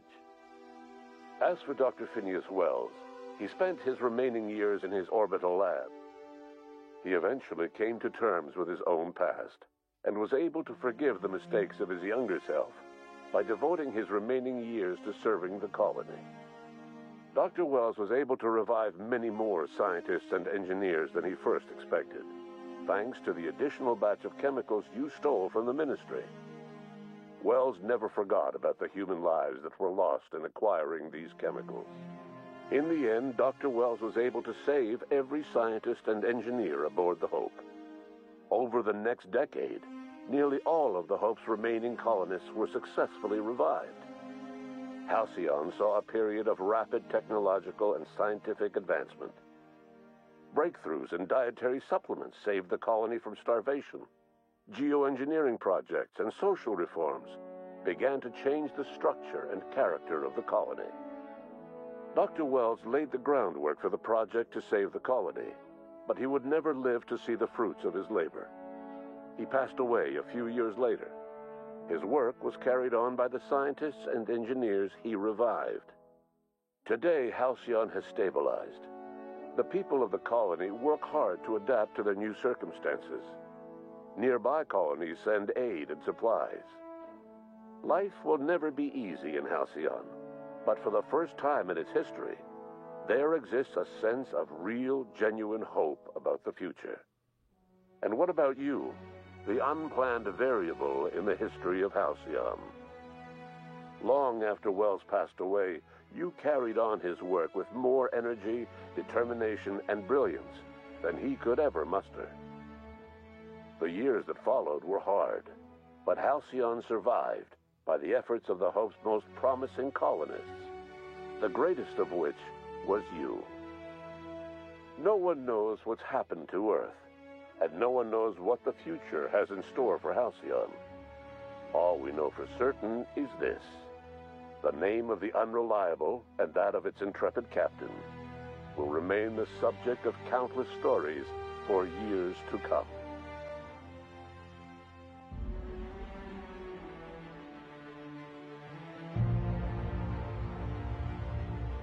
All right.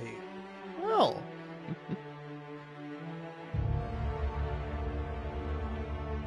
Gotta say, that's pretty nice. I don't know. Feels almost a little lackluster, but that's kind of how all endings are in a way.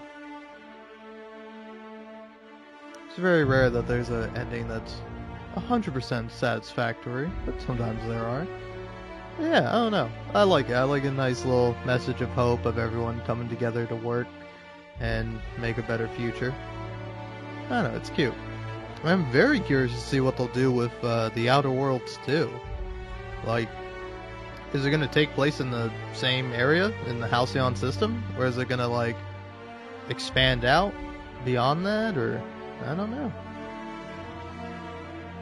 Very curious to see, because I think really other than, like, announcing that they're working on the Outer Worlds too, they haven't really, like, shown anything from it.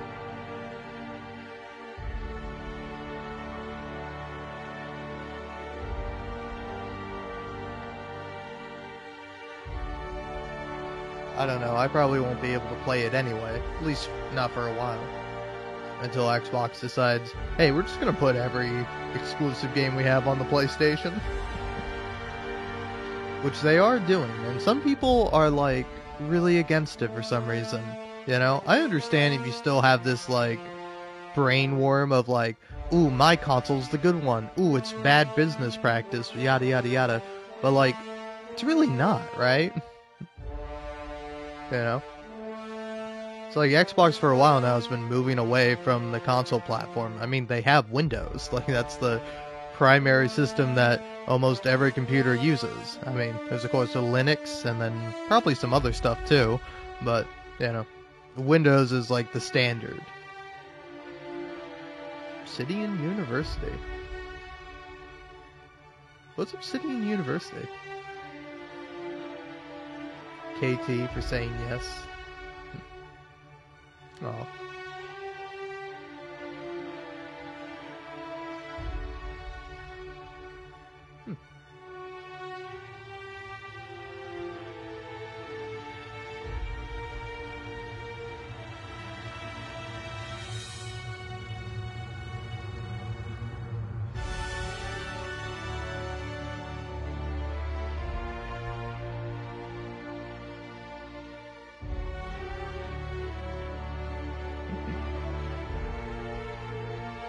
Wow, several people had babies, but only one wedding.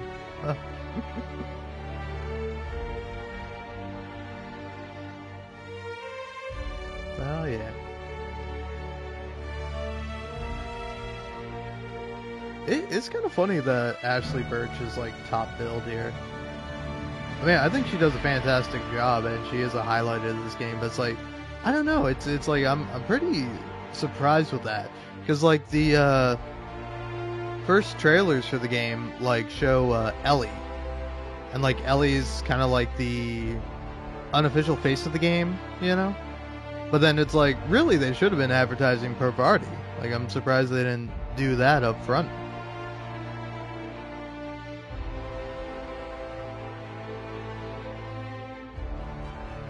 Yeah, pretty good game. Took me way longer to beat than I expected it to. But then again, I am the sort of person to go around and try to do absolutely everything.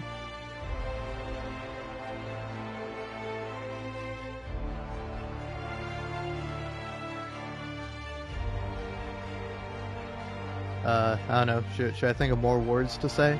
It's kind of my policy that even if it is maybe somewhat pointless, but any game I beat, any game that like I thoroughly enjoyed, at least once I gotta sit through the entirety of the credits, because it's like all these people helped make this game happen, you know? Even if I don't read any of their names, you know, I still appreciate them. Because like, right, am I kind of wrong that like credits are for the benefit of the people who actually worked on it rather than the like the general audience, right? Like I kind of think it's like a neat thing if you like show your kid like a movie or like a family member or somebody you know, and you eventually get to the credits, you're like, hey look, there's me, and you get to point to your name. Maybe one day I can do that. Or maybe I'll just have this YouTube channel. I don't know. Either way, it's cool.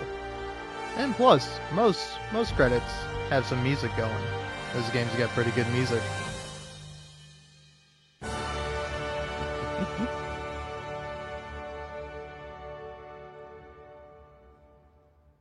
Nice. Oh.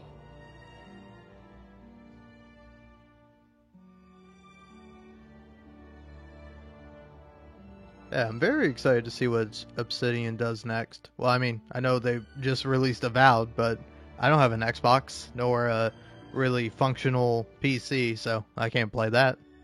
Not yet, anyway.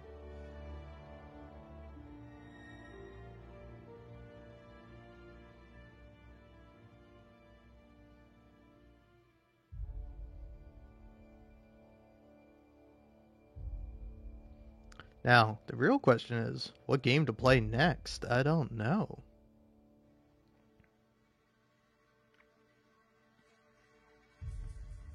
I don't know, I have a couple ideas. There's like a couple games I definitely want to like finish up.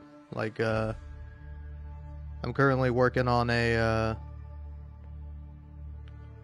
final draft playthrough of Alan Wake 2. That's a lot of fun. But after that, I don't know. What game am I going to live stream after this? I suppose I could go back to Hades. Hades would be fun to play again. I have been meaning to start a new game from scratch, possibly do it on Cursed mode or Hell mode or whatever it is. See if there's any fun bonus stuff there. I think if I'm smart, that's probably what I'll do. But I'm not smart, so what will I do instead?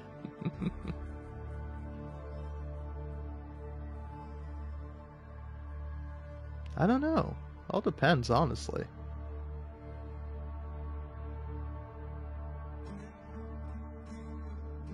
I think I will say, oh, here we go. Got all the way through the main credits, and now we're going into the DLC credits. Yeah. But, oh shoot, what was I just about to say? It was something. Something about games or, playing thereof. Oh yeah, one thing I kind of want to do this year is, like, for like every month I wanted to complete like an indie game, because like indie games usually much shorter than like a AAA game or something like this. And I completed Oxenfree in January earlier this year, and I'm working on my way of completing 2048 Read-Only Memories, which is actually a really great game. Well, actually I would say it's not a great game, it's kind of a bad game in certain aspects, but it's a really fun story. Like, I think I actually got it for free with PlayStation Plus. And I heard the sequel's not all that great, but the original game, I don't know, is a very fun surprise. Like, I played it, and it's a very charming, like, kind of visual novel, point-and-click style game. And, like, the voice acting in it is pretty good. There's quite a few familiar voices in the game that show up, but I don't know. There's also a lot of fun puns in the game, and I love me a pun. All right, they're fun. I don't know what to tell you.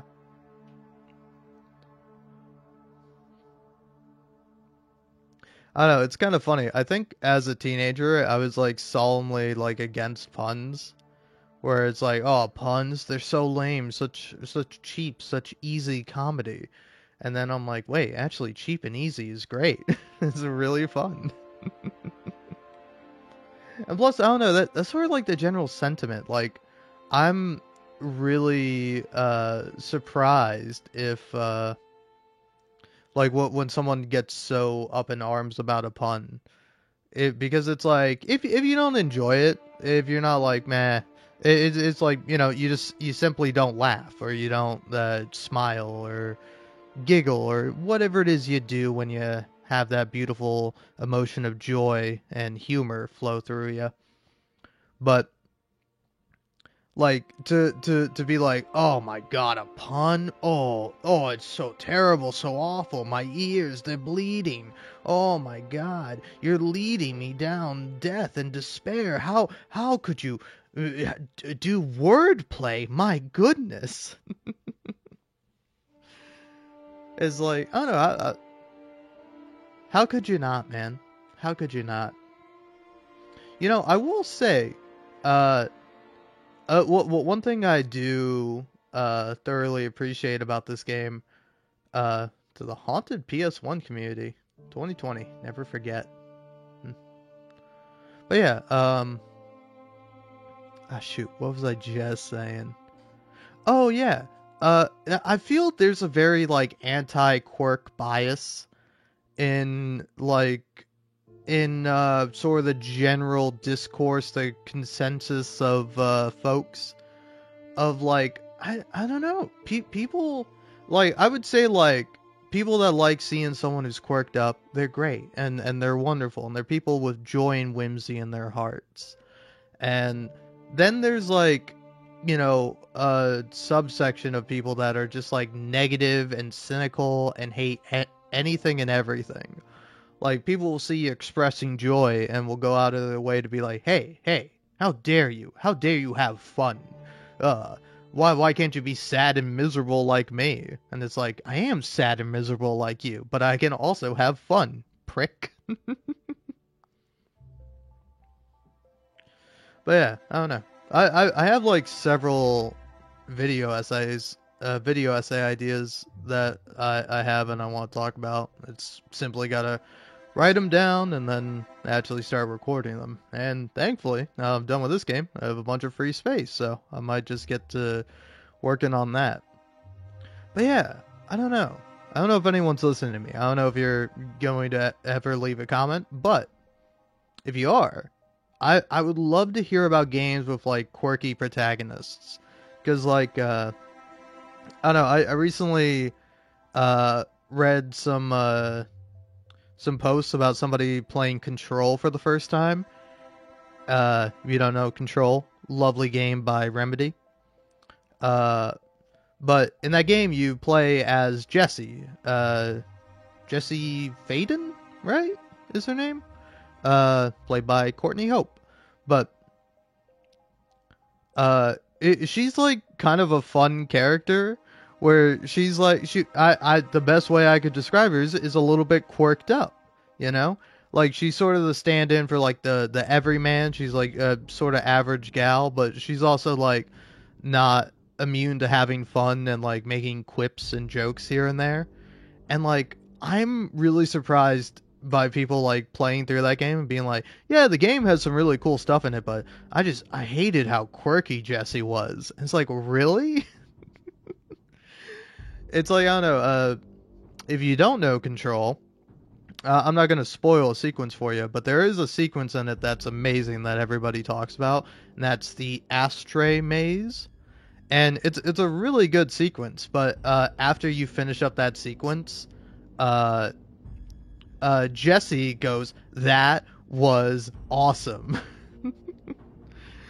And it's like, and somebody wrote about how that like ruined the moment for them, and it's like, what? Someone expressing joy, a fun character having fun with a fun thing, ruin that fun sequence for you? What are you, a jerk? What are you, a psycho? Oh man. But yeah, feels good to finally be done. Amity Armbruster, you were a fun character. I like playing as you. And you know what? Before I go, let's take a look at Frank. I forget what Frank's whole deal was. I don't know what he looks like. But I think this was like a Supernova playthrough that I was doing. Probably my plan was to talk like this the whole time, you know? Nice little southern accent.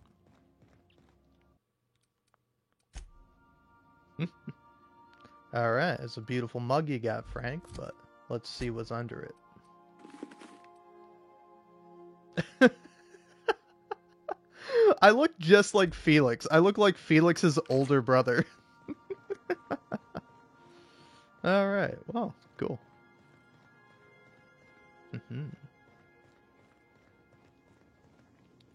But yeah, anyway, back to my point, is that I don't know, maybe this is just me, like, maturing and no longer being, like, a shitty teenager, but I've come to discover that I love quirky protagonists. I love someone who's quirked up. Somebody who goes out of their way to, you know, have fun and enjoy things, you know? Oh, look at that. I headed the Groundbreaker. Yeah, what did I even do, like, side quest wise? Clean machine, weapons from the void. Botch quests. I haven't botched any quests. Yeah. Alright. Yeah. What are my skills? I'm thirsty.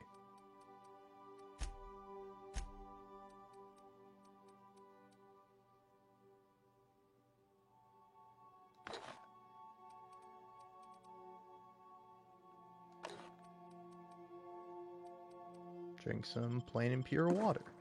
There we go. But...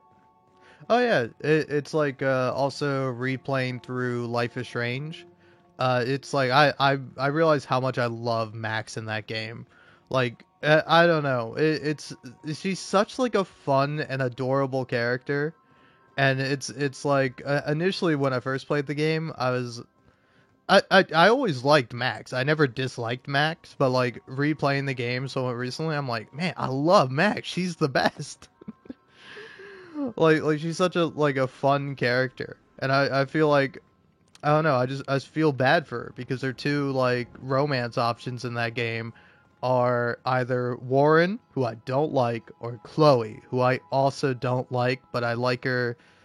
I don't like her a little less than I don't like Warren, right? So I like her a little bit more than Warren.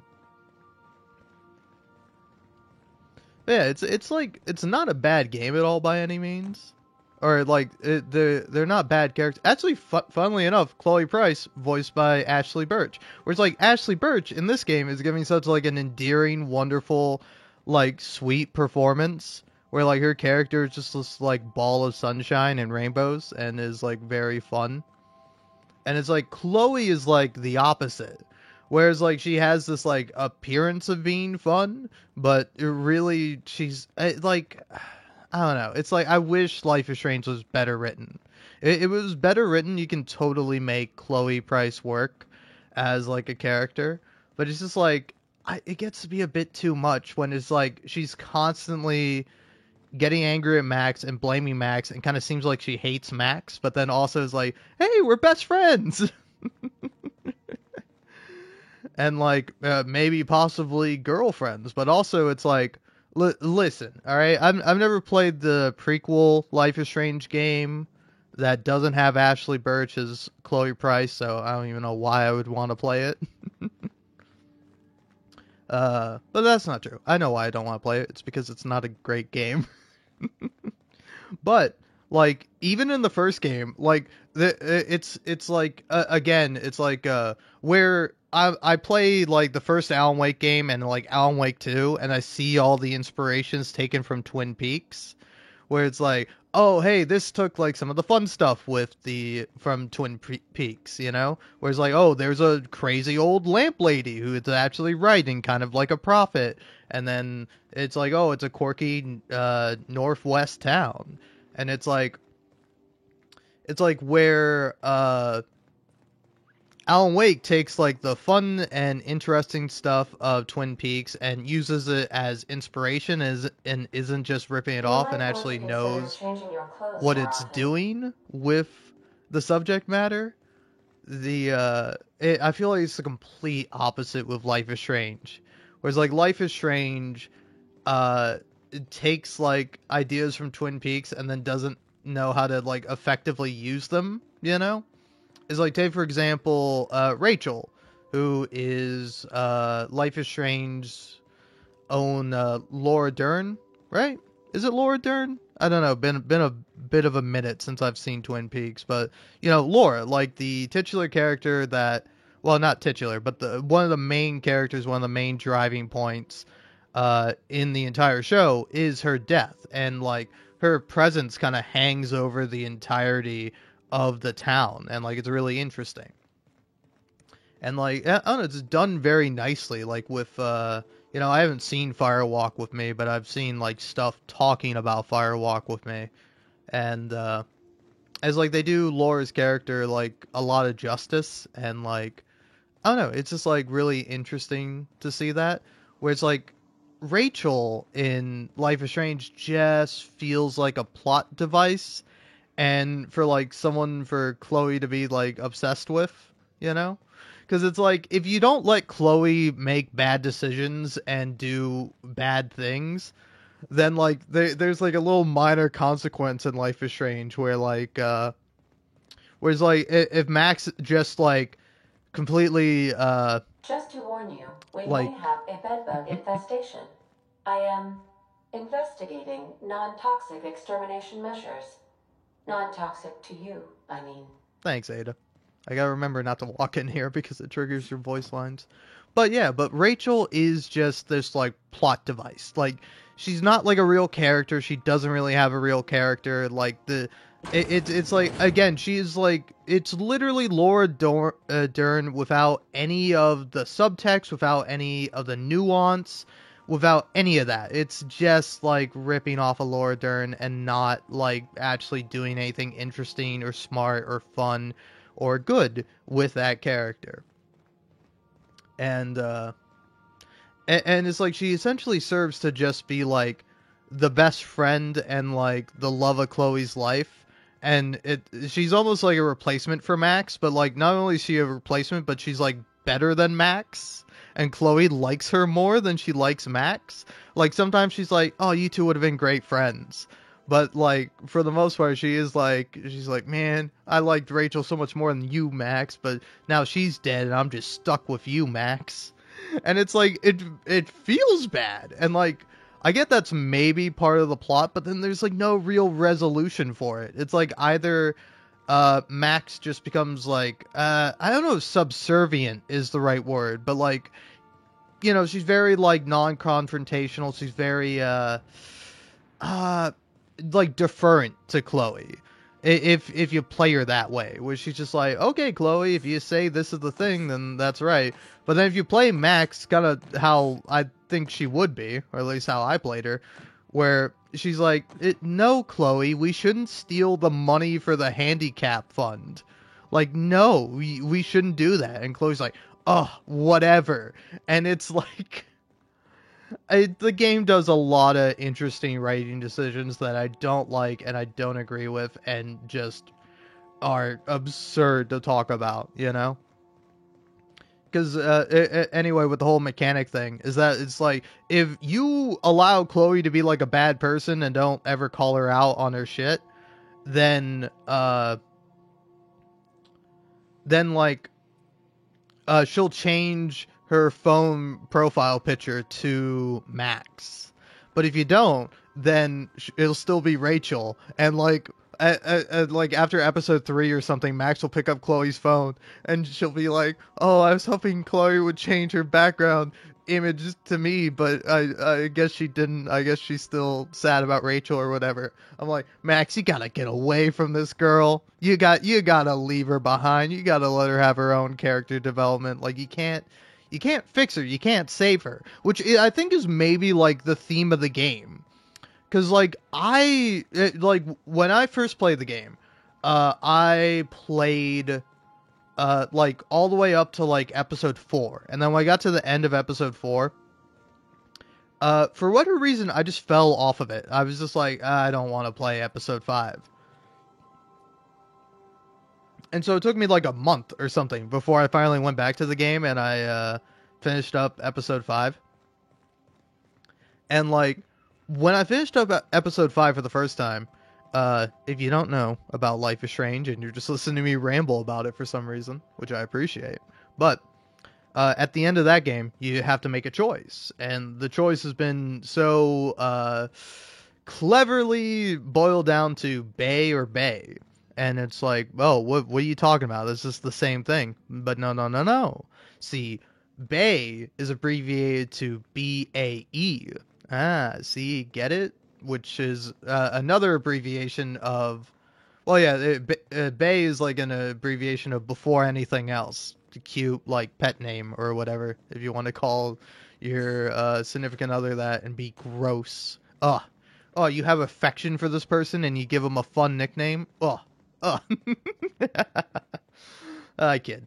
But, yeah, so Bay in this case is Chloe, which, wrong. I would put literally almost anyone else before Chloe.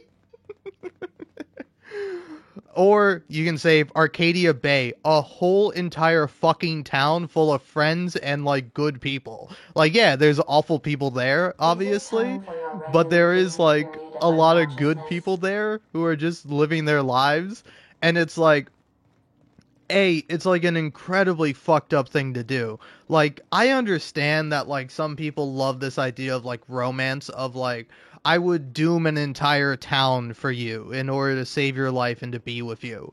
But, like, that's insane, right? You know? It's like, say, for example, if I died, but then I had, like, a wife or something who loved me, and then she, like, murdered a whole town to bring me back. Like, she did this, like, weird devil deal or something, and I, like, suddenly was alive, and she's like, oh, hey, I love you, now we can be together forever. I just had to do something really awful and doom a bunch of people. I'd be like, hey, I'm sorry, but I'm not morally or ethically okay with this. Like, I don't know if I have to kill you now, or if I have to, but we cannot date or be in love anymore. I'm sorry, but I'm not in love with you if you fucking do that. Right? So it's like not only like a morally awful ending, but it's also like, it kind of ruins the themes of the game. Because, like, I think the game becomes so much more beautiful when you save Arcadia Bay, which involves you going all the way back to the beginning of the game and, you know,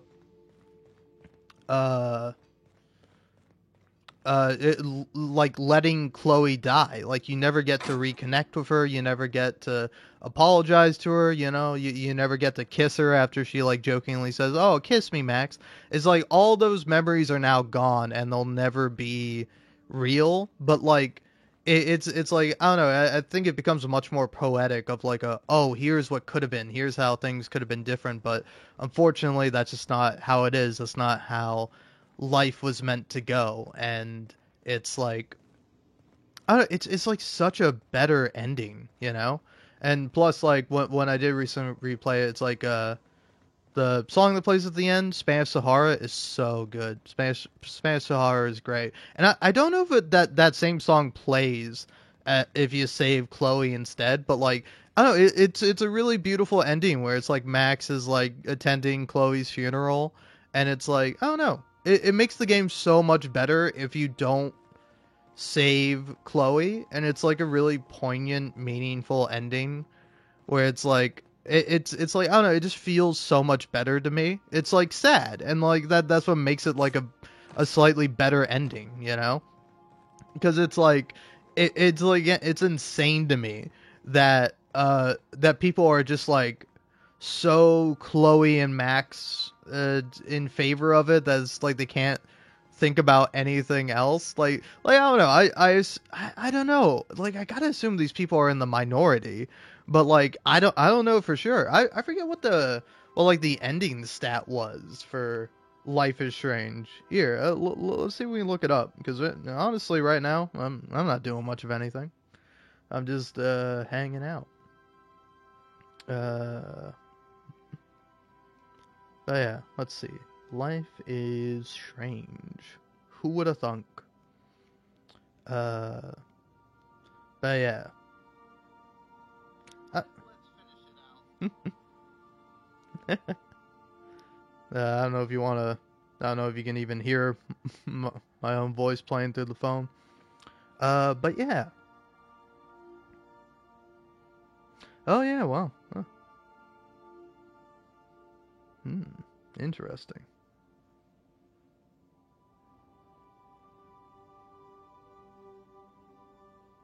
Let's get me copyrighted here. Ah, okay. Well, but yeah, I think I had like 49 episodes, or maybe 50 episodes of Life is Strange. I don't know if anyone wants to watch that. That's why I haven't released it. I just recorded an entire playthrough of Life is Strange on my own time and then just didn't release it. Because I'm like, it's gonna do bad, and I don't want my channel to do bad. I like seeing the number go up because A, it provides me that thing you need to live. What's that called again? Oh yeah, money. And then plus it also just, you know, is kind of nice.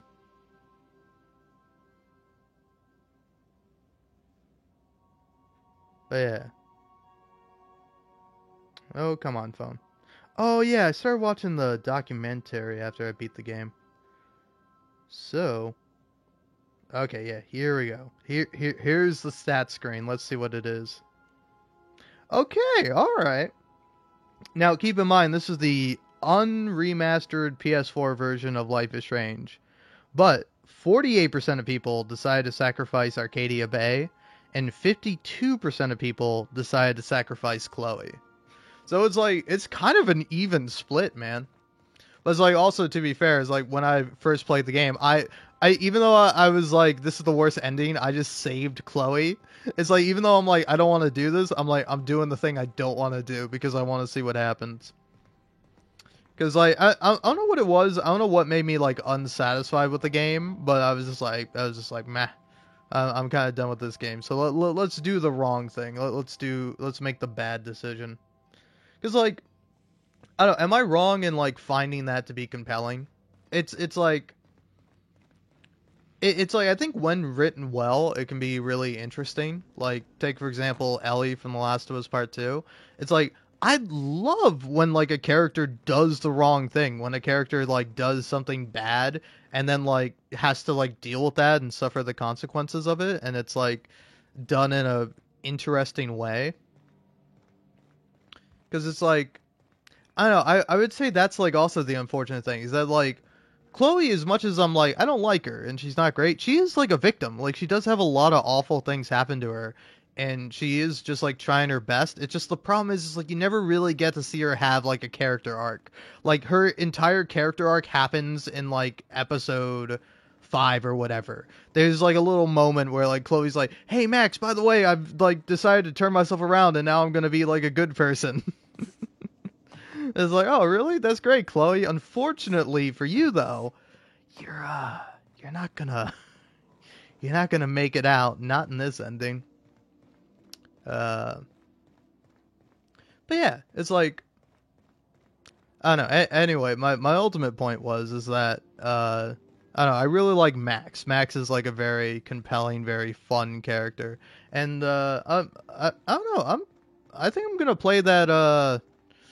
I don't know what the subtitle is, but it's called Lost Records, right? The new Don't Nod game, right? It's like, is it Rage and Bloom or something like that? But I figure I'll go ahead and play that once like all the episodes are out, because it's like, I don't know, me, I'm a binge fellow. I don't know, you can tell by the fact that I'll sit down and play a video game for like 8 hours plus. Hell, one of my episodes went for 12 hours, and like the last 5 minutes gets cut off because, fun fact, if you didn't know, if you live stream on YouTube for longer than 12 hours, it deletes your VOD. Like you can no longer access the live stream, which is fair and understandable. I kind of get it. But it is like so like if you happen to be under like if you're like just under 12 hours, it'll cut off like the last 5 minutes, because like it really only saves 11 hours and 55 minutes. But hey, that's all right. I got the last like 5 minutes or so recorded of that live stream, so that's good. I have that. I might upload it at some point. I'll probably include it in the playlist, which will be interesting. That playlist is going to be so long. My Outer Worlds live stream playlist is going to be super long, man. But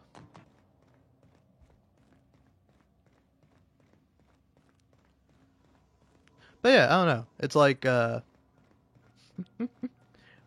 here's the thing. I like Max because I think Max is like a well-written character and she's like fun. And I like Life is Strange, but I think it's a flawed game. I think the writing does fail in some parts and isn't always fleshed out or as good as I would want it to be, or maybe you would want it to be. I don't know about you, but I'm feeling 22, but I'm 24. Sorry.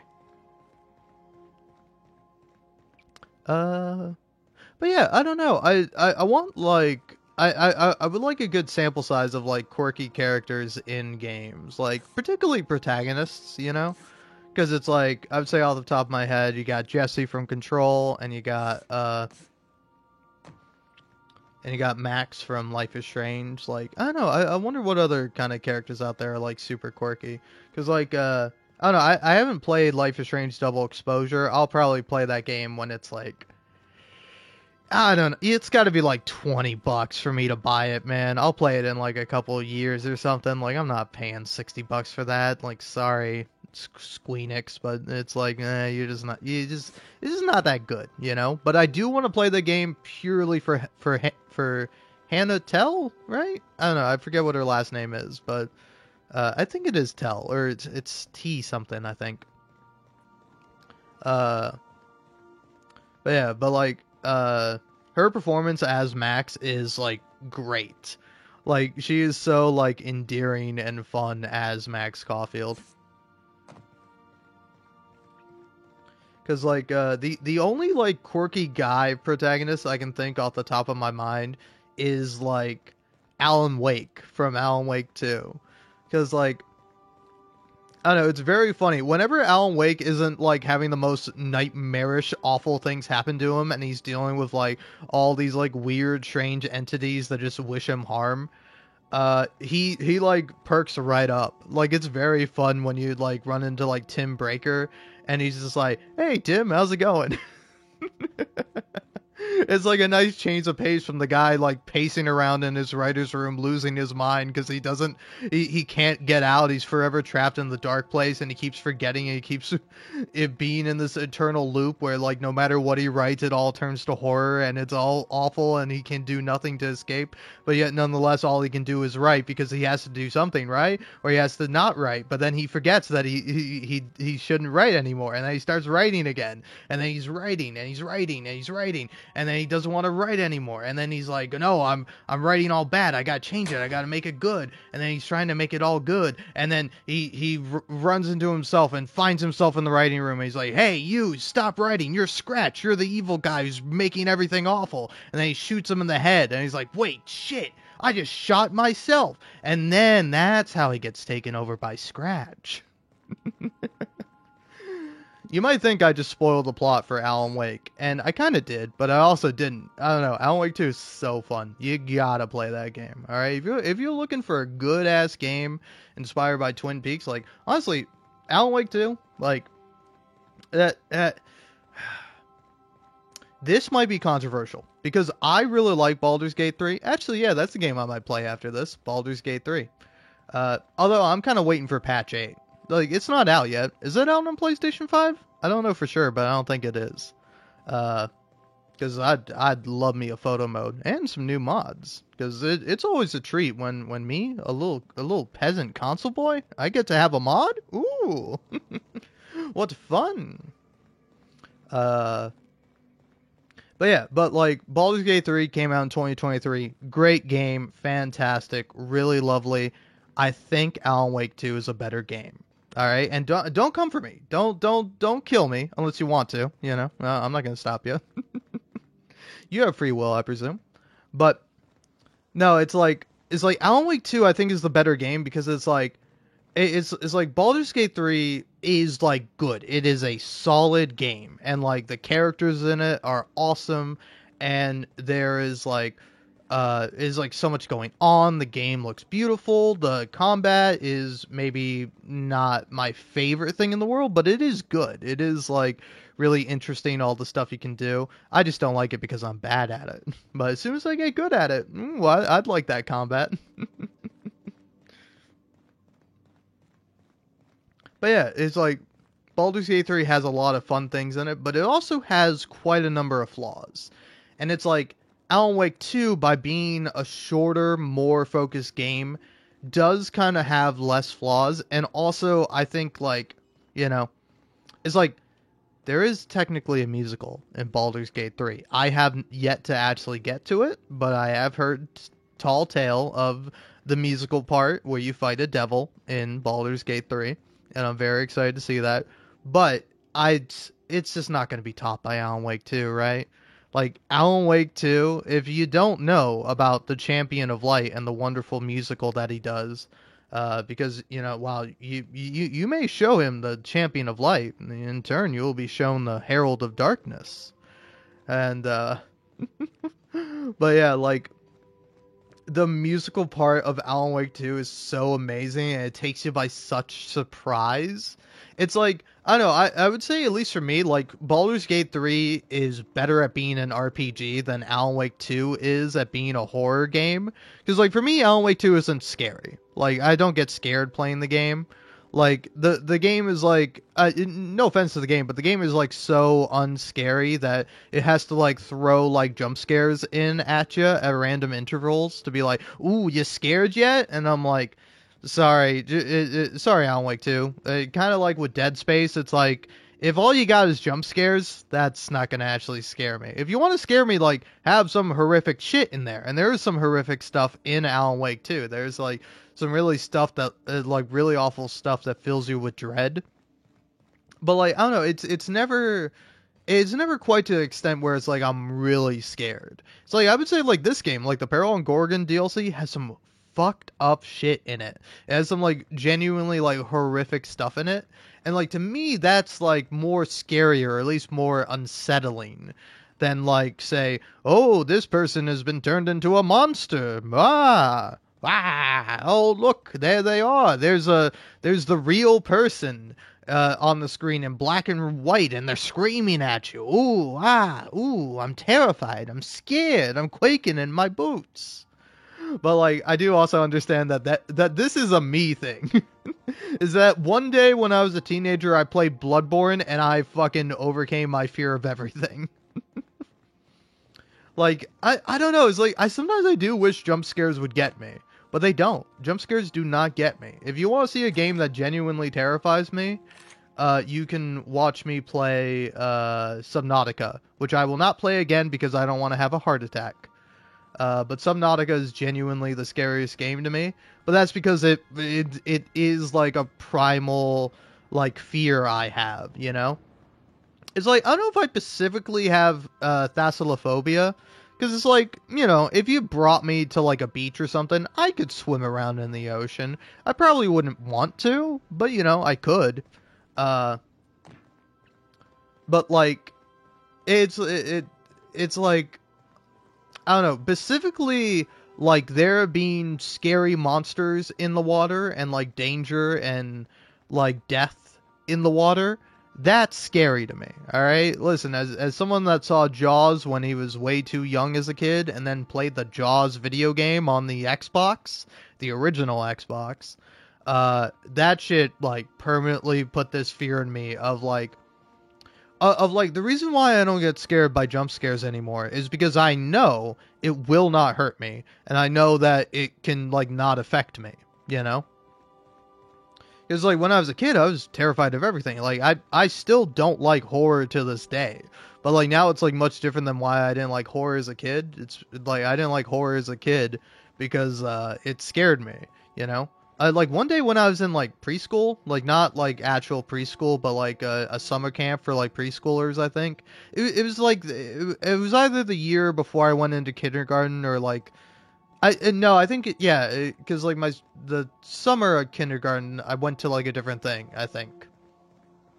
But, like, there was, like, one day, like, most days, the people there would be like, hey, kids, do you want to go play outside on the playground and stuff, or do you want to sit inside and watch a movie? And you kind of had that option. And me, being who I am, I'm like, oh yeah, movie all the way, baby. I love me a movie. I love a nice air-conditioned room. Because also, keep in mind, I lived in fucking Florida. Outside was hell. It was literally hell. I hated it, and it was awful. Fuck Florida, alright? No shade to you if you live there or if you like Florida, but, you know, you gotta be fucked in the head to like that state. I'm sorry. Oh, but Disneyland is there. Yeah, Disneyland is a horrifying place. Universal's better anyway. My stepbrother works there. But yeah, no. In kind of getting back to the story. So I was like, oh yeah, I'll go ahead and watch a movie. And you want to know what movie these sick fucks put on for preschoolers? Corpse Bride. Corpse Bride. The name alone should be like, hey, maybe you don't show this to a group of fucking like preschoolers to kindergarten age children. Maybe we shouldn't put this one on, huh? Because like I remember stuff like I definitely remember watching like Pirates of the Caribbean and stuff like that, where it's like those movies have some like creepy stuff to them, but like for the most part they're like fun pirate films with like with like good music, and it's like fun. You know, as like, I don't remember the horror parts of that, but like the whole movie of Corpse Bride is fucking terrifying. And like, and so anyway, you want the full story of that. So like Corpse Bride comes on, just the movie Corpse Bride. I've never seen the movie since, and I never want to. But actually, it's kind of funny. Later on, when I was like a teenager, but I was like young. I was maybe like 12 or 13 or something. Like I was too old to be scared by horror movies at this point. But at one point, whenever like Paranorman came out, here actually, I can figure out exactly how old I was, because whatever year Paranorman was in the theaters was the year that I was like, oh, I don't want to go see that movie. That movie's dumb. And that was a lie. The real reason why I didn't want to go see Paranorman is because it was a stop motion clay animation like horror adjacent film, and I was still scarred from having seen Corpse Bride as a little kid. Yeah, so it came out in 2012, so I was probably 11.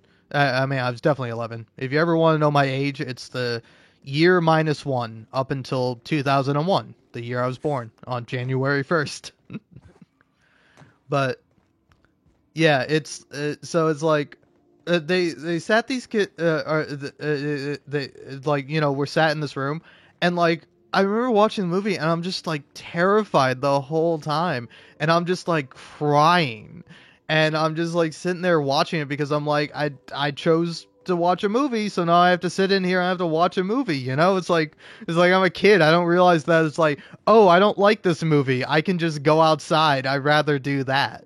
Like I don't know, I wish they warned the kids or something, but I don't know. Maybe I was just a pussy of a kid because I was the only one affected by it, because like eventually some kid like pointed to me and was like, "Hey teacher, this kid's crying." Which, hey, fuck you, Tattletale. But also, thank you for letting me leave.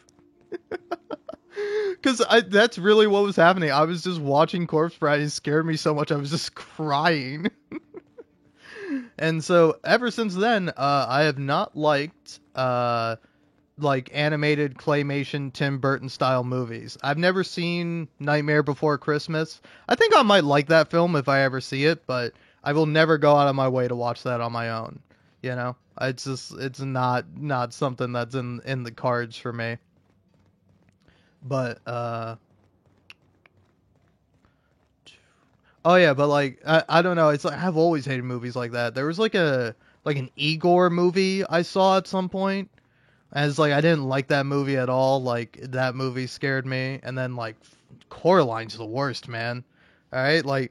I'm glad that when I was a kid, I got shown Corpse Bride at least, because it's like, I don't know, it just scared me to the point where I cried and then I didn't have to watch it anymore. But like Coraline, oh man, that one's scary. I don't know whenever that movie came out, but when that movie came out, I saw it. My sister loved that movie, and I was like, yeah, you know, it's got some good aspects to it, but I don't know, it wasn't as scary for me, but it was like, I don't like this movie. Because I didn't like anything horror related, because it all scared me. And so now it's kind of funny, because like that brings us to Bloodborne, one of my favorite games of all time. But when I first played Bloodborne, like the first time I played it, I was, I don't know, maybe like 14, 15, around that age. And when I first started to play it, yeah, thanks Ada, I appreciate that. But like when I first played the game, I was like, this game is too scary for me. And like I put it down and I was like, I don't think I can play this game. I don't like it. It's too scary. And then eventually, I don't know, I did have a buddy of mine who was like really into Bloodborne. But like, I don't know why, but eventually for some reason I was like, you know what? I gotta play Bloodborne. I gotta give it a chance. I love the Victorian aesthetic. I like the cosmic horror elements to it. Like, I don't know, maybe I watched like some videos on it or something where and I like made like a new character from scratch. I'm like, okay, let's start over from the beginning. Let's have like a good build and let's beat Bloodborne. And then I did. It was one of my favorite games of all time. Like I genuinely love it. Like beating the Orphan of Cause for the first time is like, it's so great. I love my memory of that. Cause like I almost beat that motherfucker on the first try. I almost killed him. And then he got me with like a fraction of his health left. Just like barely anything. And I was like, and then it took me like 10 or 20 more tries to finally kill him. But it was really fun. It's like I appreciated that more than just like killing him in one go. Because it's like I felt like when I fought him, he got harder. Like he brought out new moves that he wasn't using the first time I fought him. And I'm like, this is good. Because like, I don't know, it is kind of funny because actually the buddy of mine I mentioned who was really into Bloodborne, we kind of had the opposite experience with like the bosses, where it's like he beat like Orphan of Cause in like a couple of tries, I think. But then he got stuck on Lawrence, the first vicar, and it's like I had the exact opposite experience, where it's like I beat Lawrence like the first try. Like he was not like a hard boss at all for me. but Orphan and Cause gave me a bit of trouble. And but yeah, I don't know, it's like so weird that like I played Bloodborne and it like helped me confront my fears, where it's like Bloodborne is like designed and kind of made to allow you to get over the fear of like jump scares, because it's like the whole thing with Bloodborne, at least for me, I don't know, maybe other people played it differently, but you get used to like a loop, you know, like when you're grinding, you kind of like replay a section over and over and over again, and you try to get better and better at it.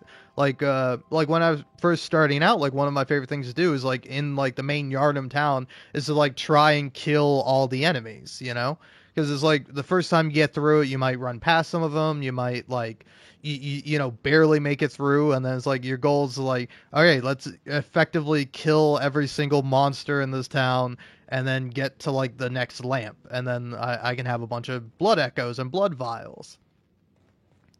And so it's like when you play the game, it's like oftentimes the game's trying to like jump scare you. And like that's why like Bloodborne is like the perfect game for like overcoming your fear of horror, at least it was for me, because Bloodborne is not a horror game. Bloodborne is an action RPG with a horror aesthetic, you know?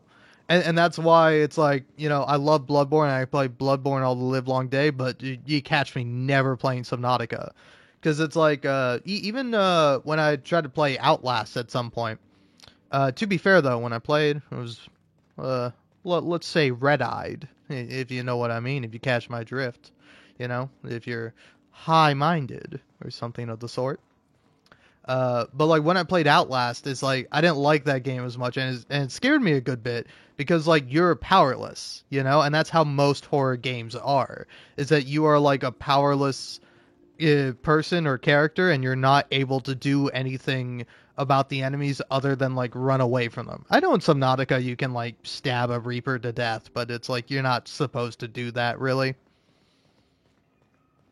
And so it's like it's like, I know, Bloodborne is just like this perfect game for overcoming your fear of horror, because you get to actually face it. You get to actually fight it. That's why it's like I don't feel like Alan Wake 2 is like a horror game, because like anytime you have like some monster coming after you or some like evil entity or whatever, like you shoot it with a gun and it dies. Like, I don't know, it's like human beings are scary. There's no denying that. But it's like, you know, a human being doesn't get more scary after you shoot them with a gun and kill them, right? Like, they get significantly less scary. Like, yeah, corpses can be horrifying and, like, disgusting and gross and all that, but so are humans, even before they die. But yeah, but, like, I don't know, it's like old... It's like Bloodborne. I don't know. Maybe I'm just a sicko, but like Bloodborne is like a game you play and you're like, it's like, I don't know. Bloodborne is a game you play where you get to the end of it and you realize, wait, I'm the monster. I'm the scary monster that's going around and killing everyone. like not in like a, oh, you were the real monster the whole time. More in like a sense of like, man, the scariest monster of all is man, because I fucking killed all these goddamn horrors. I killed these cosmic entities, these aliens that came down from the skies, from the cosmos above, and I fucking killed them all. I killed them all, and then I became a little squid monster myself.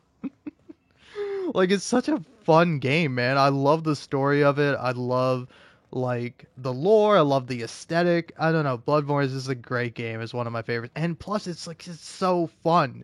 It's such a fun game.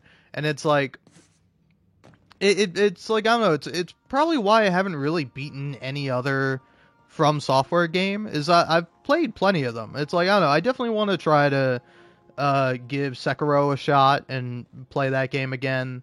And definitely want to revisit Elden Ring too, but it's just like, I don't know, it's like it's like nothing is gonna hit as hard as Bloodborne did.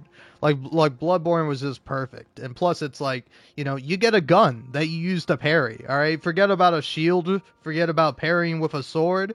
No, you fucking shoot the big monster at the perfect time, then you go up to it and you rip its fucking internal organs out, and then you grab a fucking like like a pizza cutter saw wheel, and you slice into it with that, you know? you fucking hit it with like a whip sword or a giant sword that it can become a smaller sword.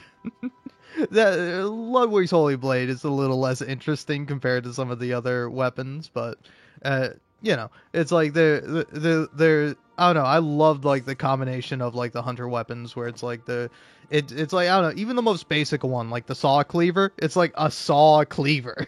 Like, it can't just be a saw, it can't just be a cleaver, it is a saw cleaver used for hacking monsters and beasts to death with, you know? Because like that's also the thing with Bloodborne, is that when you like kill the bosses in that game, it's like, it says like prey vanquished or something like that, you know? Where it's like some of the higher level and like other various like more cosmic entities or like deities or gods, like when you kill them, it's like nightmare slain. But like for the most part, it's like it's like the game sees you killing like prey, like you are quite literally a hunter, you know, in the sense that you are like going around and slaughtering prey and then taking their guts and using it to make your weapons better, you know, which is not exactly one-to-one to real life, but you know, kind of is when you think about it. You know, you shoot a deer or something, you take the deer, you sell it, you buy a new scope for your gun. I don't know, I've never hunted in real life, I don't really want to, I don't see the appeal in it, but in a video game, oh, that shit's fun. That shit's a real blast. Yeah. Ooh, yeah, I definitely want to make a Bloodborne video. Like, I definitely want to make a video, like, diving into Bloodborne, why I love it, why it's, like, one of the best games I've ever played. Because, I think I missed, like, the 10-year anniversary of it, right? Or is it the 10-year anniversary? When did Bloodborne come out? Well, yeah, I'm thinking Bloodborne came out in, like, 2015. It came out, like... Oh, no, it did come out in 2015. Yeah, so the 10-year anniversary of Bloodborne is coming up in exactly a month. March 24th, 2015 was when it came out. Wow. But yeah, I don't know. Subscribe if you want to see me make a Bloodborne video, hopefully. If I can be productive. Come on. You can do it, me. Alright? I know I can. And I will, hopefully. But yeah, I don't know. I don't know. Bloodborne is great because it helped me overcome my fear of horror, and I could actually engage with it. Whereas like before, either it was just like, I don't really like horror, it's not my thing, or you know, probably when I was more a teenager, being like, horror's stupid, it's dumb. Why would you want to feel scared and afraid and confused and bad? Me, I like comedy. I like watching things that make me laugh, that make me feel joy, that make me, you know, happy. I don't like watching things that make me scared or afraid or feel bad, you know? But it's like, I don't know, I've more of an appreciation for other types of media, you know? It's like, I think ideally the best sort of media is something that makes you feel like every single emotion, you know? Like, you're not just sad all the time, you're happy, sometimes you're angry, sometimes you're, you know, I don't know, it's something that can, like, fluctuate and, like, help you express and process every human emotion available. I think that's a good work of art, you know? It's like, what else is art for, you know? You're supposed to feel things when you see art, when you experience it, when you interpret it, you know?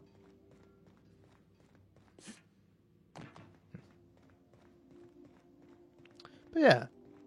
So anyway, I don't know, that's kind of my point, where it's like, I honestly get a little bit shocked whenever I hear people talk about how, like, Alan Wake 2 is scary. Because it's like, it's definitely, I don't know, like, again, in the same way whereas, like, Bloodborne is, like, a action-adventure RPG with, like, with like, horror elements, it's like, Alan Wake 2 is, like, a survival story narrative game, and with horror aesthetics on it, to me. You know, I understand it's not the case for everybody, but it's like, it's weird. It's like, again, it's like, take the Resident Evil games. I haven't played any of them, but hopefully I will at some point. But like, I don't think I would be particularly scared playing a Resident Evil game, you know? Like, so long as you give me a gun and a thing to shoot at, then, you know, you're not gonna catch me being afraid of nothing, you know? Like, occasionally, I might get surprised, you might shock me, but it's, like, very rare that I'm gonna feel, like horrified or scared. Like, again, I feel more horrified seeing, like, awful actions from people, seeing, like, the awful things people do. Like, say in this game, when you, like, get into, like, some of the experiments that the companies did, or, like, these, like, horrific things, it's, like, it's genuinely awful when you're, like, reading about how, like, they essentially just, like, treated people as, like, cattle. Like, that's horrifying. It's, like, much less horrifying to be like, oh, there's a scary monster or a scary man. Like, again, I can't help but be sarcastic when talking about it, because it's like, ooh, oh no, don't come and kill me in the night, the darkness. Ooh. Oh, man. But yeah, I don't know. Anyway, what was I talking about before? Quirky protagonists? Oh, man. But yeah. I don't know. I think probably once I get off of this, I think I'm going to go ahead and re-download Alan Wake 2. Because honestly, it's such a great game. Like, it's so good. Because it's like, yeah, I don't know. It's weird. It's like, I really don't... I still kind of don't get the appeal of, like, a horror game, you know? It's like, I would get the appeal of, like, a horror game from, like, an entertainment standpoint. Like, it's kind of funny watching people play, like, a horror game, you know, typically. But it's like, I would say it's not, like, at least for me, it's not very fun to play. It's not very fun to, like, sit around and be like, oh, I'm gonna watch a horror movie. Like, this kind of seems like a bad time to me, you know? Because it's like, on one hand, I do get it, you know, it's, like, exciting in a way, and probably cathartic, and, like, you know, I know not all horror movies end, like, terribly, or, like, are all bad all the time, no matter what, but, like, I don't know, to me, that's just always going to be my perception of it. It's always going to be weird, you know? It's like... Yeah, I don't know, it's like... It's like, for me, I like catharsis, but I don't necessarily like... I would not like being scared, you know? And it's like, I don't like being scared so much, I've kind of made it so I can never really be scared again. That's not to say I can't be. That's not to say I've never, like, jumped at any point. Like, I definitely have. But, like, once you realize there's no, like, actual danger, the queer... I said queer there because I don't know if anyone else does this, but the, you know, thing you say to feel good about yourself is that my brain is so fast that it's faster than, like, my words. So... I was going to say that the fear quickly subsides once you realize that you're not in any actual danger. And, you know, I hope you can see why it came out as queer. It's because when I was saying fear, I was thinking of the word quickly. So I put the QU in front of fear. And, yeah. Oh, man. But I will say, pretty queer of me. Pretty odd. Pretty strange. Because it's like, yeah, I don't know. It is such a weird thing that my brain does do that. Because it's like, I've also, like, have troubles and struggles with speaking on occasion, you know? I used to have, like, a really bad stutter and stammer, you know? The same difference, but I kind of like saying both of them. Because it's like either or either. You can say it either way. You know, either way, I don't think anyone's going to get mad at you. And if you do, I don't know, an insane thing to get mad about, right? Like, I don't care if someone's out here saying potato or tomato. Like, who cares? So, like, most of us say tomato and potato, but, you know, you want to say it a different way, yeah, it's fine. As long as I know what you mean.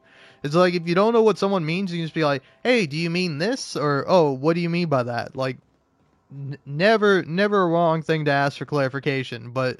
I don't know. It's like, again, it's like that's like a thing that you kind of grow out of when you're no longer like a teenager who's insecure about himself, right? Of like, no, well, actually, you're pronouncing that word wrong. It's like, well, actually, words are made up. You can say them however you want. The word in and of itself doesn't matter. What matters is the meaning that you are trying to convey. That's why communication exists. It doesn't exist so you can be right and be the brightest fucking bulb in the goddamn light bulb factory, you know? It exists so you can express meaning, so you can share ideas, you know? You can communicate with someone else. Because if you're talking and no one's listening, then it's like, you know, you can do that and that's fun and fine, but it's like, oh, it's a little sad, you know? So, yeah, anyway. I hope you've enjoyed listening to me rant, ramble, scramble, and, you know, just say a lot of my thoughts and ideas. Oh, man. But, yeah, I think I'm going to end this now. Maybe I'll come back to the Outer Worlds. I don't know. I definitely think that if I do, I do definitely want to get the Spacer's Choice edition, the remaster of this game, because, man, these loading times are killing me. Like, killing me, man. Because, like, it also, like, you know, in comparison to, like, Alan Wake 2, like, Alan Wake 2, the loading screens are fast, man, you know? Like, they're never longer than, like, 10 or 20 seconds. Like, it is not a significant amount of time. And usually there's something, like, interesting going on. Like, when you switch between the two stories, like, there's, like, usually, like, a second or two of just a black screen, and then it's, like, the fun little, like, changing perspective thing. And then it's like, there you go. It's like, oh, now you're playing this character. And I don't know, it's always really nice. So yeah, I think Alan Wake 2, gonna finish up the final draft. That'll be a lot of fun. I'll eventually release that as like a Let's Play series, if you're into that. I don't know what you're into, but yeah. Might do that, might go back, play Hades from the start again. See, yeah, I'm really curious with Hades, like, especially with the, like, Hell Edition or whatever it is, because, like, that one you start with the Pact of Punishment already unlocked. It's like, I wonder if that changes anything. Like, if you, like, turn on, like, extreme measures for the first time, it's like, I'm really curious to see if the dialogue changes or if, like, that's brought to attention. It's like, most games I would, like, assume it's like, yeah, no way, it's not gonna do that. But, like, Hades, there's a high chance that it's like, oh yeah, we put in special dialogue for that, you know, because there's so much dialogue in Hades. It's fun to discover. I don't know. I like discovering things. I like engaging with media. I like things. I like life. It's fun. I don't know. Anyway, thanks for watching me play and beat the Outer Worlds. On to the next thing. And honestly, for me, the next thing right about now, I think I'm going to have a nice Pepsi Cola, and then I'm just going to, I don't know, probably watch a fun YouTube video. Anyway, peace. Best of luck to you in whatever you endeavor to do.